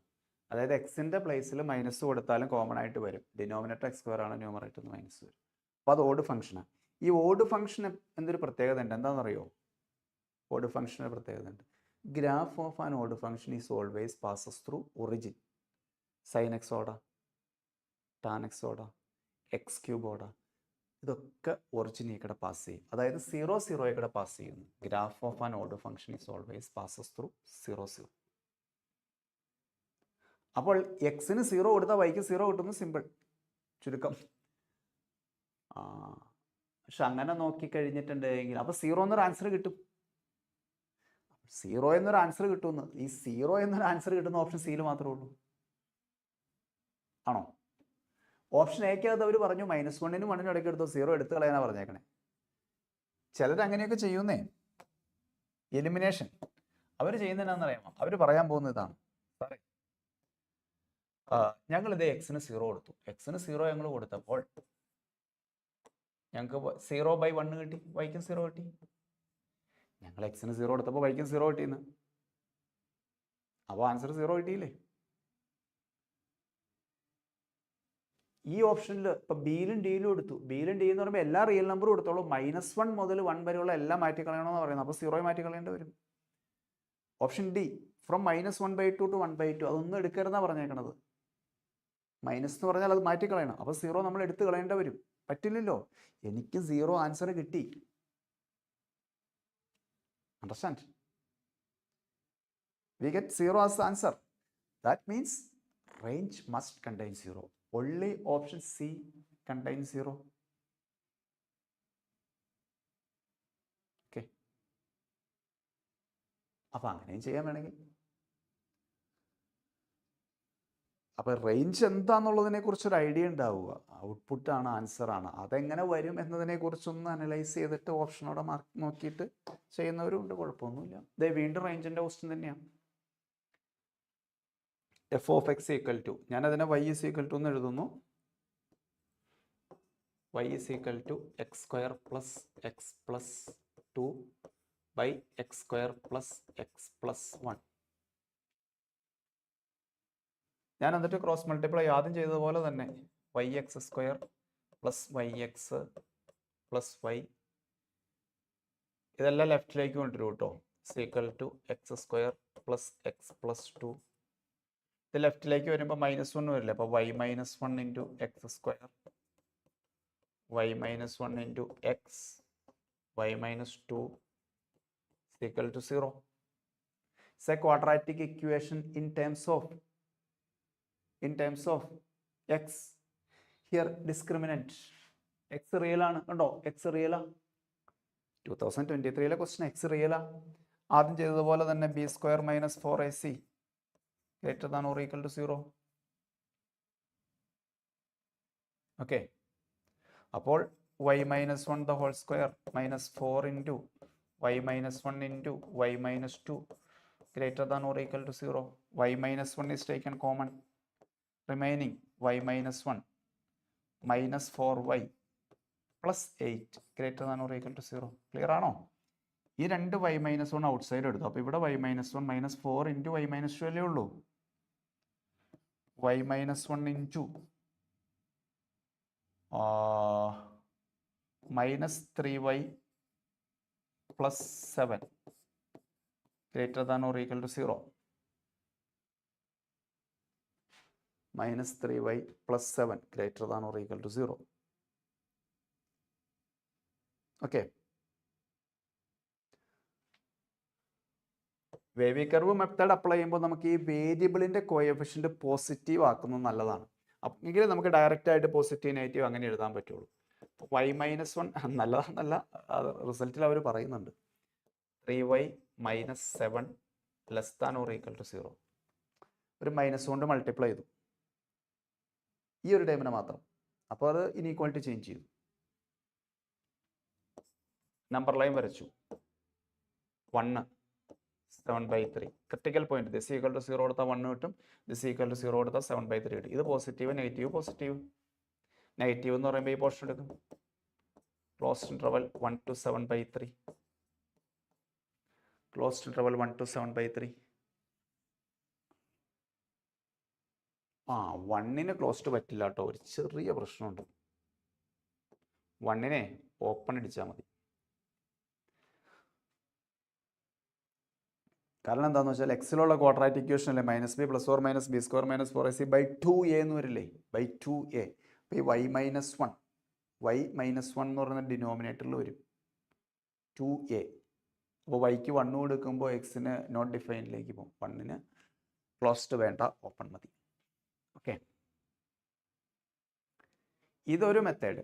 ഇത് സിസ്റ്റമാറ്റിക് ആയിട്ട് നിങ്ങൾ ചെയ്യുന്ന മെത്തേഡ്. ഞാൻ വേറൊരു ടെക്നിക്കോടെ കാണിച്ചു തരാം. ഇതൊരു മെത്തേഡ് കേട്ടോ. ഇതിപ്പോൾ എല്ലാ ക്വസ്റ്റിനും നിങ്ങൾക്ക് ഇങ്ങനെ ഒരു മെത്തേഡ് വേണമെങ്കിൽ സ്വീകരിക്കാം. വേറെ മെത്തേഡ് ഞാൻ കഴിഞ്ഞ ക്വസ്റ്റിനിൽ പറഞ്ഞില്ലേ. കഴിഞ്ഞ ക്വസ്റ്റിനിൽ പറഞ്ഞതുപോലെ തന്നെ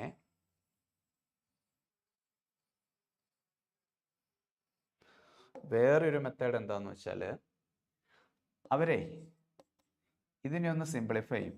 1 + 1/x² + x + 1 എന്ന് എഴുതും. ഇതൊന്ന് ക്രോസ് മൾട്ടിപ്ലൈ ചെയ്തേ.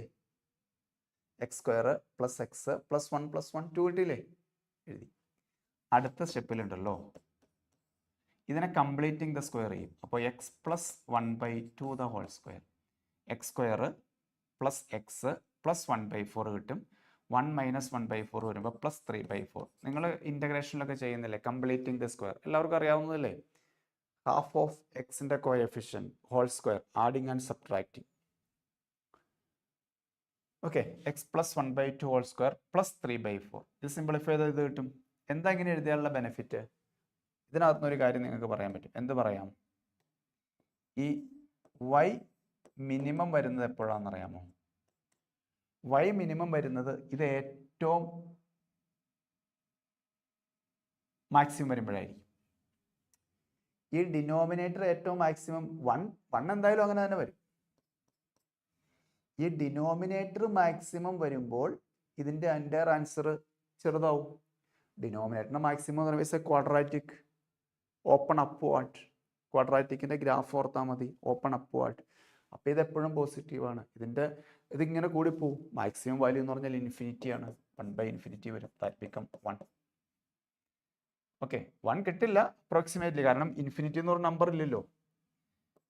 y മാക്സിമം വരുന്ന എപ്പോഴായിരിക്കും? 1 പ്ലസ് ഇത് ഏറ്റവും മിനിമം വരുമ്പോൾ. ഇത് എപ്പോഴാണ് മിനിമം വരിക? ഇത് ഹോൾ സ്ക്വയർ എന്നാണ് വരുന്നത്.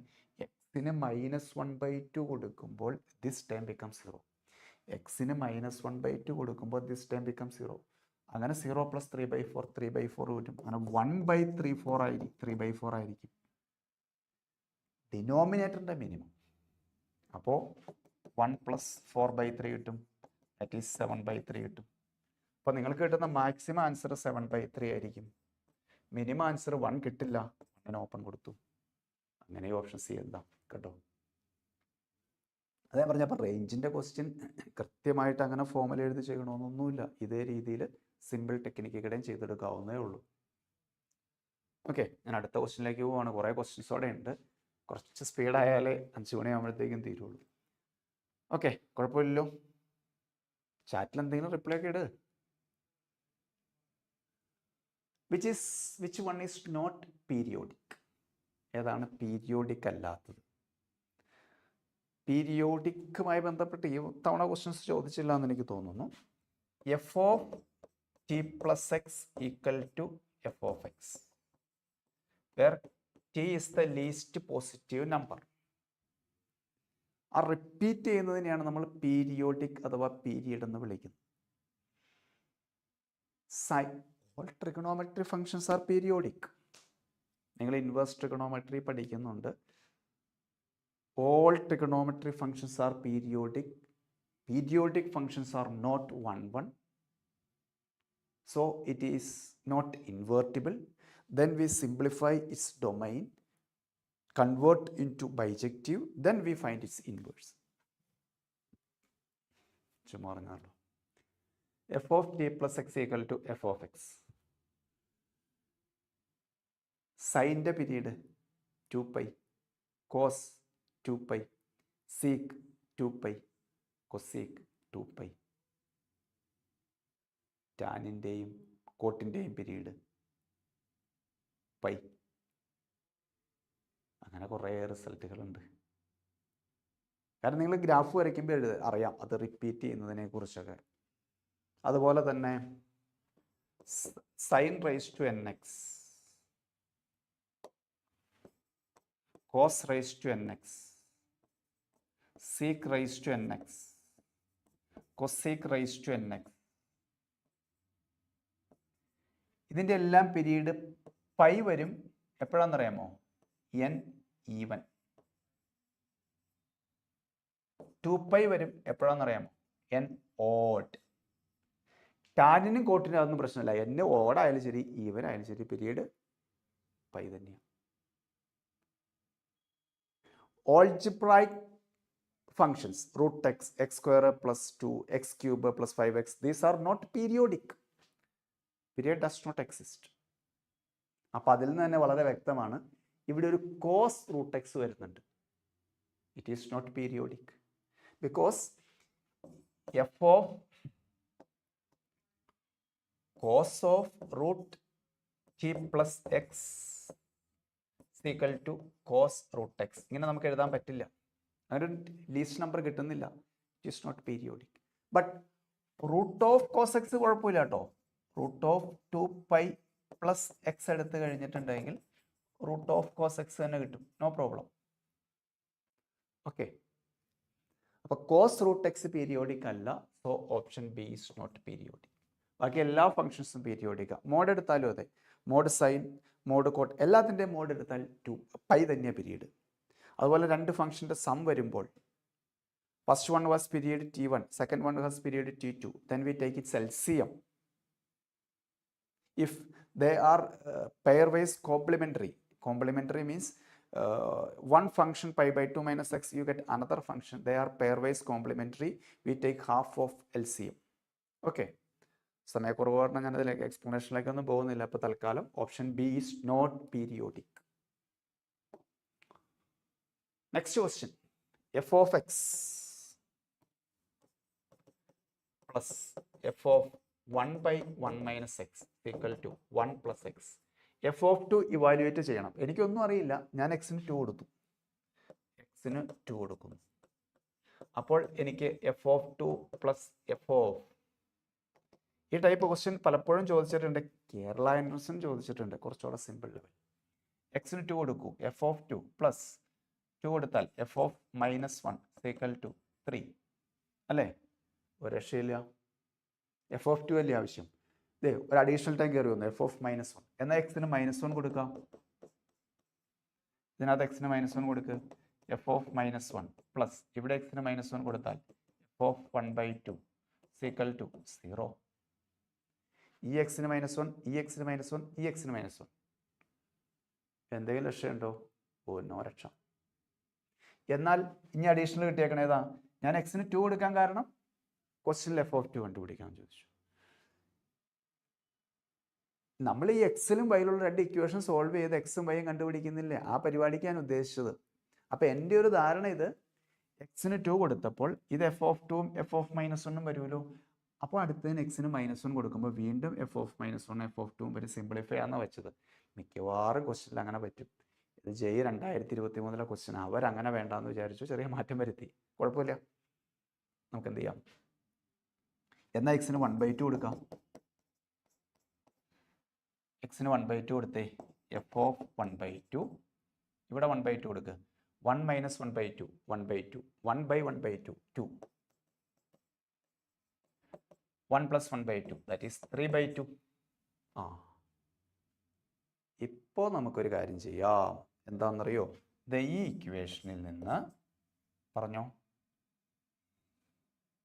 F of 1/2 equal to minus f of -1 എന്ന് എഴുതാം.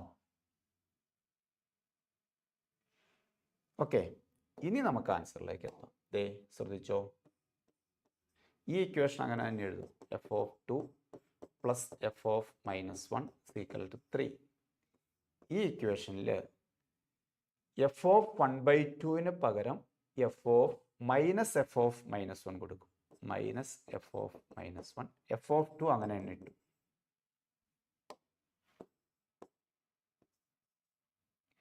Equal to 3/2. എന്നോടെ പറയാം, ഈ രണ്ട് ഇക്വേഷൻ ഞാൻ സോൾവ് ചെയ്യാൻ പോവാം. അപ്പോൾ ഈ എഫ് ഓഫ് 1/2 എനിക്കൊരു ആവശ്യമില്ല, അതിന് പകരം ഞാൻ എഫ് ഓഫ് -1 കൊടുത്തു. എന്നിട്ട് ഇത് രണ്ടോടെ സോൾവ് ചെയ്തു. എന്ത് ചെയ്തു? ആഡ് ചെയ്തു. 2 f of 2 equal to 3 + 3/2. Okay, 2 f of 2 equal to 9/2. 2 താഴേക്ക് കൊണ്ടുവന്നു, answer become 9/4. Option C. Okay, ഈ ടൈപ്പ് ക്വസ്റ്റ്യൻസ് ഇനിയും കാണൂ കേട്ടോ. അങ്ങനെ വാല്യൂസ് കൊടുക്കും, ചിലപ്പോൾ എക്സിൻ്റെയും 1/xൻ്റെയും ടൈമിൽ, എക്സിൻ്റെ 1 - എക്സിൻ്റെയും ടൈമിൽ. കേരള എൻട്രൻസിൻ്റെ ഒരു സ്ഥിരം ടൈപ്പ് ക്വസ്റ്റ്യൻ ആയിരുന്നു അത്, ഫങ്ഷൻസിൽ നിന്ന്. നെക്സ്റ്റ് ക്വസ്റ്റ്യൻ, ഇത് JEEയുടെ വളരെ ഇമ്പോർട്ടൻ്റ് ആയിട്ടുള്ള ക്വസ്റ്റ്യൻ ആണ്. നിങ്ങൾ ഏത് സെഷൻ എടുത്ത് നോക്കിയാലും 1-2 ക്വസ്റ്റ്യൻസ് കിട്ടും. ഇന്ന് തന്നെ നിങ്ങൾ 2022 JEE മെയിൻസ് എടുത്ത് നോക്കിക്കോ, സെയിം മോഡൽ ക്വസ്റ്റ്യൻ കാണും. 2023 വേറെ ക്വസ്റ്റ്യനും കിട്ടും നിങ്ങൾക്ക്. 23-ൽ തന്നെ എൻ്റെ ഓർമ്മ കറക്റ്റ് ആണെങ്കിൽ ഒരു 4 ക്വസ്റ്റ്യനെങ്കിലും കിട്ടിയ ടൈപ്പ് ചെയ്യേണ്ടത്. എല്ലാം ഒരു ഐഡിയ മസ്റ്റായിട്ട് പഠിച്ചു. ക്വസ്റ്റ്യൻ്റെ പാറ്റേൺ ഇത് തന്നെയാണ്. വ്യത്യാസം ഇതിനകത്ത് ഏതെങ്കിലും നമ്പറൊക്കെ മാറുമെന്നുള്ളൂ.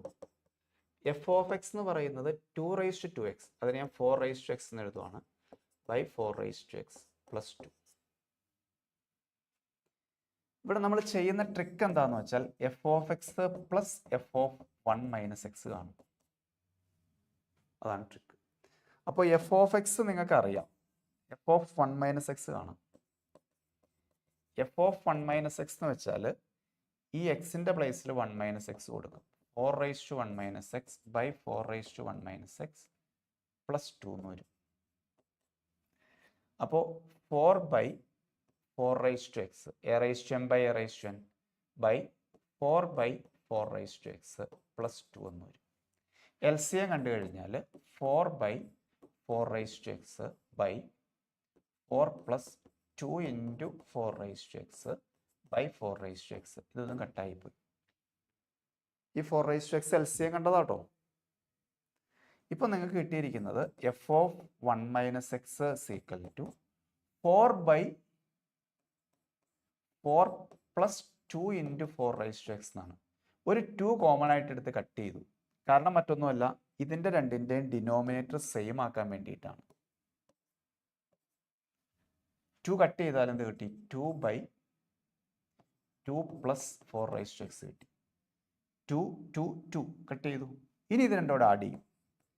F of X plus F of 1 - x equal to 4^x by 4^x plus 2 plus 2 by 4^x plus 2. Answer 1 കിട്ടും. എല്ലാ ക്വസ്റ്റ്യനിലും ഇത് തന്നെയായിരിക്കും. 1 1 1 എന്ന് കിട്ടും എല്ലാ ക്വസ്റ്റ്യനിലും.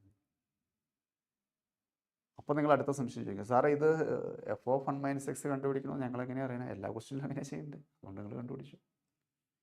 അതിനകത്ത് ഈ ടേമുകൾ നോക്കിക്കഴിഞ്ഞാൽ നിങ്ങൾക്ക് മനസ്സിലാവും. ഞാൻ 1-2 ടേമുകൾ കാണിച്ചു തരട്ടെ. ഫസ്റ്റ് ടൈം എഫ് ഓഫ് 2023 ആണ്.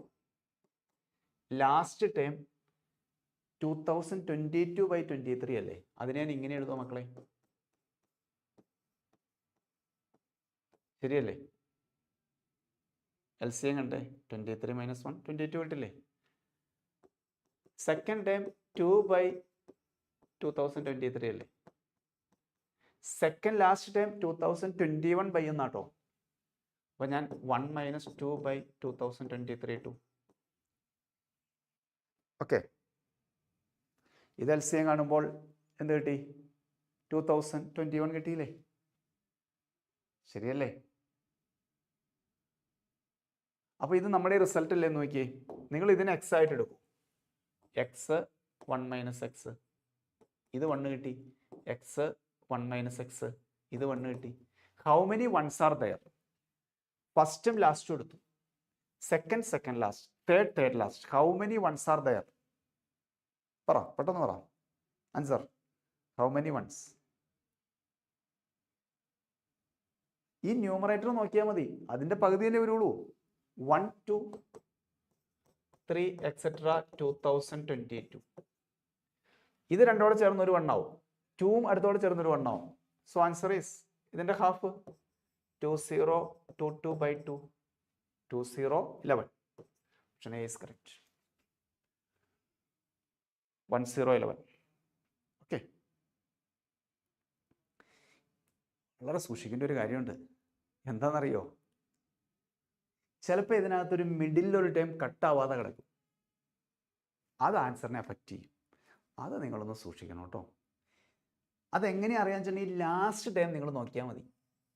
ന്യൂമറേറ്ററിലെ ലാസ്റ്റ് ടൈം അത് ഈവൻ ആണെങ്കിൽ മിഡിലെ ടൈം വരില്ല.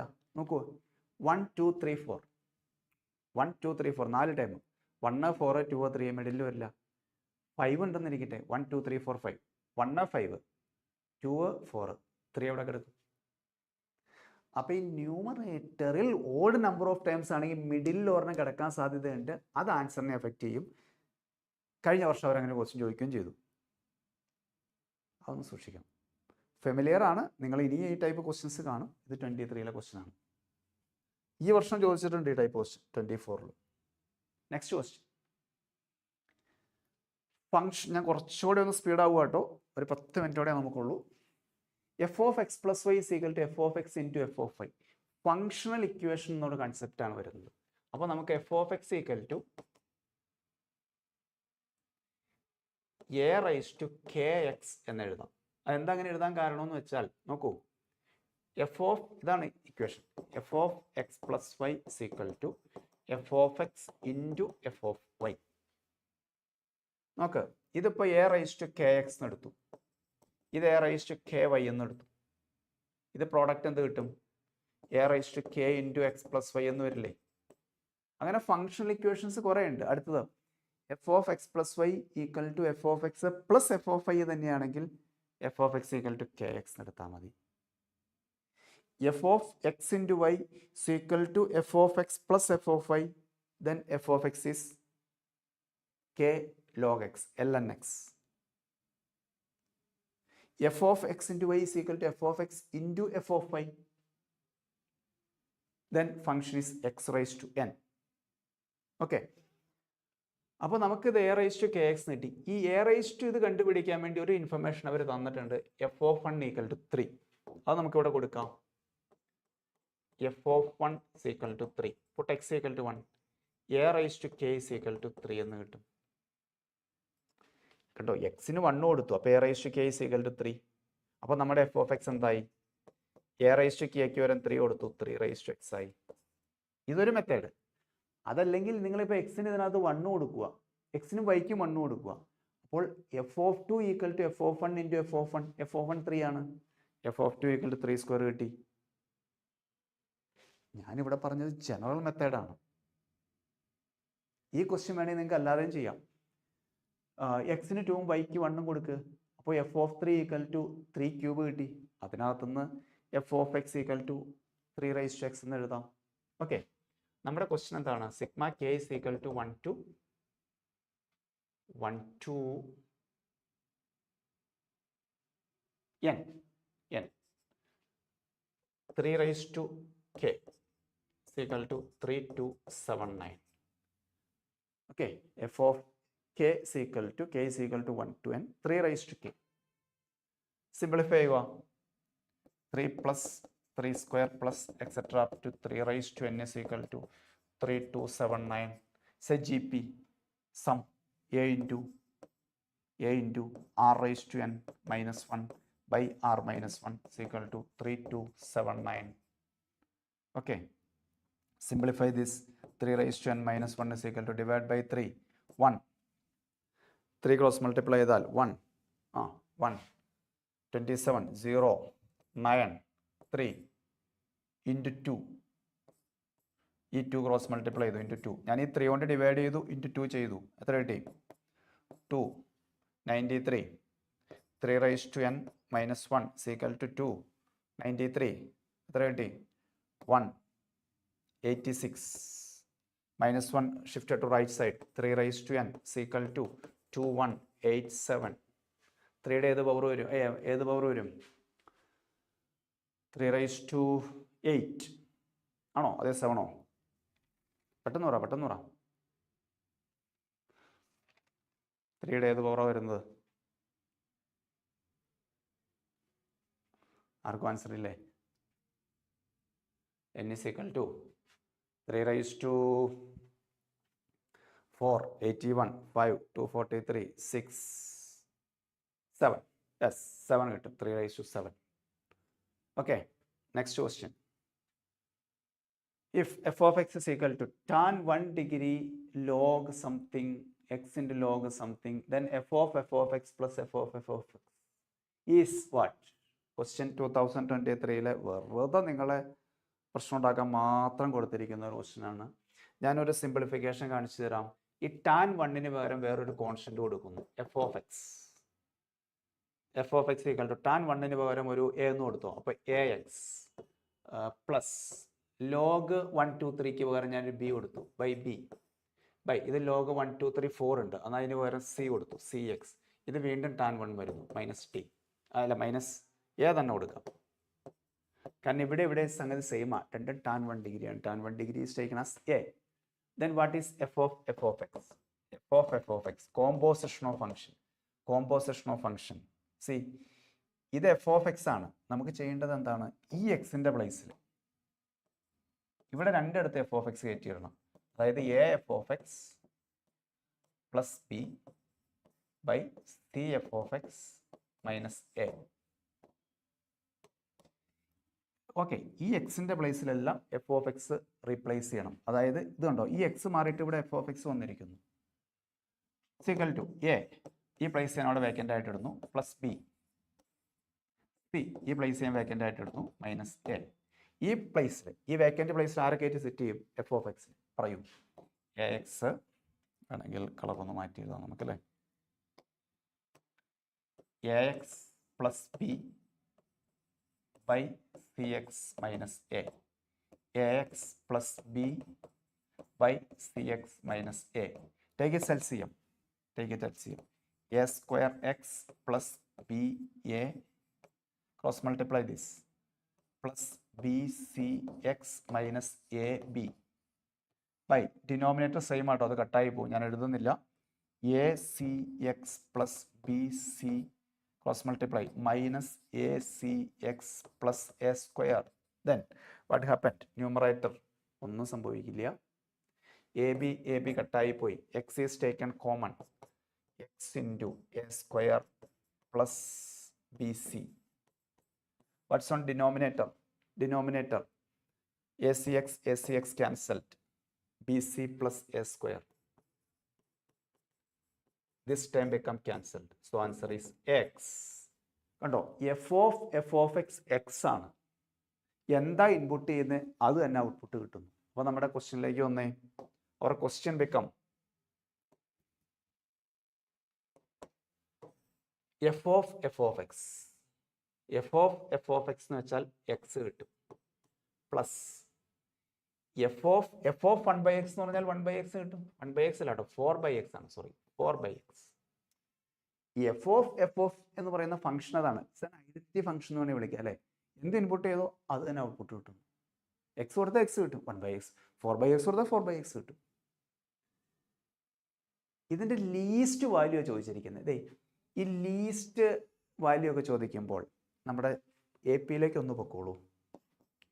Arithmetic mean greater than or equal to geometric mean. അപ്പോൾ X plus 4/x by 2 greater than or equal to root of X into 4/x. X cancelled. X plus 4/x greater than or equal to, ഈ 2 അങ്ങോട്ട് ചെല്ലും, root 4 2 വരും. So it is 4. So X plus 4/x is greater than or equal to 4. Option A. Okay. Yes. 4 minute കൂടെ ഉള്ളൂ. അടുത്ത question നോക്കാം, കുറച്ചുകൂടെ സ്പീഡാവാം. F of N plus 1 is equal to F of N X. ആ composition of function തന്നെയാണ് അവർ ഉദ്ദേശിക്കുന്നത്. കോമ്പോസിഷൻ ഓഫ് ഫംഗ്ഷൻ എന്നുള്ള അതേ കൺസെപ്റ്റ് തന്നെയാണ് ഉദ്ദേശിക്കുന്നത്. സി, അപ്പോൾ നമുക്ക് എഫ് റൈസ് ടു 6x എന്ന് പറഞ്ഞാൽ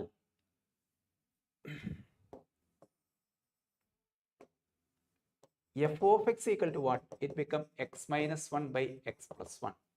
Then we find f of x is equal to, ഇവിടെ f of x കൊടുത്താൽ ഈ രണ്ട് എക്സിൻ്റെയും പ്ലേസിൽ f of x റീപ്ലേസ് ചെയ്യുന്നു. x minus 1 by x plus 1 minus 1 by x minus 1 by x plus 1 plus 1.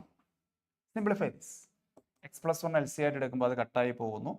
x minus 1 minus x minus 1 by x minus 1 plus x plus 1. x cancelled. Minus 2 by 1 cancelled. 2x. This become minus 1 by x. Okay. f of x is minus 1 by x. Then f of x is equal to f of this quantity become minus 1 by x. Put minus 1 by x here. Is equal to minus 1 by x minus 1 by minus 1 by x plus 1. Is equal to, take its LCM, minus 1 minus x by minus 1 plus x whole divided by x is cancelled. minus 1 minus x by, then multiplied by minus, it become 1 plus x by 1 minus x. 1 plus x by 1 minus x. Again we find f of x. Continue this way. We find f raised to 6 of x and f raised, ഇത് repeat ചെയ്യുന്നത് കാണാം നമുക്ക്. ഓരോ time കഴിയുമ്പോഴും വീണ്ടും repeat ചെയ്യുന്നത് കാണാം. അങ്ങനെ നിങ്ങൾക്ക് ആൻസറിലേക്ക് എത്താൻ പറ്റും. ദെൻ അടുത്തോടെ ചെയ്താൽ മതി. എഫ് ഓഫ് എക്സ് വരെ കാണുക. അപ്പോൾ വീണ്ടും ഇത് റിപ്പീറ്റ് ചെയ്യുന്നത് കാണാം. അപ്പോൾ നമുക്ക് നോക്കാം. 2 പ്രാവശ്യം വന്നപ്പോൾ -1/x കിട്ടി. 3 പ്രാവശ്യം വരുമ്പോൾ ഇത് വരും. 4, 5, 6, അപ്പോൾ 6 പ്രാവശ്യം വരെ ഈ ഫംഗ്ഷൻ വരും. ഏഴാമത്തെ ഓഡ് നമ്പർ 6 ടൈംസ് വരുമ്പോൾ ഇതിനകത്ത് 3 എണ്ണം. യെസ്, ഓഡ് നമ്പർ ആണെങ്കിൽ ഈ ഫംഗ്ഷൻ വരും, ഈവൻ നമ്പർ ആണെങ്കിൽ അടുത്ത ഫംഗ്ഷൻ വരും. അങ്ങനെ റിപ്പീറ്റ് ചെയ്യും. എന്നിട്ട് അതിനകത്ത് 6ഉം 7ഉം കൊടുത്താൽ മതി, ആൻസറിലേക്ക് എത്താം. സമയം അവസാനിക്കാൻ പോവാണ്. അടുത്ത ക്വസ്റ്റ്യൻ പെട്ടെന്നൊന്ന് പറഞ്ഞു നിർത്താം. സി, ഇത് 1 on 2 ഫംഗ്ഷൻ്റെ ക്വസ്റ്റ്യൻ ആണ്. 1 on 2 ഫംഗ്ഷൻ കുറച്ച് സ്പീഡിൽ പറയൂ കേട്ടോ. ജസ്റ്റ് നമ്പേഴ്സ് അങ്ങ് കൊടുത്തു നോക്കിയാൽ മതി നിങ്ങൾ. 1, 2, 3, 4, 5, 6, 7, 8, 9, 10. 1, 2, 3, 4, 5, 6, 7, 8, 9, 10, 11, 12, 13 ഇങ്ങനെ പോട്ടെ. സി, നിങ്ങൾ എക്സിന് എന്നിന് 1 കൊടുത്താൽ 1 plus 1/2, n equal to 1, 1 plus 1/2, that is 1ൽ നിന്ന് 1ലേക്ക് പോകും അല്ലേ? എന്നിന് 1 കൊടുത്താൽ, എന്നിന് 2 കൊടുത്താൽ 2 into 2, 4n ഇങ്ങനെ പോകും. അപ്പോൾ ആദ്യം ഞാൻ ഈ കേസ് എഴുതാം. ഏത്? എന്നിന് 1 കൊടുത്താൽ 1 കിട്ടും. എന്നിന് 5 കൊടുത്താലോ? 5 കൊടുത്താൽ 6/2, 3 കിട്ടും. 3 കിട്ടും. എന്നിന് 9 കൊടുത്താലോ? 9 plus 1, 5 വരും. കണ്ടോ? അപ്പോൾ ഇവിടെ ആൻസേഴ്സ് വരുന്നത് 1, 3, 5 ഇങ്ങനെ പോവുകയാണ്. ഇനി എന്നിന് നോക്കൂ, എന്നിന് 2 കൊടുത്താൽ 4 കിട്ടും. 2 to 4. 4 കൊടുത്താൽ 4 to 8. 6 കൊടുത്താൽ 6 to 12. അതായത് 2, 4, 6 കൊടുക്കുമ്പോൾ പറ്റുന്ന ആൻസേഴ്സ് നോക്കിയേ. 4, 8, 12 എക്സെട്ര ഇങ്ങനെ പോകുന്നു. ദെൻ അടുത്തത് 3 കൊടുത്താൽ n minus 1 അല്ലേ? 3 കൊടുക്കുമ്പോൾ n minus 1. അപ്പോൾ 3 minus 1, 2. 3 കൊടുക്കുമ്പോൾ 2ലേക്ക് പോകാം. 7 minus 1, 6. 7 കൊടുക്കുമ്പോൾ 6ലേക്ക് പോകുന്നു. പിന്നെ 7 കഴിഞ്ഞാൽ പിന്നെ 11 കൊടുത്താൽ 10. അപ്പോൾ ഇവിടെ കിട്ടുന്ന ആൻസേഴ്സ് നോക്കൂ. 2, 6, 10 എക്സെട്ര ഇങ്ങനെ പോകും. 2, 6, 10 എക്സെട്ര ഇങ്ങനെ പോകും. അപ്പോൾ നിങ്ങൾ നോക്കിയേ, different element has different image. It is 1, 1. Different എലമെൻറ്റിന് ഡിഫറെൻറ്റ് ഇമേജ് വരുന്നു. So it is 1, 1. Clear? Then അപ്പോൾ 1, 1 ആണ്. ഇനി എല്ലാ എലമെൻറ്റിനും പ്രീ ഇമേജ് ഇല്ലെന്ന് നോക്കിയേ. അല്ലേ? 1, ഇതിനകത്ത് എല്ലാ ഓഡ് നമ്പേഴ്സും ഇങ്ങനെ പൊക്കോളും. പിന്നെ ഈവൻ നമ്പേഴ്സ് 2, 4, 6, 8, 10, 12 എല്ലാ ഈവൻ നമ്പേഴ്സിനും പ്രീ ഇമേജ് ഉണ്ട്. അപ്പോൾ എല്ലാ നമ്പേഴ്സിനും പ്രീ ഇമേജ് ഉണ്ട്. Every different element has different image. So it is 1, 1 and 1, 2. So it is 1, 1 and 1, 2. അങ്ങനെ ഓപ്ഷൻ ഇല്ലേ? Yes, 1, 1 and 1, 2. Option D. Okay, അപ്പം ഞാൻ ഏകദേശം തൽക്കാലം വൈൻഡപ്പ് ചെയ്യുവാണ്. നമ്മുടെ ഏകദേശം ടൈം എത്തി. ഓക്കെ, അപ്പോൾ നമുക്കിനി നാളെ കാണാം. Thank you. Okay, bye. നാളെ വേറെ ടോപ്പിക്കായിട്ട് കാണാം.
Then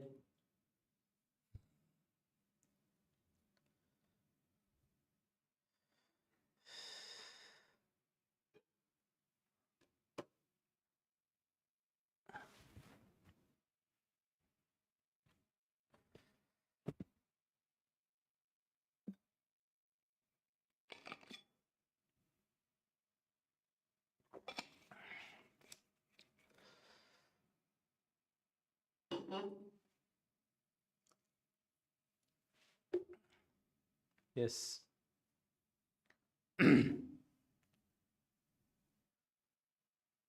Let's start, children. Today's chemistry session.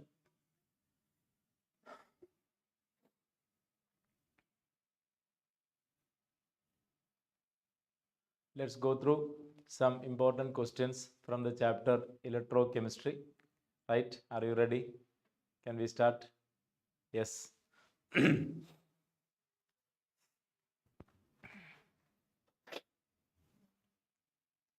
Yes. Let's start. First question. A zinc rod kept in 100 ml 1 molar copper sulfate solution. So we are taking copper sulfate solution and the zinc rod is kept. 1.959 gram of zinc is lost. Lost means dissolved.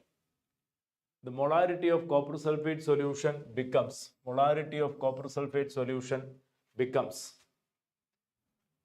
all of you know the reaction CuSO4 copper sulfate when interact with the metallic zinc. Zinc will be dissolving and copper will be deposited. You know the reaction, right? So in copper sulfate solution, we are putting zinc and some quantity of zinc is dissolved. Okay, and obviously the equivalent quantity of copper will be displaced from the solution. So after that procedure, what is the concentration of copper sulfate? That is a question. So please understand, 1 mole copper sulfate will be reacting with 1 mole of zinc. So amount of zinc dissolved will be equal to amount of copper displaced. So how much copper we take initially? It is 1 molar 100 ml.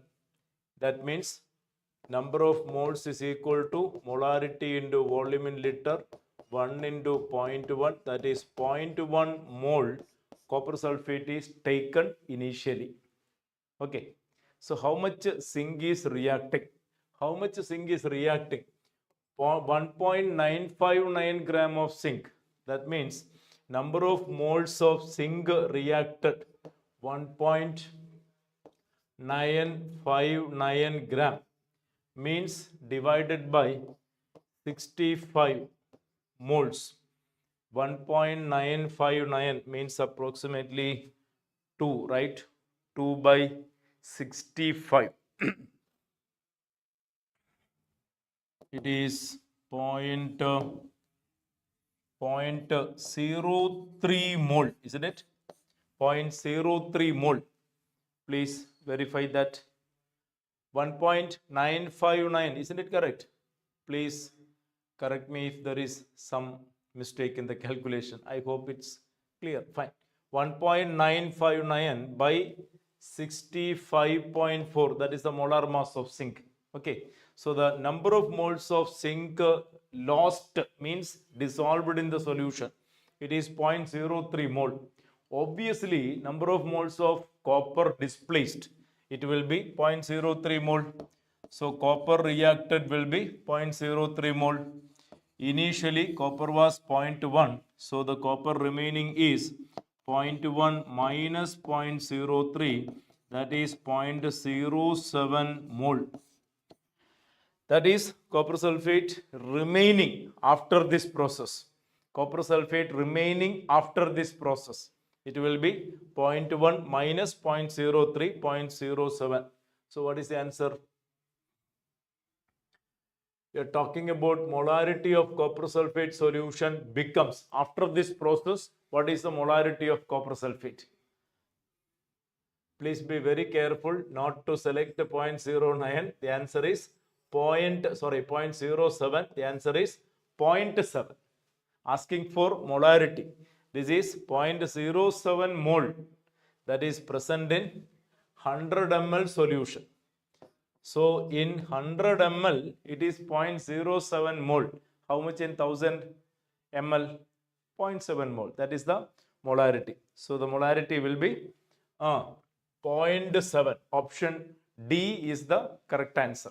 Option D is the correct answer. Okay, right. Yes. Let's switch on to next question.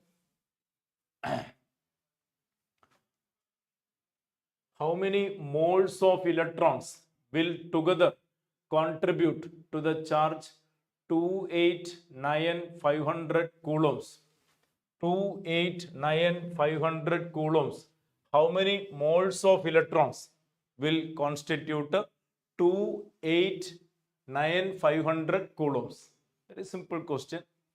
1 mole electron, all of you know 1 mole electron, that is 1 Faraday, that is 96,500 coulombs. 1 mole electron is 1 Faraday, 96,500 coulombs. The question is, how many moles is 289,500 coulombs? So the matter is over, no? It is 289,500 divided by 96,500. That is the answer. Right? Yes.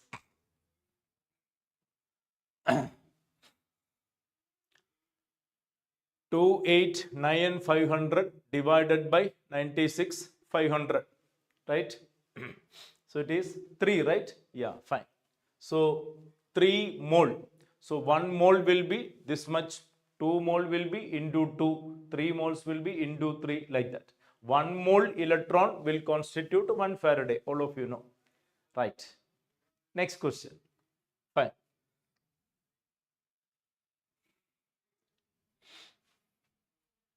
Next question. An alloy of lead silver weighing 1.08 gram dissolved in dilute nitric acid and a volume made to 100 ml. Volume made to 100 ml. A silver electrode was dipped in the solution and a volume made to 100 ml. A silver electrode was dipped in the, it's a repetition statement, and thereby a cell is set up. So we have a cell set up here having a potential 0.62 volt. E0 cell is given, asking for percentage of silver in the alloy. So lead silver alloy allowed to dissolve in nitric acid. Okay, and the volume is made to 100 ml, and using that solution we are preparing a cell, and this is the cell that we prepare, and that cell potential is given 0.62 volt. E0 cell is given, asking for percentage of silver in the alloy. Proceed please. Percentage of silver will be mass of silver divided by total mass of the alloy. Is it given, right? Yeah. Total mass of silver is given 1.08 into 100. This is the percentage of silver in the alloy. So we want to get the weight of silver. We want to get the weight of silver. How we can get the weight of silver? That silver is dissolving in the solution, and that is available here as Ag+. So the quantity of Ag+ using Nernst equation will give you the quantity of silver came from the alloy, isn't it? So apply Nernst equation. Apply Nernst equation. E cell is equal to E0 cell minus 0.06 by 2 log concentration of H plus square by concentration of Ag plus square. Either you can give 2 and a square here, or you necessarily not to give a square here, you can give 1 here. So n value, if you are giving 1, no need of giving square. Anyway, it is 0.62 equal to എത്രയാ E naught cell എത്രയാ 0.8 minus 0.03 log this quantity തന്നിട്ടില്ലേ 1 molar. So 1 divided by Ag plus concentration square. So that will be 0.03 log 1 by Ag plus concentration square equal to 0.8 minus 0.62. ശരിയല്ലേ? And that will give you 0.18 അല്ലേ മക്കളെ? Right, 0.18. Therefore, log 1 by Ag plus concentration square, it will be 0.18 by 0.03 എന്ന് വെച്ചാൽ 18 by 3, 6 എന്ന് കിട്ടൂ അല്ലേ? 6. That means log Ag plus concentration square, it will be minus 6. Therefore, Ag plus concentration square 10 power minus 6 molar or molar square. Therefore, Ag plus concentration, it will be 10 power minus 3 molar. Ag plus concentration we are getting 10 power minus 3 molar. And hence, number of moles of silver will be, it is 10 power minus 3 molar, means 10 power minus 3 mole per liter. Here the volume is only 100 ml. So in 1 liter, 10 power minus 3 mole. So the number of moles in 100 ml will be 10 power minus 4 mole. Right? Therefore, mass of silver, it is number of moles 10 power minus 4 into molar mass. This will be the mass of silver. Now let us figure out the final answer. Percentage of silver will be എത്രയാ? 10 power minus 4 into 108 into 100 divided by 1.08. എത്ര വരും? Minus 4 and this will become 1.08. So you will get a 1%. That is the answer. 1%. That is the answer. Right? So we had a lead silver alloy 1.08, the total mass of the alloy, dissolved in nitric acid and the final volume made to 100 ml, and thereby we are setting a cell giving an EMF 0.62 volt, standard EMF 0.8 volt. Percentage of silver in the alloy is the question. Okay, percentage of silver will be calculated like this. How to get the weight of silver? Weight of silver can be calculated from Nernst equation. So applying Nernst equation, we are getting concentration of silver 10 power minus 3 molar. 10 power minus 3 molar എന്ന് വെച്ചാൽ 10 power minus 3 mole in 1 liter in 1000 ml. So how much in 100 ml? It will be by 10.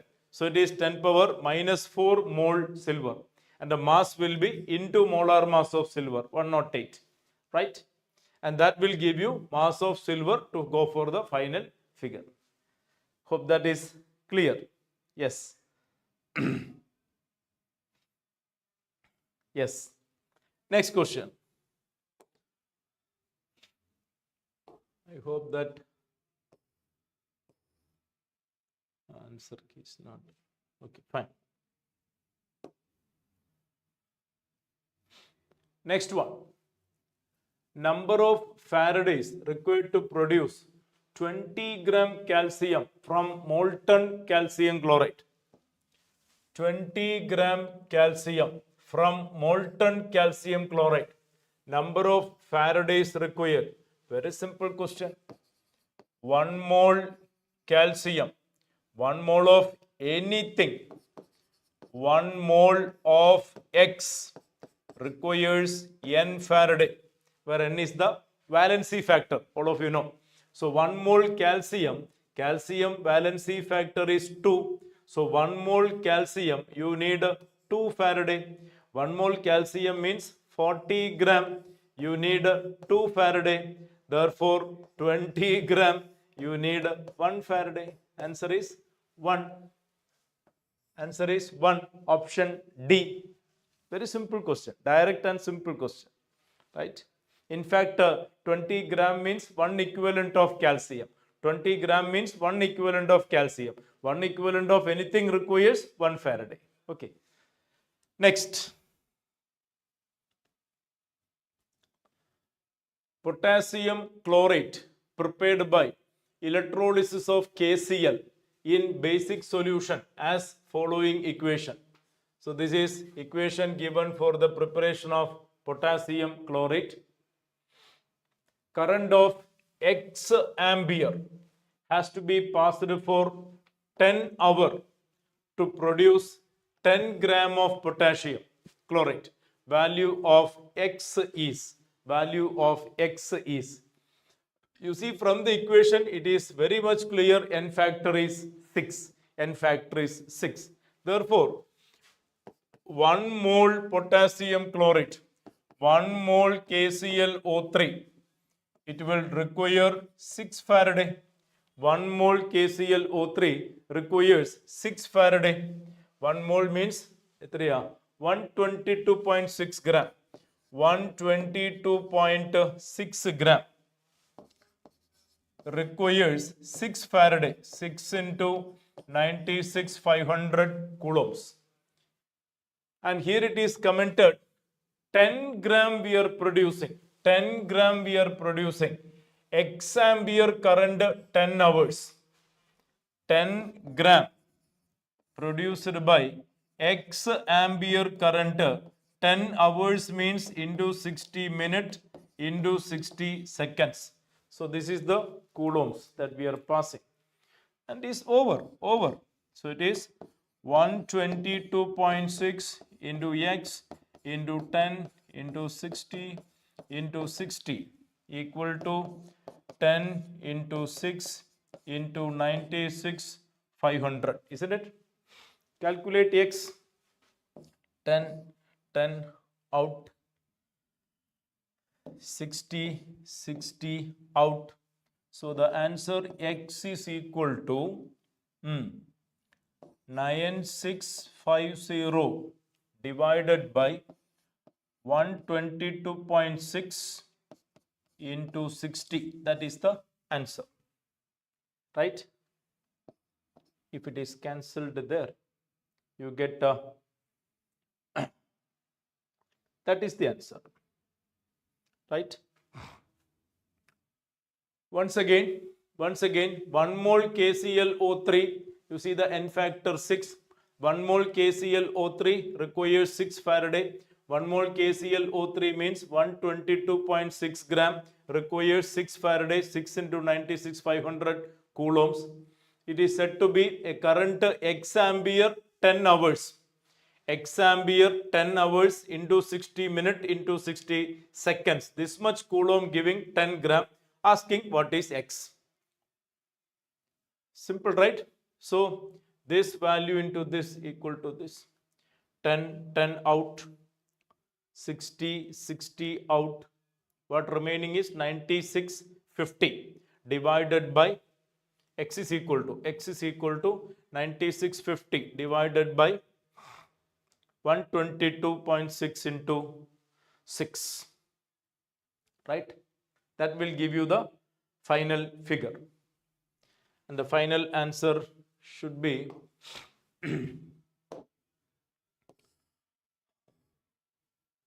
it should be 1. 1.3. Slightly greater than 1. Near is it? It's, I think it is given to be the nearest integer. Nearest integer it is asking. So it is 1. Slightly greater than 1. You see, 122.6 will give you a figure by 965 by 122.6 into it will be slightly greater than 1. It's in fact coming 1.3 something rounded to 1. Reported answer is 1. Okay. Yes. Next question. Next question. So the obtained figure is 1.3 something. Reported answer is 1. Okay. Next one. Assume a cell with the following reaction. Copper plus 2 Ag concentration given. Cu2 plus concentration given 2 Ag. E0 cell is available. We want to find the E cell. E cell. Proceed, proceed, proceed, proceed. E cell is equal to E0 cell minus 0.06 copper and silver, right? So it is by 2 log Cu2 plus concentration. Cu2 plus concentration divided by Ag plus concentration square. E0 cell is given 2.97 minus 0.03 log, this is 0.03 log copper etreda, it is 0.025, that is 2.5 into 10 power minus 2. Silver etraya, it is 10 power minus 3 square ആണ് കേട്ടോ. 10 power minus 3 square. Is it minus 3? Minus 3? It should be minus 3, I think. Yeah. So it will be 10 power minus 6 cancel with here 10 power. 10 power minus 6 and minus 2. It will be 10 power 4, right? 10 power 4. Yes. 10 power 4. Okay. So this part of the calculation comes out to be log 2.5 into 10 power 4. Hope it is perfect. Copper 2.5 into 10 power minus 2, correct? No, 2.5 into 10 power minus 2. Here it is 10 power minus 3. It should be, I think. It's not clear there. 10 power minus 3 square. 10 power minus 6. Minus 6 with the minus 2. Minus 4 in the denominator goes to top. Plus 4. And this is log 2.5. 0.3979, that is 0.4 plus 10 power 4 will be 4, isn't it? Right? So it is 4.4. 4.4. So it will be 2.97 minus 0.03 into 4.4. Is that right? And that should give you the final result. Final reported figure.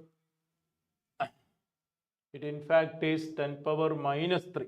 It is in fact 10 power minus 3. And it should be answer 3. Answer 2.81 reported as 3. 2.81 reported as 3. It will be some 0.1 something. It will be subtracted. Fine. It will be the correct answer. 2.81 reported figure is to the nearest integer 3. Please work out. Please work out. Yes.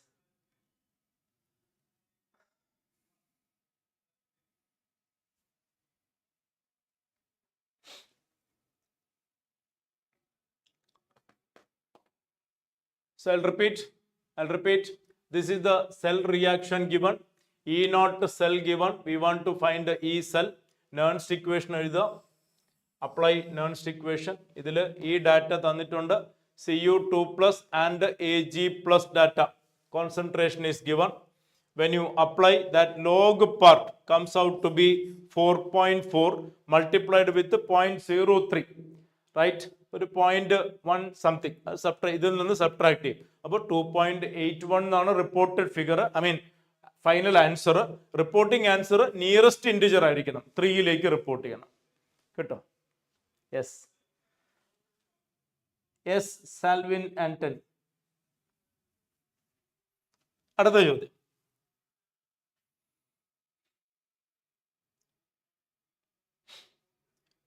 അതേ question ആണോ? അല്ല. That seemed to be the same question. Yes.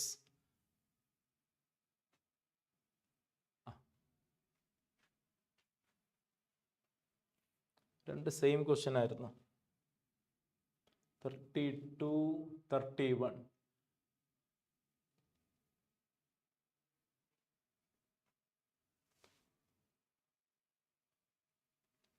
അത് same question ആണ് കേട്ടോ. അത് രണ്ട് same question. 31, 32. 33ലേക്ക് പോവാം. For the cell reaction given, there is a cell given. There is a cell given. The cell potential is E1. Cell potential is E1. There is another cell given. There is another cell given. അതിന്റെ cell potential എത്ര എന്നാണ് ചോദ്യം കേട്ടോ. ഒരു cell തന്നിട്ടുണ്ട്, അതിന്റെ cell potential തന്നിട്ടുണ്ട്. രണ്ടാമത്തെ സെല്ലിന്റെ പൊട്ടൻഷ്യൽ എത്ര എന്നാണ് ചോദ്യം. Four the cell Cu2 plus 0.1 molar, Ag 0.01 molar, Ag plus Ag, the cell potential is this value given. For a similar another cell with a different concentration, asking what is the cell potential. Apply Nernst equation again. First case, E cell is equal to E naught cell minus 0.06 by 2 log Cu2 plus concentration divided by Ag plus concentration square. This is given 0.3095. 0.3095, right, equal to E naught cell കണ്ടുപിടിക്കണം കേട്ടോ. ഇത് കണ്ടുപിടിച്ചിട്ട് വേണം രണ്ടാമത്തെ ചെയ്യാൻ. Minus 0.03 log കോപ്പറിന്റെ concentration എത്രയാ? 0.1. So it is 10 power minus 1 divided by സിൽവറിന്റെ എത്രയാ? 0.01 10 power minus 2. അപ്പോ ദിസ് വിൽ ടേൺ log 10. ശരിയല്ലേ മക്കളെ? 10 power minus 1 ഉം 10 power minus 2 ഉം log 10 എന്ന് കിട്ടും. That means it is 1. Therefore E naught cell is equal to 0.3095. ഇത് ഇങ്ങോട്ടേക്ക് വരില്ല അല്ലേ? പ്ലസ് 0.03 എന്ന് വരും. ഇത് 1 ആയില്ലേ? log 10 അല്ലേ? 1 അല്ലേ? 0.03 എന്ന് വരും. So you will get 0.3395. Am I right? That is E naught cell. So from the first condition, from the first cell, we can find out E naught cell. That we can apply in the next condition. So go to the next one. രണ്ടാമത്തെ case. Second case, E cell is equal to E naught cell 0.3395 minus 0.06 by 2 log. Again the same condition, Cu2 plus, but the concentration given is different. 0.01 എന്ന് വെച്ചാൽ 10 power minus 2 എന്ന് വരും. താഴത്ത് 0.001, that is 10 power minus 3. Square ചെയ്യാൻ മറക്കരുത് അല്ലേ? 10 power minus 3. അപ്പൊ ഇവിടെ 10 power minus 6 ആയി. ക്യാൻസൽ ചെയ്യുമ്പോൾ log 10 power 4 എന്ന് വരും. Right? So the answer will be 0.3395 minus 0.06 by 2 into 4. log 10 power 4 എന്ന് പറയുമ്പോൾ 4 ആയില്ലേ? So it is 2.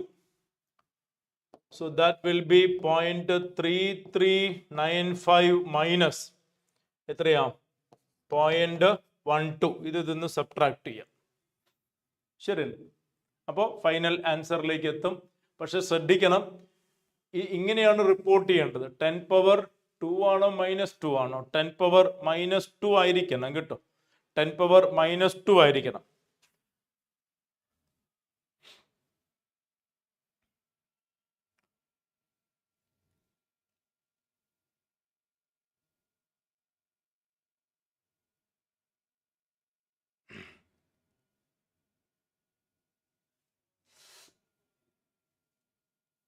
That I think is a different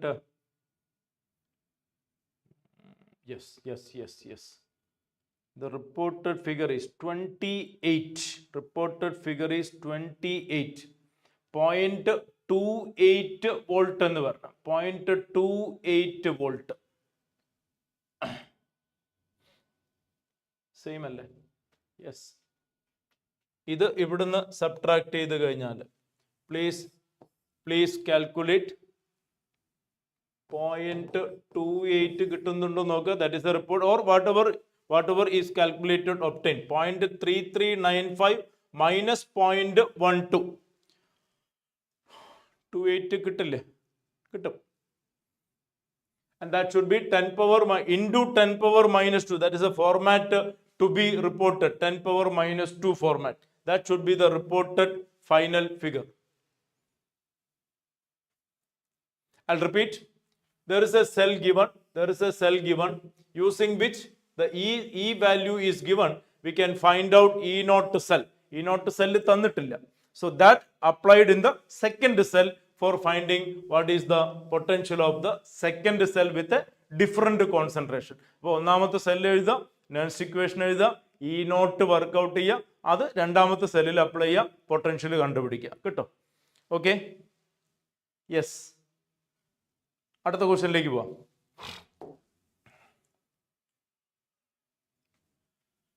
Next one, conductivity of a weak acid HA of concentration 0.001 molar 2 into 10 power -5 if lambda naught for HA is 190 Siemens per centimeter square per mole. The ionization constant Ka, please go through the question once again. The conductivity of weak acid, concentration given, conductivity kappa is given, Siemens per centimeter. Lambda naught for HA is also given. Ionization constant Ka. So it is Ka is equal to C alpha square by 1 minus alpha. എല്ലാവർക്കും അറിയുന്ന ഫോർമുലയാണ് അല്ലേ? Ka is equal to C alpha square by 1 minus alpha. And alpha is equal to lambda m by lambda m 0. Lambda naught തന്നിട്ടില്ലേ? ഉണ്ട്. Lambda not ഇവിടെ തന്നിട്ടുണ്ട് കേട്ടോ, 190. So this is given as 190. This we need to calculate. How to get lambda m? Lambda m equal to kappa 1000 by molarity. Kappa തന്നിട്ടില്ലേടാ? ഉണ്ട്. 2 into 10 power -5. -5 തന്നെയാണെന്ന് തോന്നുന്നു. Yes. So it is 2 into 10 power -5 into 1000 by concentration എവിടെ? 10 power -3. Right?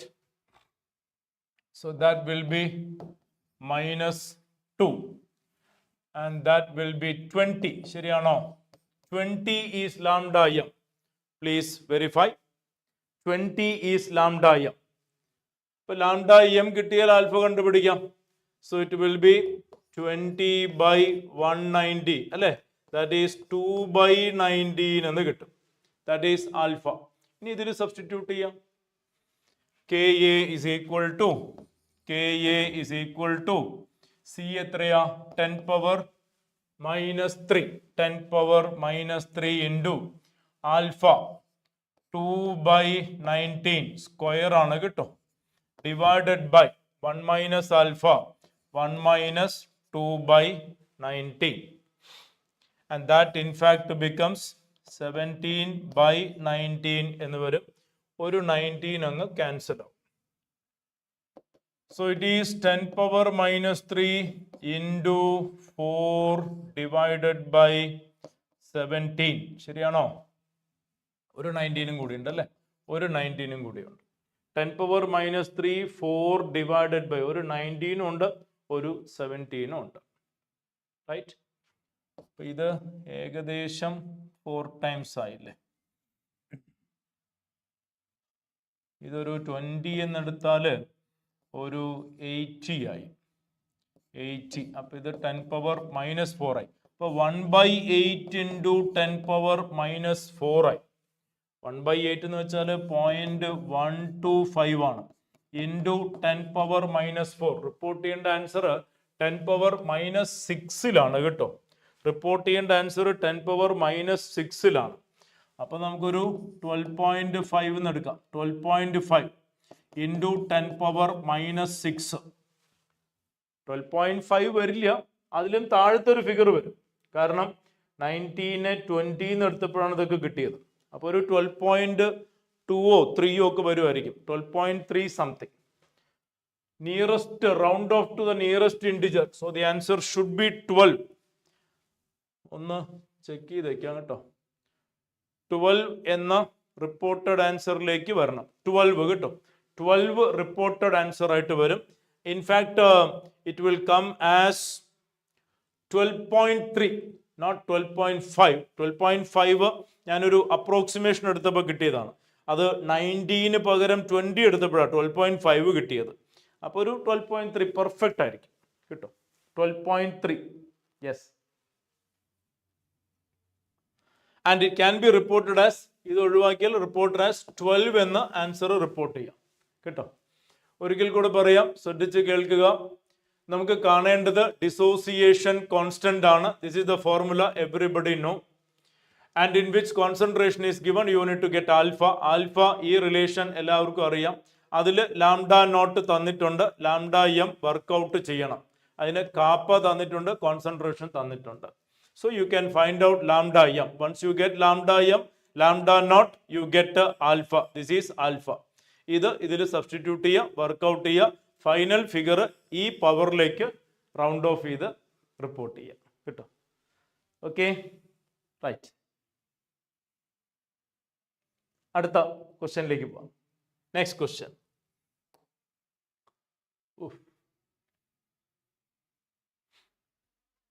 Choose the correct representation of conductometric titration, benzoic acid versus sodium hydroxide.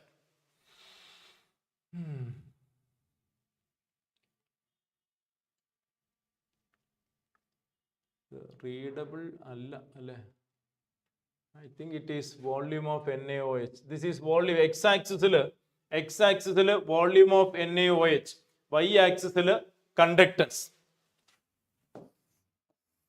X-axis volume of NaOH, Y-axis conductance.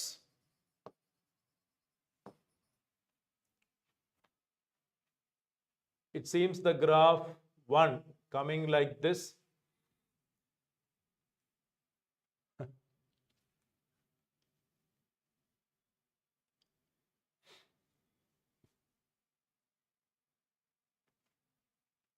എയും ബിയും ഒരേ ഗ്രാഫാണ് കേട്ടോ. എയും ബിയും ഒരേ ഗ്രാഫാണ് വന്നിരിക്കുന്നത്, may be by mistake. And this is C coming like this. Anyway C is straight away cut.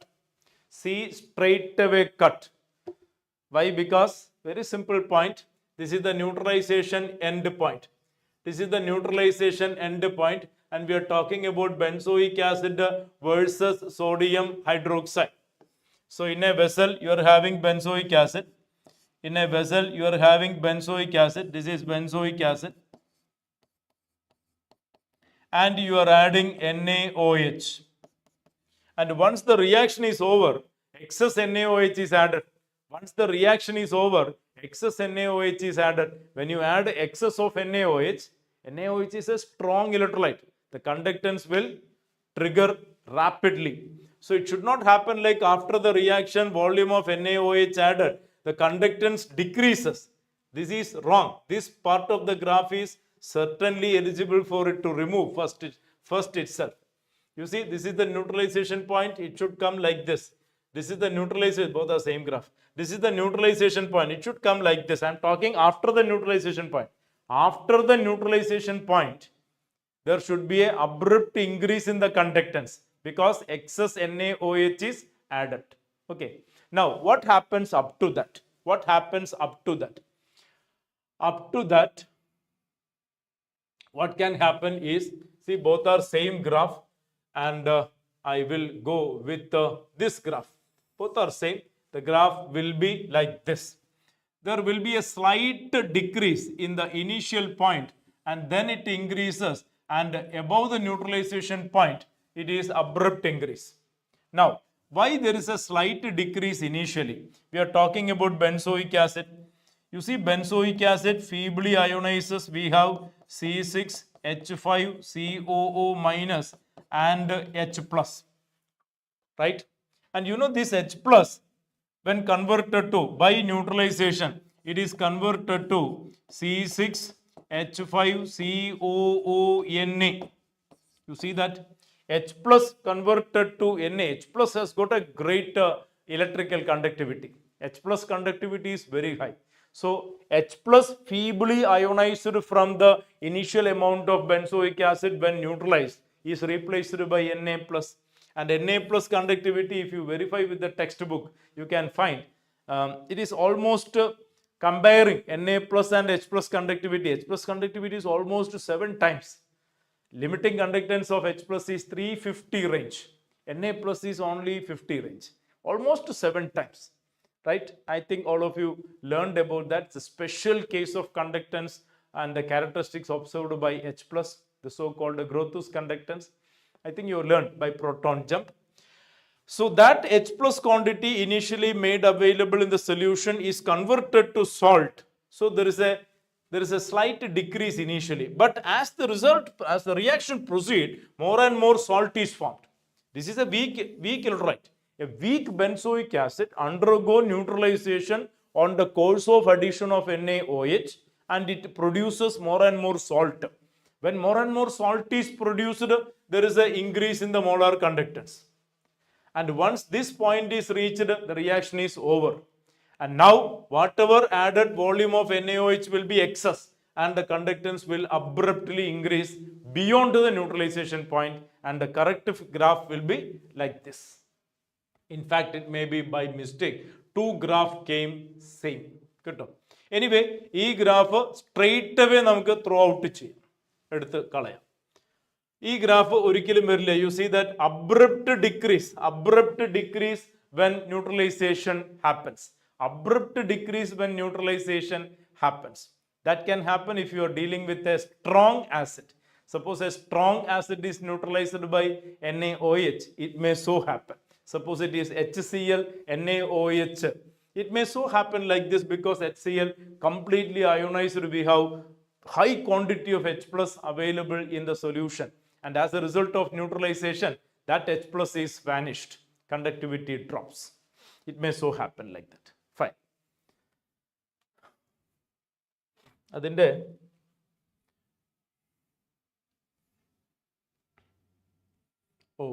Actual graph ingeneയാണ് കേട്ടോ. Actual graph ഇങ്ങനെയാണ്. A first graph that may be by mistake. That may be by mistake. This is the first graph. This is the first graph, and this is second graph, and this is the correct one. And you see the first graph, these 2 graphs came same in that question. You see it is given constant. That is the other graph given. And this is the graph which I ask you to throw away at once. The third graph. Anyway, this is the correct figure. There is a small decrease initially and then increases after the neutralization point. It increases further.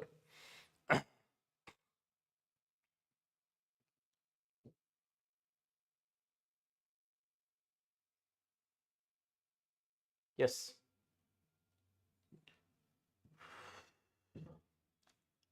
Move on to next question. There is a cell given, another question. Question number 36. A cell given, PtH2 1 bar pressure. H plus 1 molar, M3 plus aqueous, PT. E naught cell,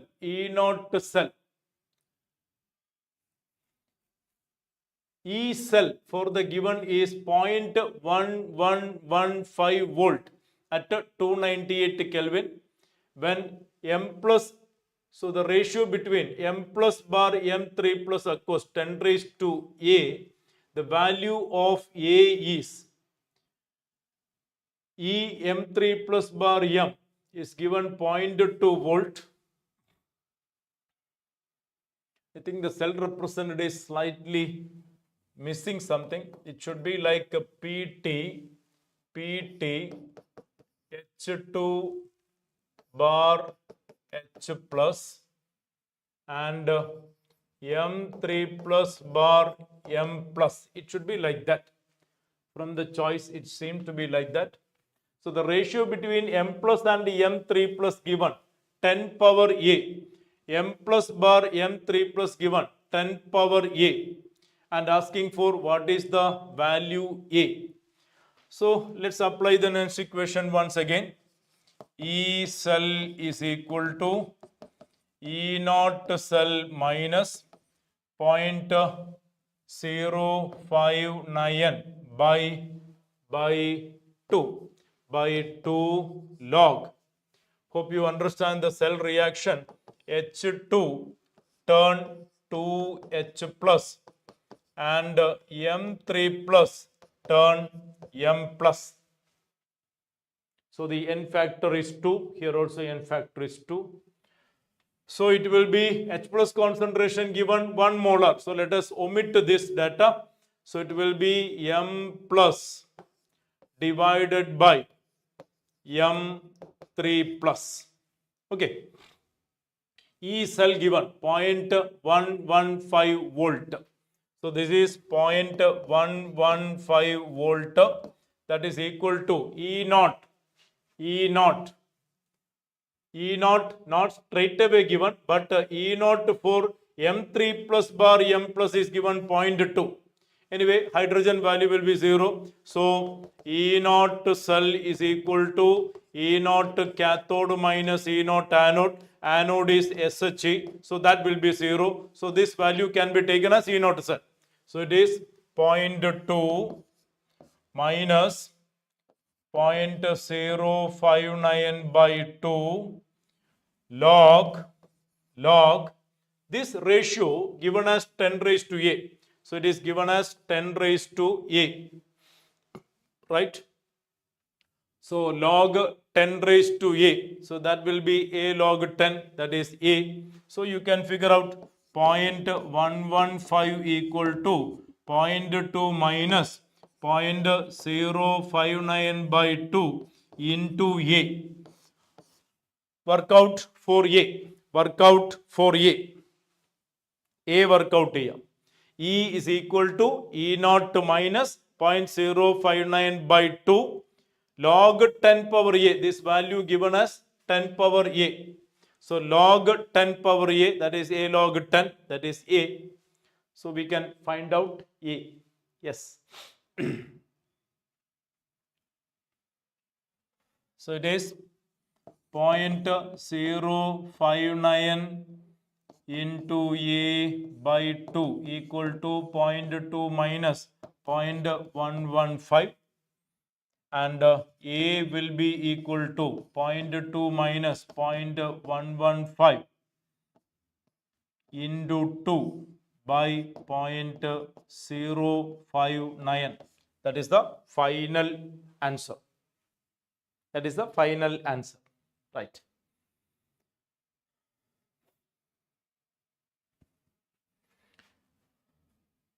And the rounded figure is nearest, the value A. I think it's going to be a perfect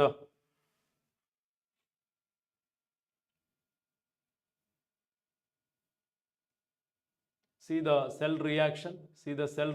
It is M3 plus bar M. Good. Yes. The reported answer is 3. reported figure is 3, exactly 3, exactly 3. I think is easily available by solving this. Yes. Let me repeat. A cell is given, E cell is given, and E naught cell given, asking for the ratio given, the ratio of these two ions given as 10 raised to A, asking what is A, what is A. So applying on the next equation once again, we can easily calculate what is A. Keto? Yes. Another question.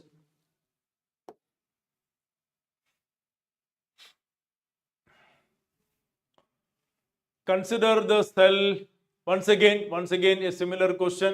Consider the cell PT, hydrogen H plus quantity given 1, Fe3 plus aqueous, Fe2 plus given E naught for Fe3 plus bar Fe2 plus 0.77 volt and E naught for hydrogen given as 0.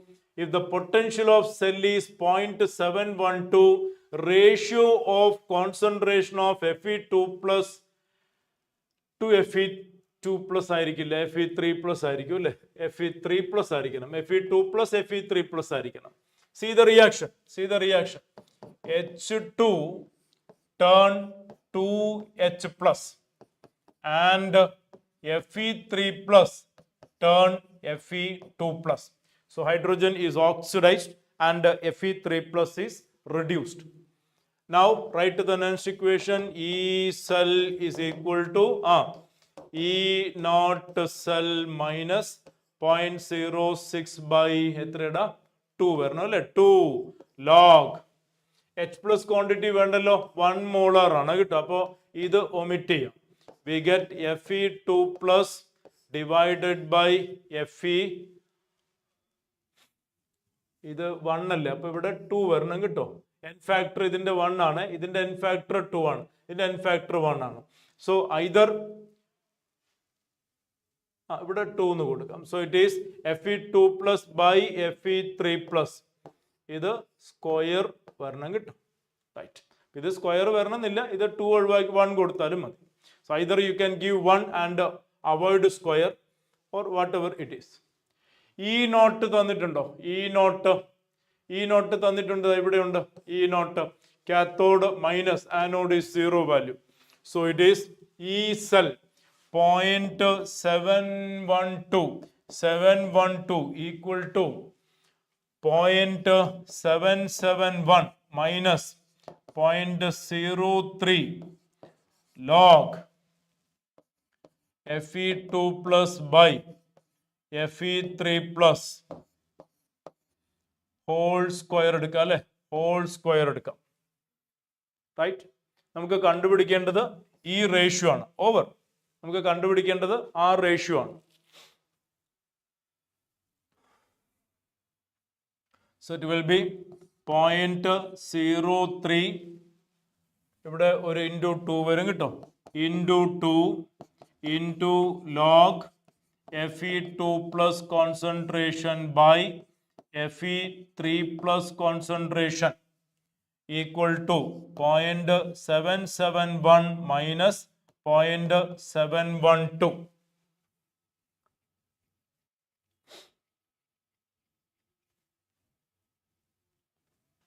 Therefore, log Fe2 plus concentration by Fe3 plus concentration equal to 0.771 minus 0.712 divided by 0.06 or 0.059. എത്ര വരിക? 771,712.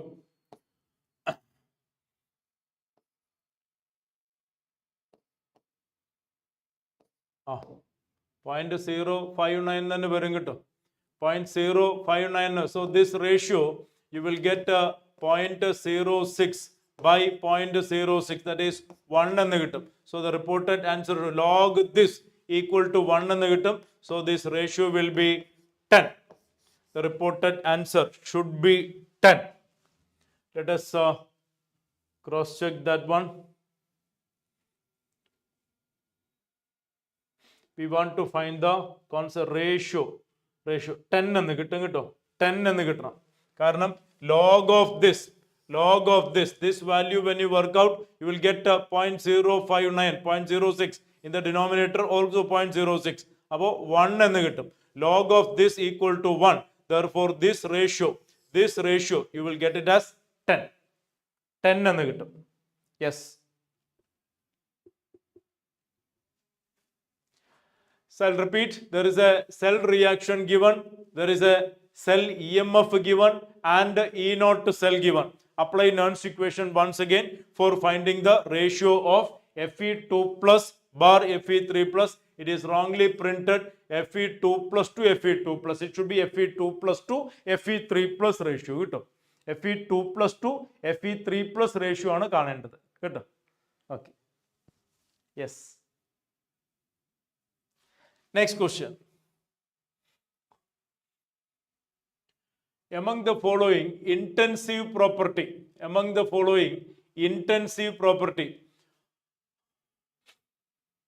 molar conductivity, electromotive EMF, resistance, heat capacity. Heat capacity extensive allada, resistance extensive alle, EMF intensive alle. Property or properties, molar conductivity intensive alle, A യും B യും കേട്ടോ, A യും B യും, A and B among the following intensive property or properties, maybe that belong to one or more correct choice question. It should be A and B. Very simple point. Next question.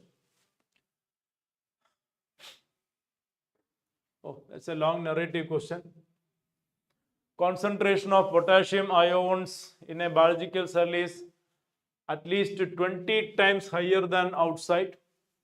The resulting potential difference across the cell is important in several processes such as transmission of nerve impulse and maintaining ion balance. You know the importance of potassium balancing. Many times during the critical illness, potassium balancing is creating a pathetic situation. A simple model of such a concentration cell involving the metal M is, so a concentration cell is given. Hope you know what is meant by concentration cell. Anode and cathode will be same. Anode and cathode material will be same. That is called a concentration cell. Here you have a concentration cell. M solid, M plus aqueous 0.05 molar, while M plus aqueous 1 molar M solid. For the above electrolytic cell, the magnitude of cell potential 70 millivolt.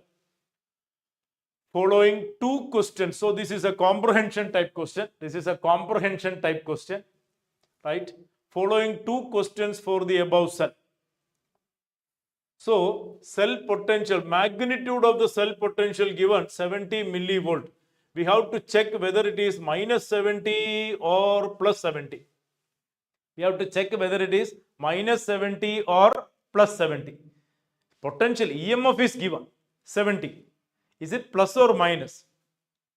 Two choices less than 0 and two choices more than 0. So if this is plus, if this value is plus, it will go with the B and D. If it is minus, we'll go with the A and C. And also delta G we need to evaluate.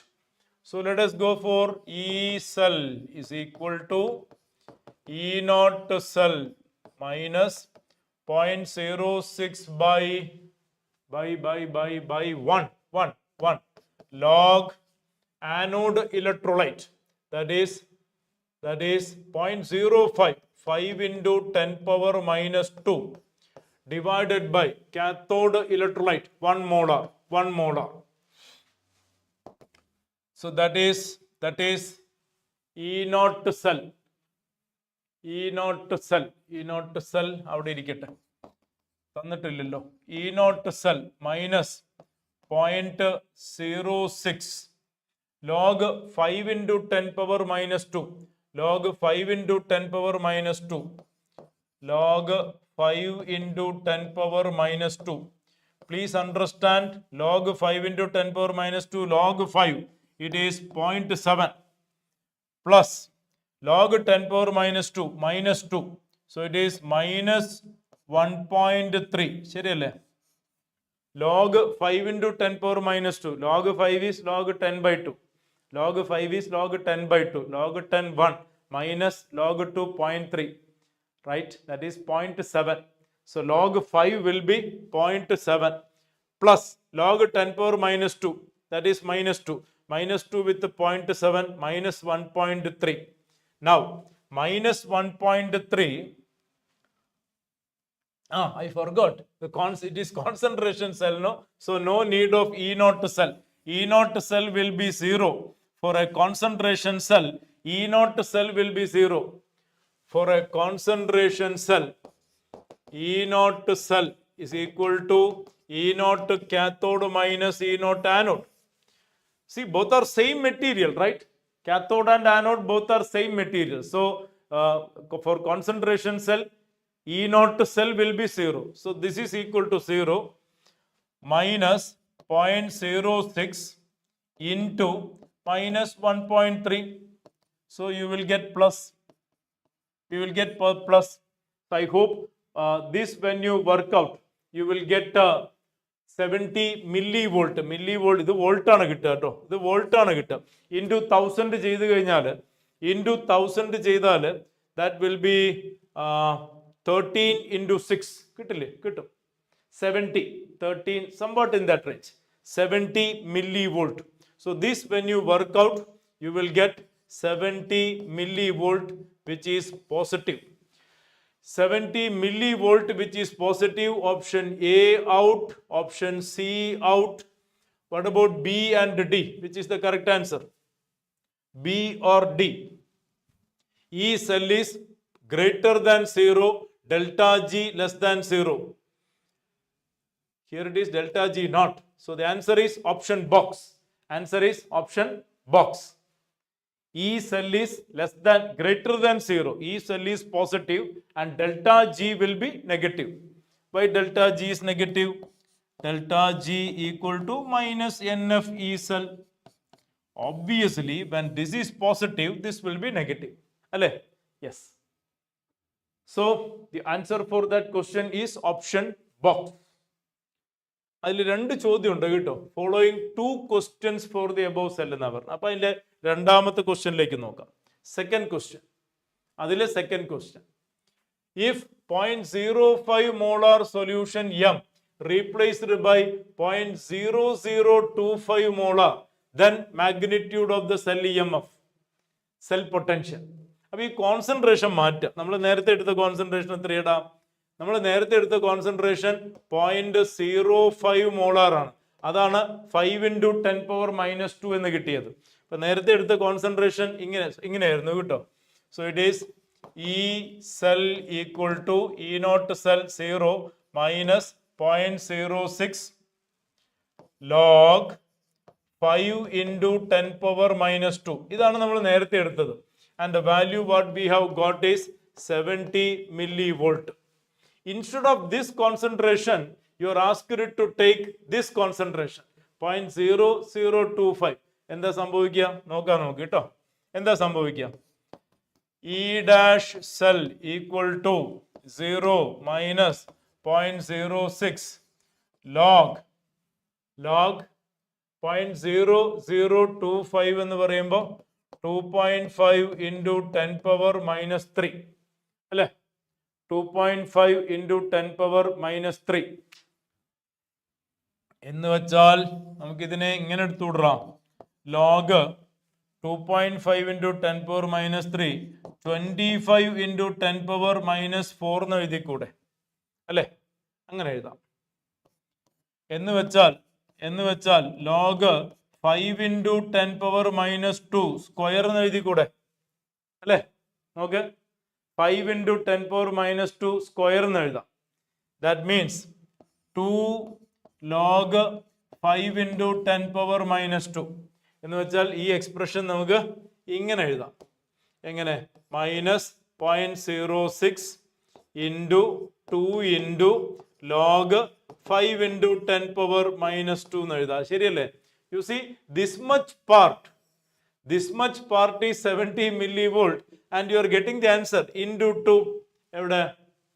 140 is the answer. Into 2 ചെയ്താൽ മതി. Into 2 ചെയ്താൽ മതി. നോക്ക്. This much part of the question. You see, this much part is already calculated. 70 millivolt. നോക്കടാ. 0.06 log 5 into 10 power minus 2. 0.06 log 5 into 10 power. അത് 70 millivolt ആണ്. Into 2 വരും. അപ്പോൾ 140 വരും. ഓപ്ഷൻ സി എന്ന് കിട്ടും. ശരിയല്ലേ? യെസ്. ഓപ്ഷൻ സി എന്ന് കിട്ടും. ഫൈൻ. യെസ്. അടുത്ത question.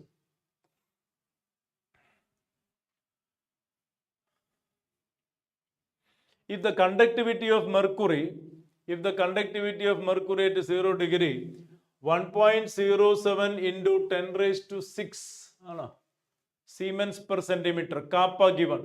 Resistance of the cell containing mercury, resistance തന്നിട്ടുണ്ട്. Then the cell constant is x into 10 power 4.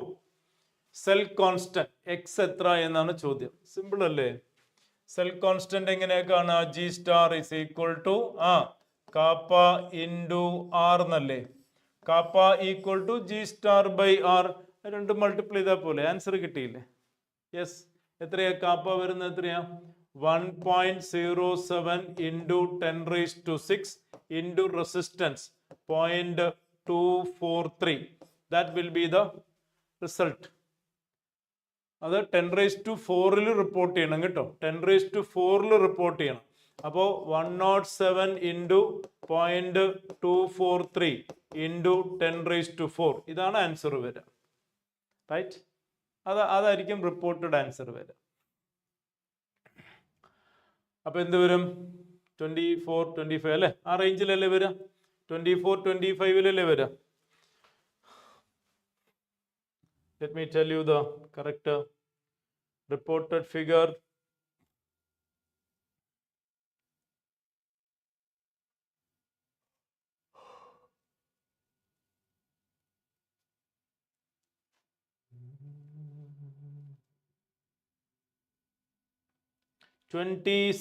കേട്ടോ. 26 എക്സാക്ട് ഫിഗർ 26 കേട്ടോ. അല്ലേ? X into 10 raised to 4 exactly 26 വരുമല്ലോ. കാരണം 100 ആണെങ്കിൽ 24 പോയിന്റ്, 100 ആണെങ്കിൽ 24.3, ഇത് 107 അല്ലേ? So it is 26 into 10 raised to 4. So വളരെ സിമ്പിൾ ആയിട്ട് അറിയുന്ന, നല്ല പോപ്പുലർ ആയിട്ട് അറിയുന്ന നേരിട്ട് സബ്സ്റ്റിറ്റ്യൂട്ട് ചെയ്യുക കേട്ടോ. അടുത്ത question. For the galvanic cell zinc Cu2 plus concentration given, zinc concentration given, E cell to the nearest integer, E0 copper, E0 zinc given, that is a non-figure to all, frequently discussed one. So E cell is equal to E0 cell minus 0.059 by 2 log concentration of zinc 2 plus by concentration of Cu2 plus. ശരിയല്ലേ? Right. ഈ value പറയേണ്ട ആവശ്യമില്ലല്ലോ. Cathode minus anode, cathode plus 0.34 minus 0.76. A non-value 1.1 we are dealing quite frequently. So it is 1.1 minus 0.0591 by 2 log സിങ്കിന്റെ concentration എത്രയാ? 0.04 എന്ന് വെച്ചാൽ 4 into 10 power minus 2. ഇവിടെ 0.02 എന്ന് വെച്ചാൽ 2 into 10 power minus 2. So it is log 2. This is log 2. Log 2 എന്ന് പറയുമ്പോൾ 0.3 എന്ന് വരും അല്ലേ? 0.3. So that's it. 1.1 minus 0.06 into 0.3 by 2. എന്ന് വെച്ചാൽ 0.03 ഇൻറ്റു 3 എന്ന് വെച്ചാൽ 0.09. ഇതിൽ നിന്ന് സബ്ട്രാക്ട് ചെയ്യുക. 1.1 നിന്ന് 0.09 സബ്ട്രാക്ട് ചെയ്യുക. 1.1 നിന്ന് 0.09 സബ്ട്രാക്ട് ചെയ്യുക. ഫൈനൽ ഫിഗറിനെ 10⁻²ലേക്ക് ഫിക്സ് ചെയ്യാം. 10⁻² വെച്ച് ഫിക്സ് ചെയ്യാം. സോ 1.1 മൈനസ് 0.09, 1.1 മൈനസ് 0.09, ഈ ഫിഗറിനെ 10⁻²ലേക്ക് ഫിക്സ് ചെയ്യാം. You can easily work out that. It should come as 109. 1.1 എന്നുള്ളത് 1.09 എന്നായിട്ട് മാറും. 1.1 എന്നുള്ളത് 109 should be the reported answer. 1.09 എന്ന് കിട്ടും into 10⁻². Okay. So direct substitution on the normal galvanic cell example, what we quite normally deal with. അടുത്ത ക്വസ്റ്റ്യനിലേക്ക് പോവാം. അടുത്തത് statement based question ആണ്. Given 2 statements. ഒന്നാമത്തേത് limiting molar conductivity of KCl is higher compared to limiting molar conductivity of acetic acid.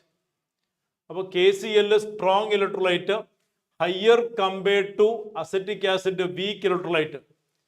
പെട്ടെന്ന് വായിക്കുമ്പോൾ statement നമുക്ക് ശരിയാണെന്ന് തോന്നും, പക്ഷെ തെറ്റാണ്. സ്റ്റേറ്റ്മെന്റ് തെറ്റാണ്. എന്തുകൊണ്ടാണ് തെറ്റാവുന്നത്? The limiting molar conductivity of KCl is higher compared to acetic acid. തെറ്റാണ്. പിന്നെ ആ ഗ്രാഫ് മാത്രം ഓർത്തു വെച്ചാൽ പോരടാ. ആ ഗ്രാഫ് മാത്രം ഓർത്തു വെക്കുക. λm along the y-axis and root of concentration along the x-axis. Hope you remember the graph. This is KCl graph. അല്ലേ? And this is the limiting molar conductance lambda naught for KCl. How comes for acetic acid? Acetic acid graph എങ്ങനെ വരുന്നത്? ഇങ്ങനെയല്ലേ വരുന്നത്. It goes like this, isn't it? Acetic acid CH3COOH. So the limiting value for acetic acid is much greater. Even the data available in the textbook, you can take up the data lambda naught for K plus and Cl minus versus lambda naught for acetate and H plus. H plus value is very high, 350 range. So it is that difference you can find in limiting molar conductance of KCl and acetic acid. No doubt about it. You can even verify the data given in the tabulated format in the NCERT. It will be much greater. Limiting, this is the point. This is the critical point. Limiting molar conductivity, it will be greater for acetic acid than KCl just because of the fact H plus is present. H plus ആണ് അതിലെ main point. അപ്പൊ അത് തെറ്റാണ് കേട്ടോ. രണ്ടാമത്തെ statement, molar conductivity decreases with decrease in concentration. തെറ്റല്ലേ? ഈ graph with decrease in concentration molar conductance increases. With decrease in concentration molar conductance increases. തെറ്റാണ്. ഡിക്രീസ് എന്ന് പറഞ്ഞാൽ തെറ്റാണ്. രണ്ട് സ്റ്റേറ്റ്മെന്റും തെറ്റാണ് കേട്ടോ. ഏതാ ആൻസർ വരണ്ടേ? 1 true, 1 false, 2 true, both true, both false. Option D is the correct answer. Both the statements are false. കേട്ടോ. Yes. അടുത്ത ക്വസ്റ്റ്യനിലേക്ക് പോവാം. അടുത്ത ക്വസ്റ്റ്യൻ. Yes. Next.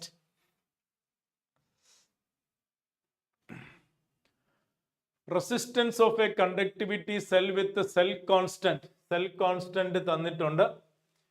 കോൺസെൻട്രേഷൻ തന്നിട്ടുണ്ട്. റെസിസ്റ്റൻസ് തന്നിട്ടുണ്ട്.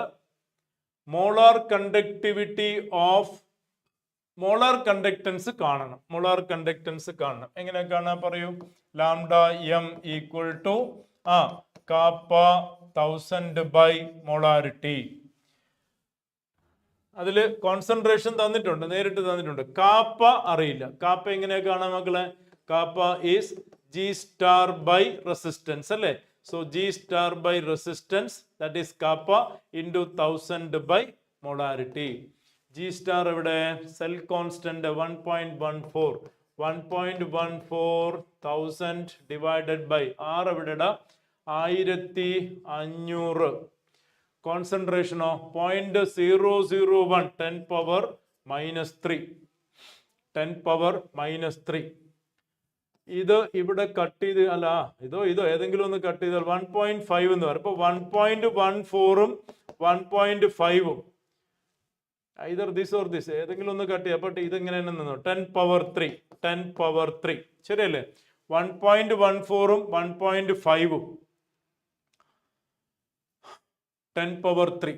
അപ്പോൾ 1000ന്റെ താഴെ വരും, ഒരു മേ ബി 0.8 0.75 0.8 ആ റേഞ്ചിലായിരിക്കും വരിക. എത്ര വരിക?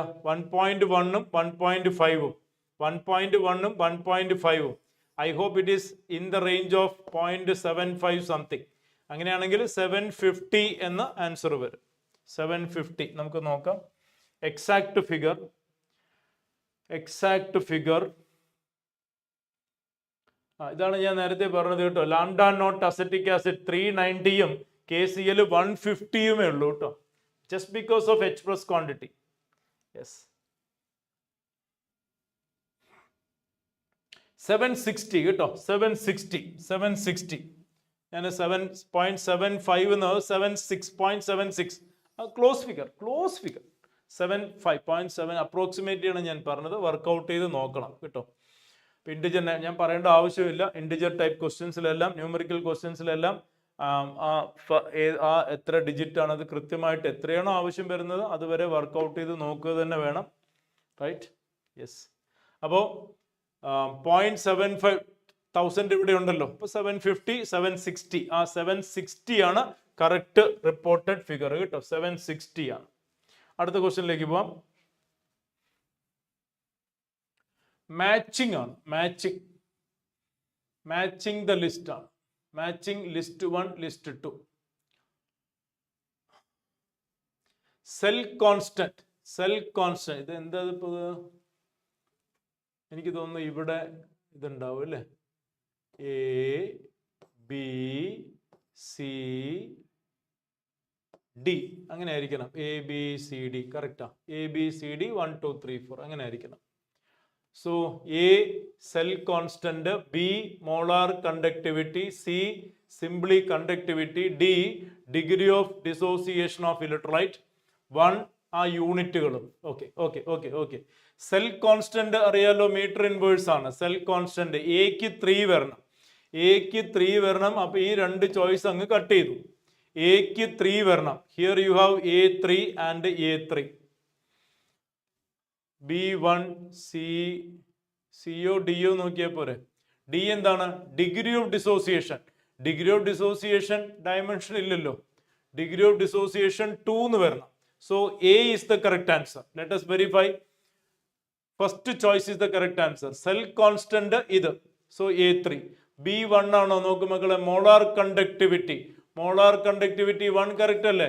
Seamen centimetre square per mole correct അല്ലേ? അത് കറക്റ്റ് ആണ്. C4 കറക്റ്റ് ആണോ? Conductivity C4 per ohm per metre അതും കറക്റ്റ് ആണ്. D dimensionless. Option A the correct answer കേട്ടോ. യെസ്. അടുത്ത ക്വസ്റ്റ്യനിലേക്ക് പോകാം. Consider the following cell reaction. Cadmium mercury cadmium സെല്ലാണ് അല്ലേ? മെർക്കുറി കാഡ്മിയം സെല്ലാണ്. ദ വാല്യൂ ഓഫ് E0 തന്നിട്ടുണ്ട്. At a temperature 25 degree Celsius. Delta H തന്നിട്ടുണ്ട്. നമുക്ക് സ്റ്റാൻഡേർഡ് എൻട്രോപ്പി കാണാം. അപ്പൊ എന്തൊക്കെയാ തന്നിരിക്കുന്നത് നോക്കാം. E0 സെല്ല് തന്നിട്ടുണ്ട്, ഡെൽറ്റ എച്ച് സ്റ്റാൻഡേർഡ് തന്നിട്ടുണ്ട്, ടെമ്പറേച്ചർ തന്നിട്ടുണ്ട്, സ്റ്റാൻഡേർഡ് എൻട്രോപ്പി കാണും. Right? What is a formula? What formula can be applied? Yes, delta G naught equal to minus NF E naught cell equal to delta H naught minus T delta S naught. അല്ലേ? ഇതിലങ്ങ് apply ചെയ്യാം. N value എത്ര വരാ? Cadmium 0-ൽ നിന്ന് +2-ലേക്ക് n value 2 കേട്ടോ, n value 2. So നമുക്ക് വേണ്ടത് delta S ആണ്, delta S ആണ്. So it is delta S is equal to delta H plus NF E0 cell divided by T. ശരിയാണോ? നോക്ക് മക്കളെ, ടി ഡെൽറ്റ എസ് അങ്ങോട്ടേക്ക് എടുത്ത് ഇത് ഇങ്ങോട്ട് വന്നു. അപ്പോൾ delta H plus NF E0 സെൽ ബൈ ടി. ശരിയല്ലേ? So delta H will be -825.2 kilo joule ആണ്. അപ്പോൾ നമുക്ക് അതിനെ ജൂൾസിലേക്ക് മാറ്റാം. കാരണം ഡെൽറ്റ എസ് ഒക്കെ എപ്പോഴും ജൂൾസിലല്ലേ വരുള്ളൂ. പ്ലസ് 2 × 96,500 ഇൻറ്റു E0 സെൽ എവിടെ കണ്ടല്ലോ 4.315 ഡിവൈഡഡ് ബൈ 25 ഡിഗ്രി സെൽഷ്യസ് എന്ന് വെച്ചാൽ 298 kelvin. That will give you the answer. That will give you the answer.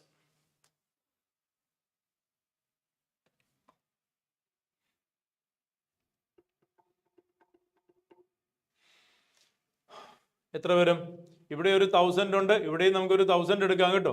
ഇവിടെയും നമുക്കൊരു 1000 എടുക്കാവുന്നതാണ്. 2 × 96.5 ഇൻറ്റു 4.315 1000 സെപ്പറേറ്റ് പുറത്തെടുക്കാം കേട്ടോ. അപ്പോൾ ഇത്രയും നോക്കിയാൽ മതി. 2 × 96.5 ഇൻറ്റു 4.3 എന്ന് വെച്ചാൽ 200 4 800 സംതിങ്. അതും 800 എബോവ് വരും, 800 എബോവ് വരും. ഇതിൽ കൂടുകയോ കുറയോ എന്നുള്ളത് മാത്രം. ഇത് 825 ആണ്, ഇത് -825 ആണ്. ഇത് എത്ര വരും എന്നുള്ളതാണ്. നമുക്ക് 96 100 എടുത്താൽ 200 into 4 800. I think it will go beyond 825 കേട്ടോ. അപ്പോൾ 1000 പുറത്തും ഉണ്ടാവേ. Yes. So that will come in and around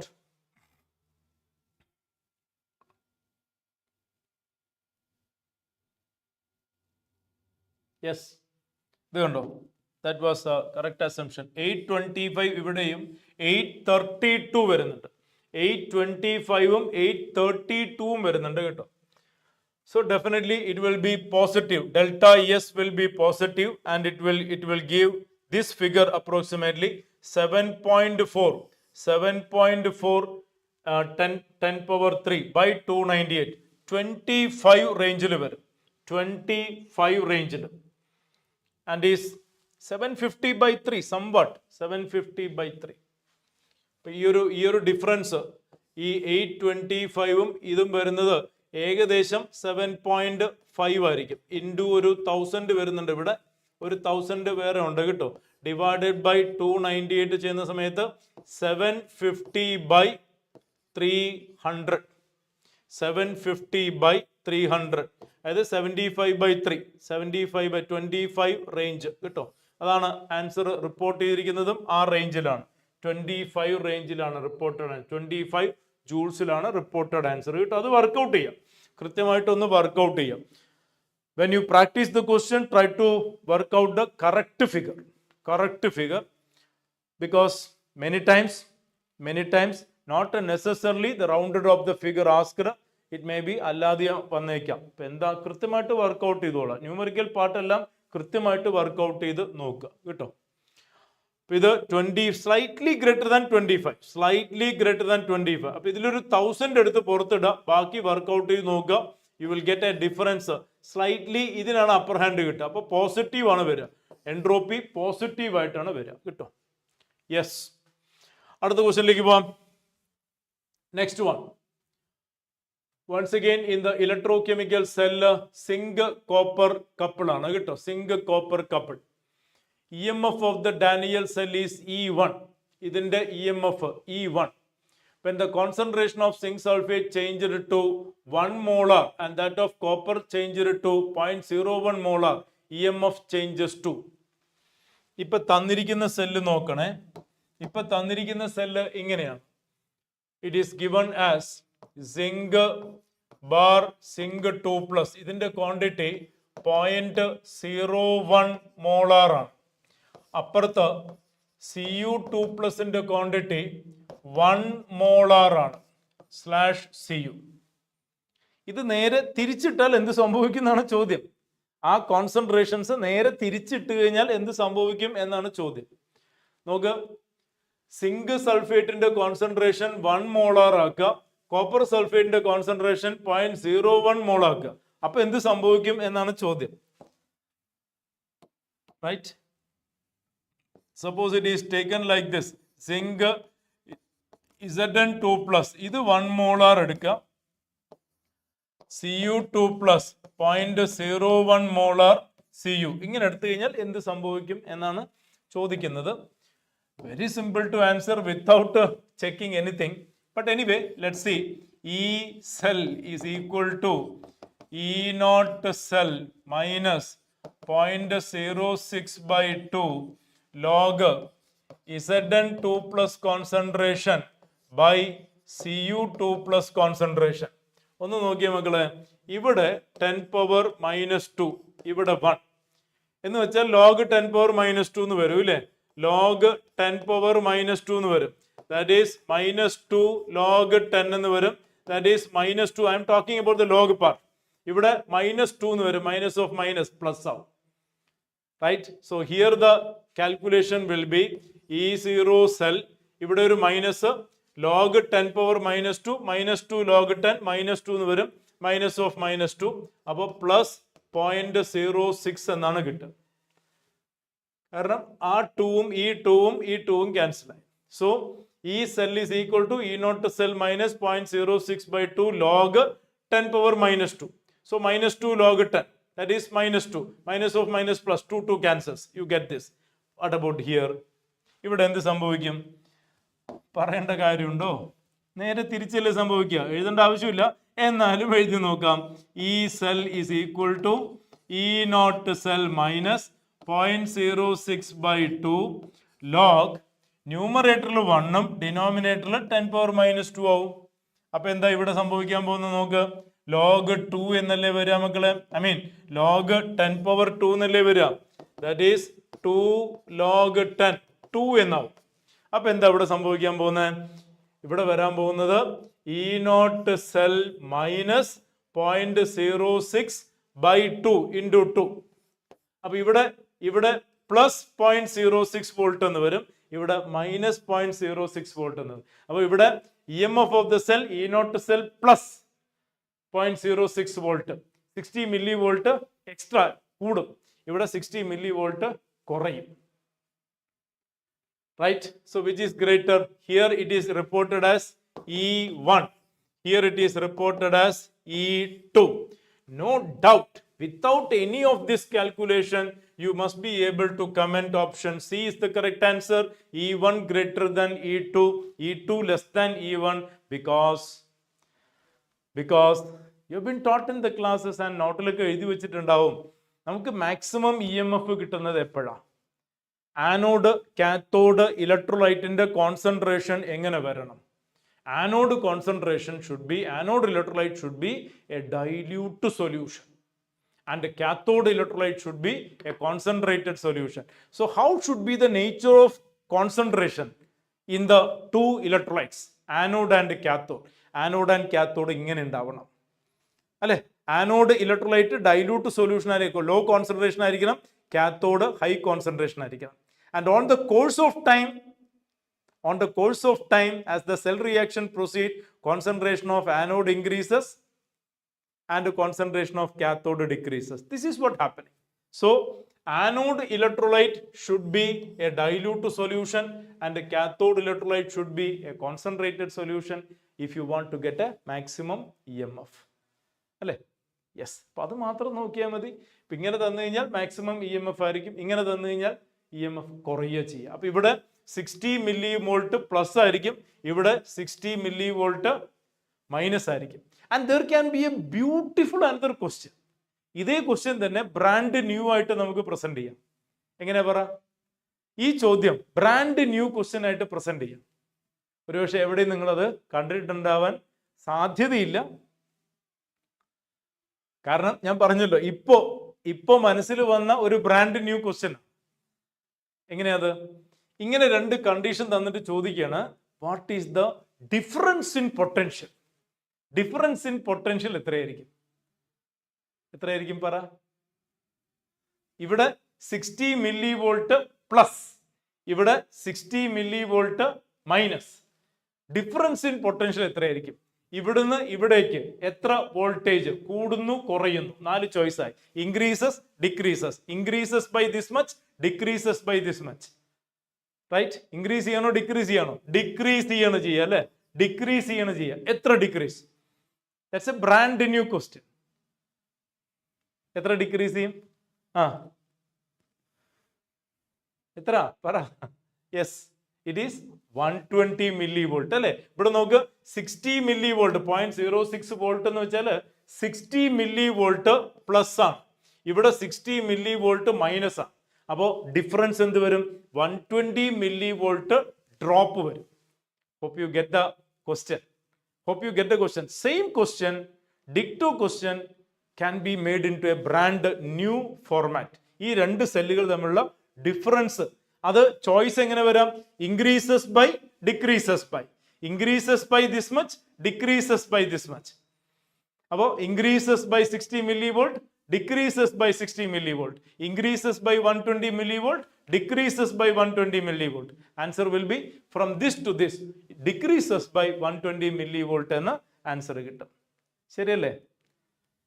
yes, അങ്ങനെ ഒരു ചോദ്യം വരുമെന്ന് പോസിറ്റീവ്ലി പ്രതീക്ഷിക്കാം കേട്ടോ. That's A prediction. Yes, and that's a brand new one.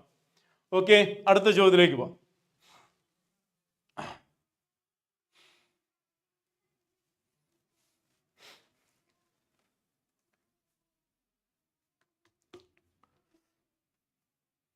For a cell involving one electron, E naught cell given, the equilibrium constant for the cell reaction is,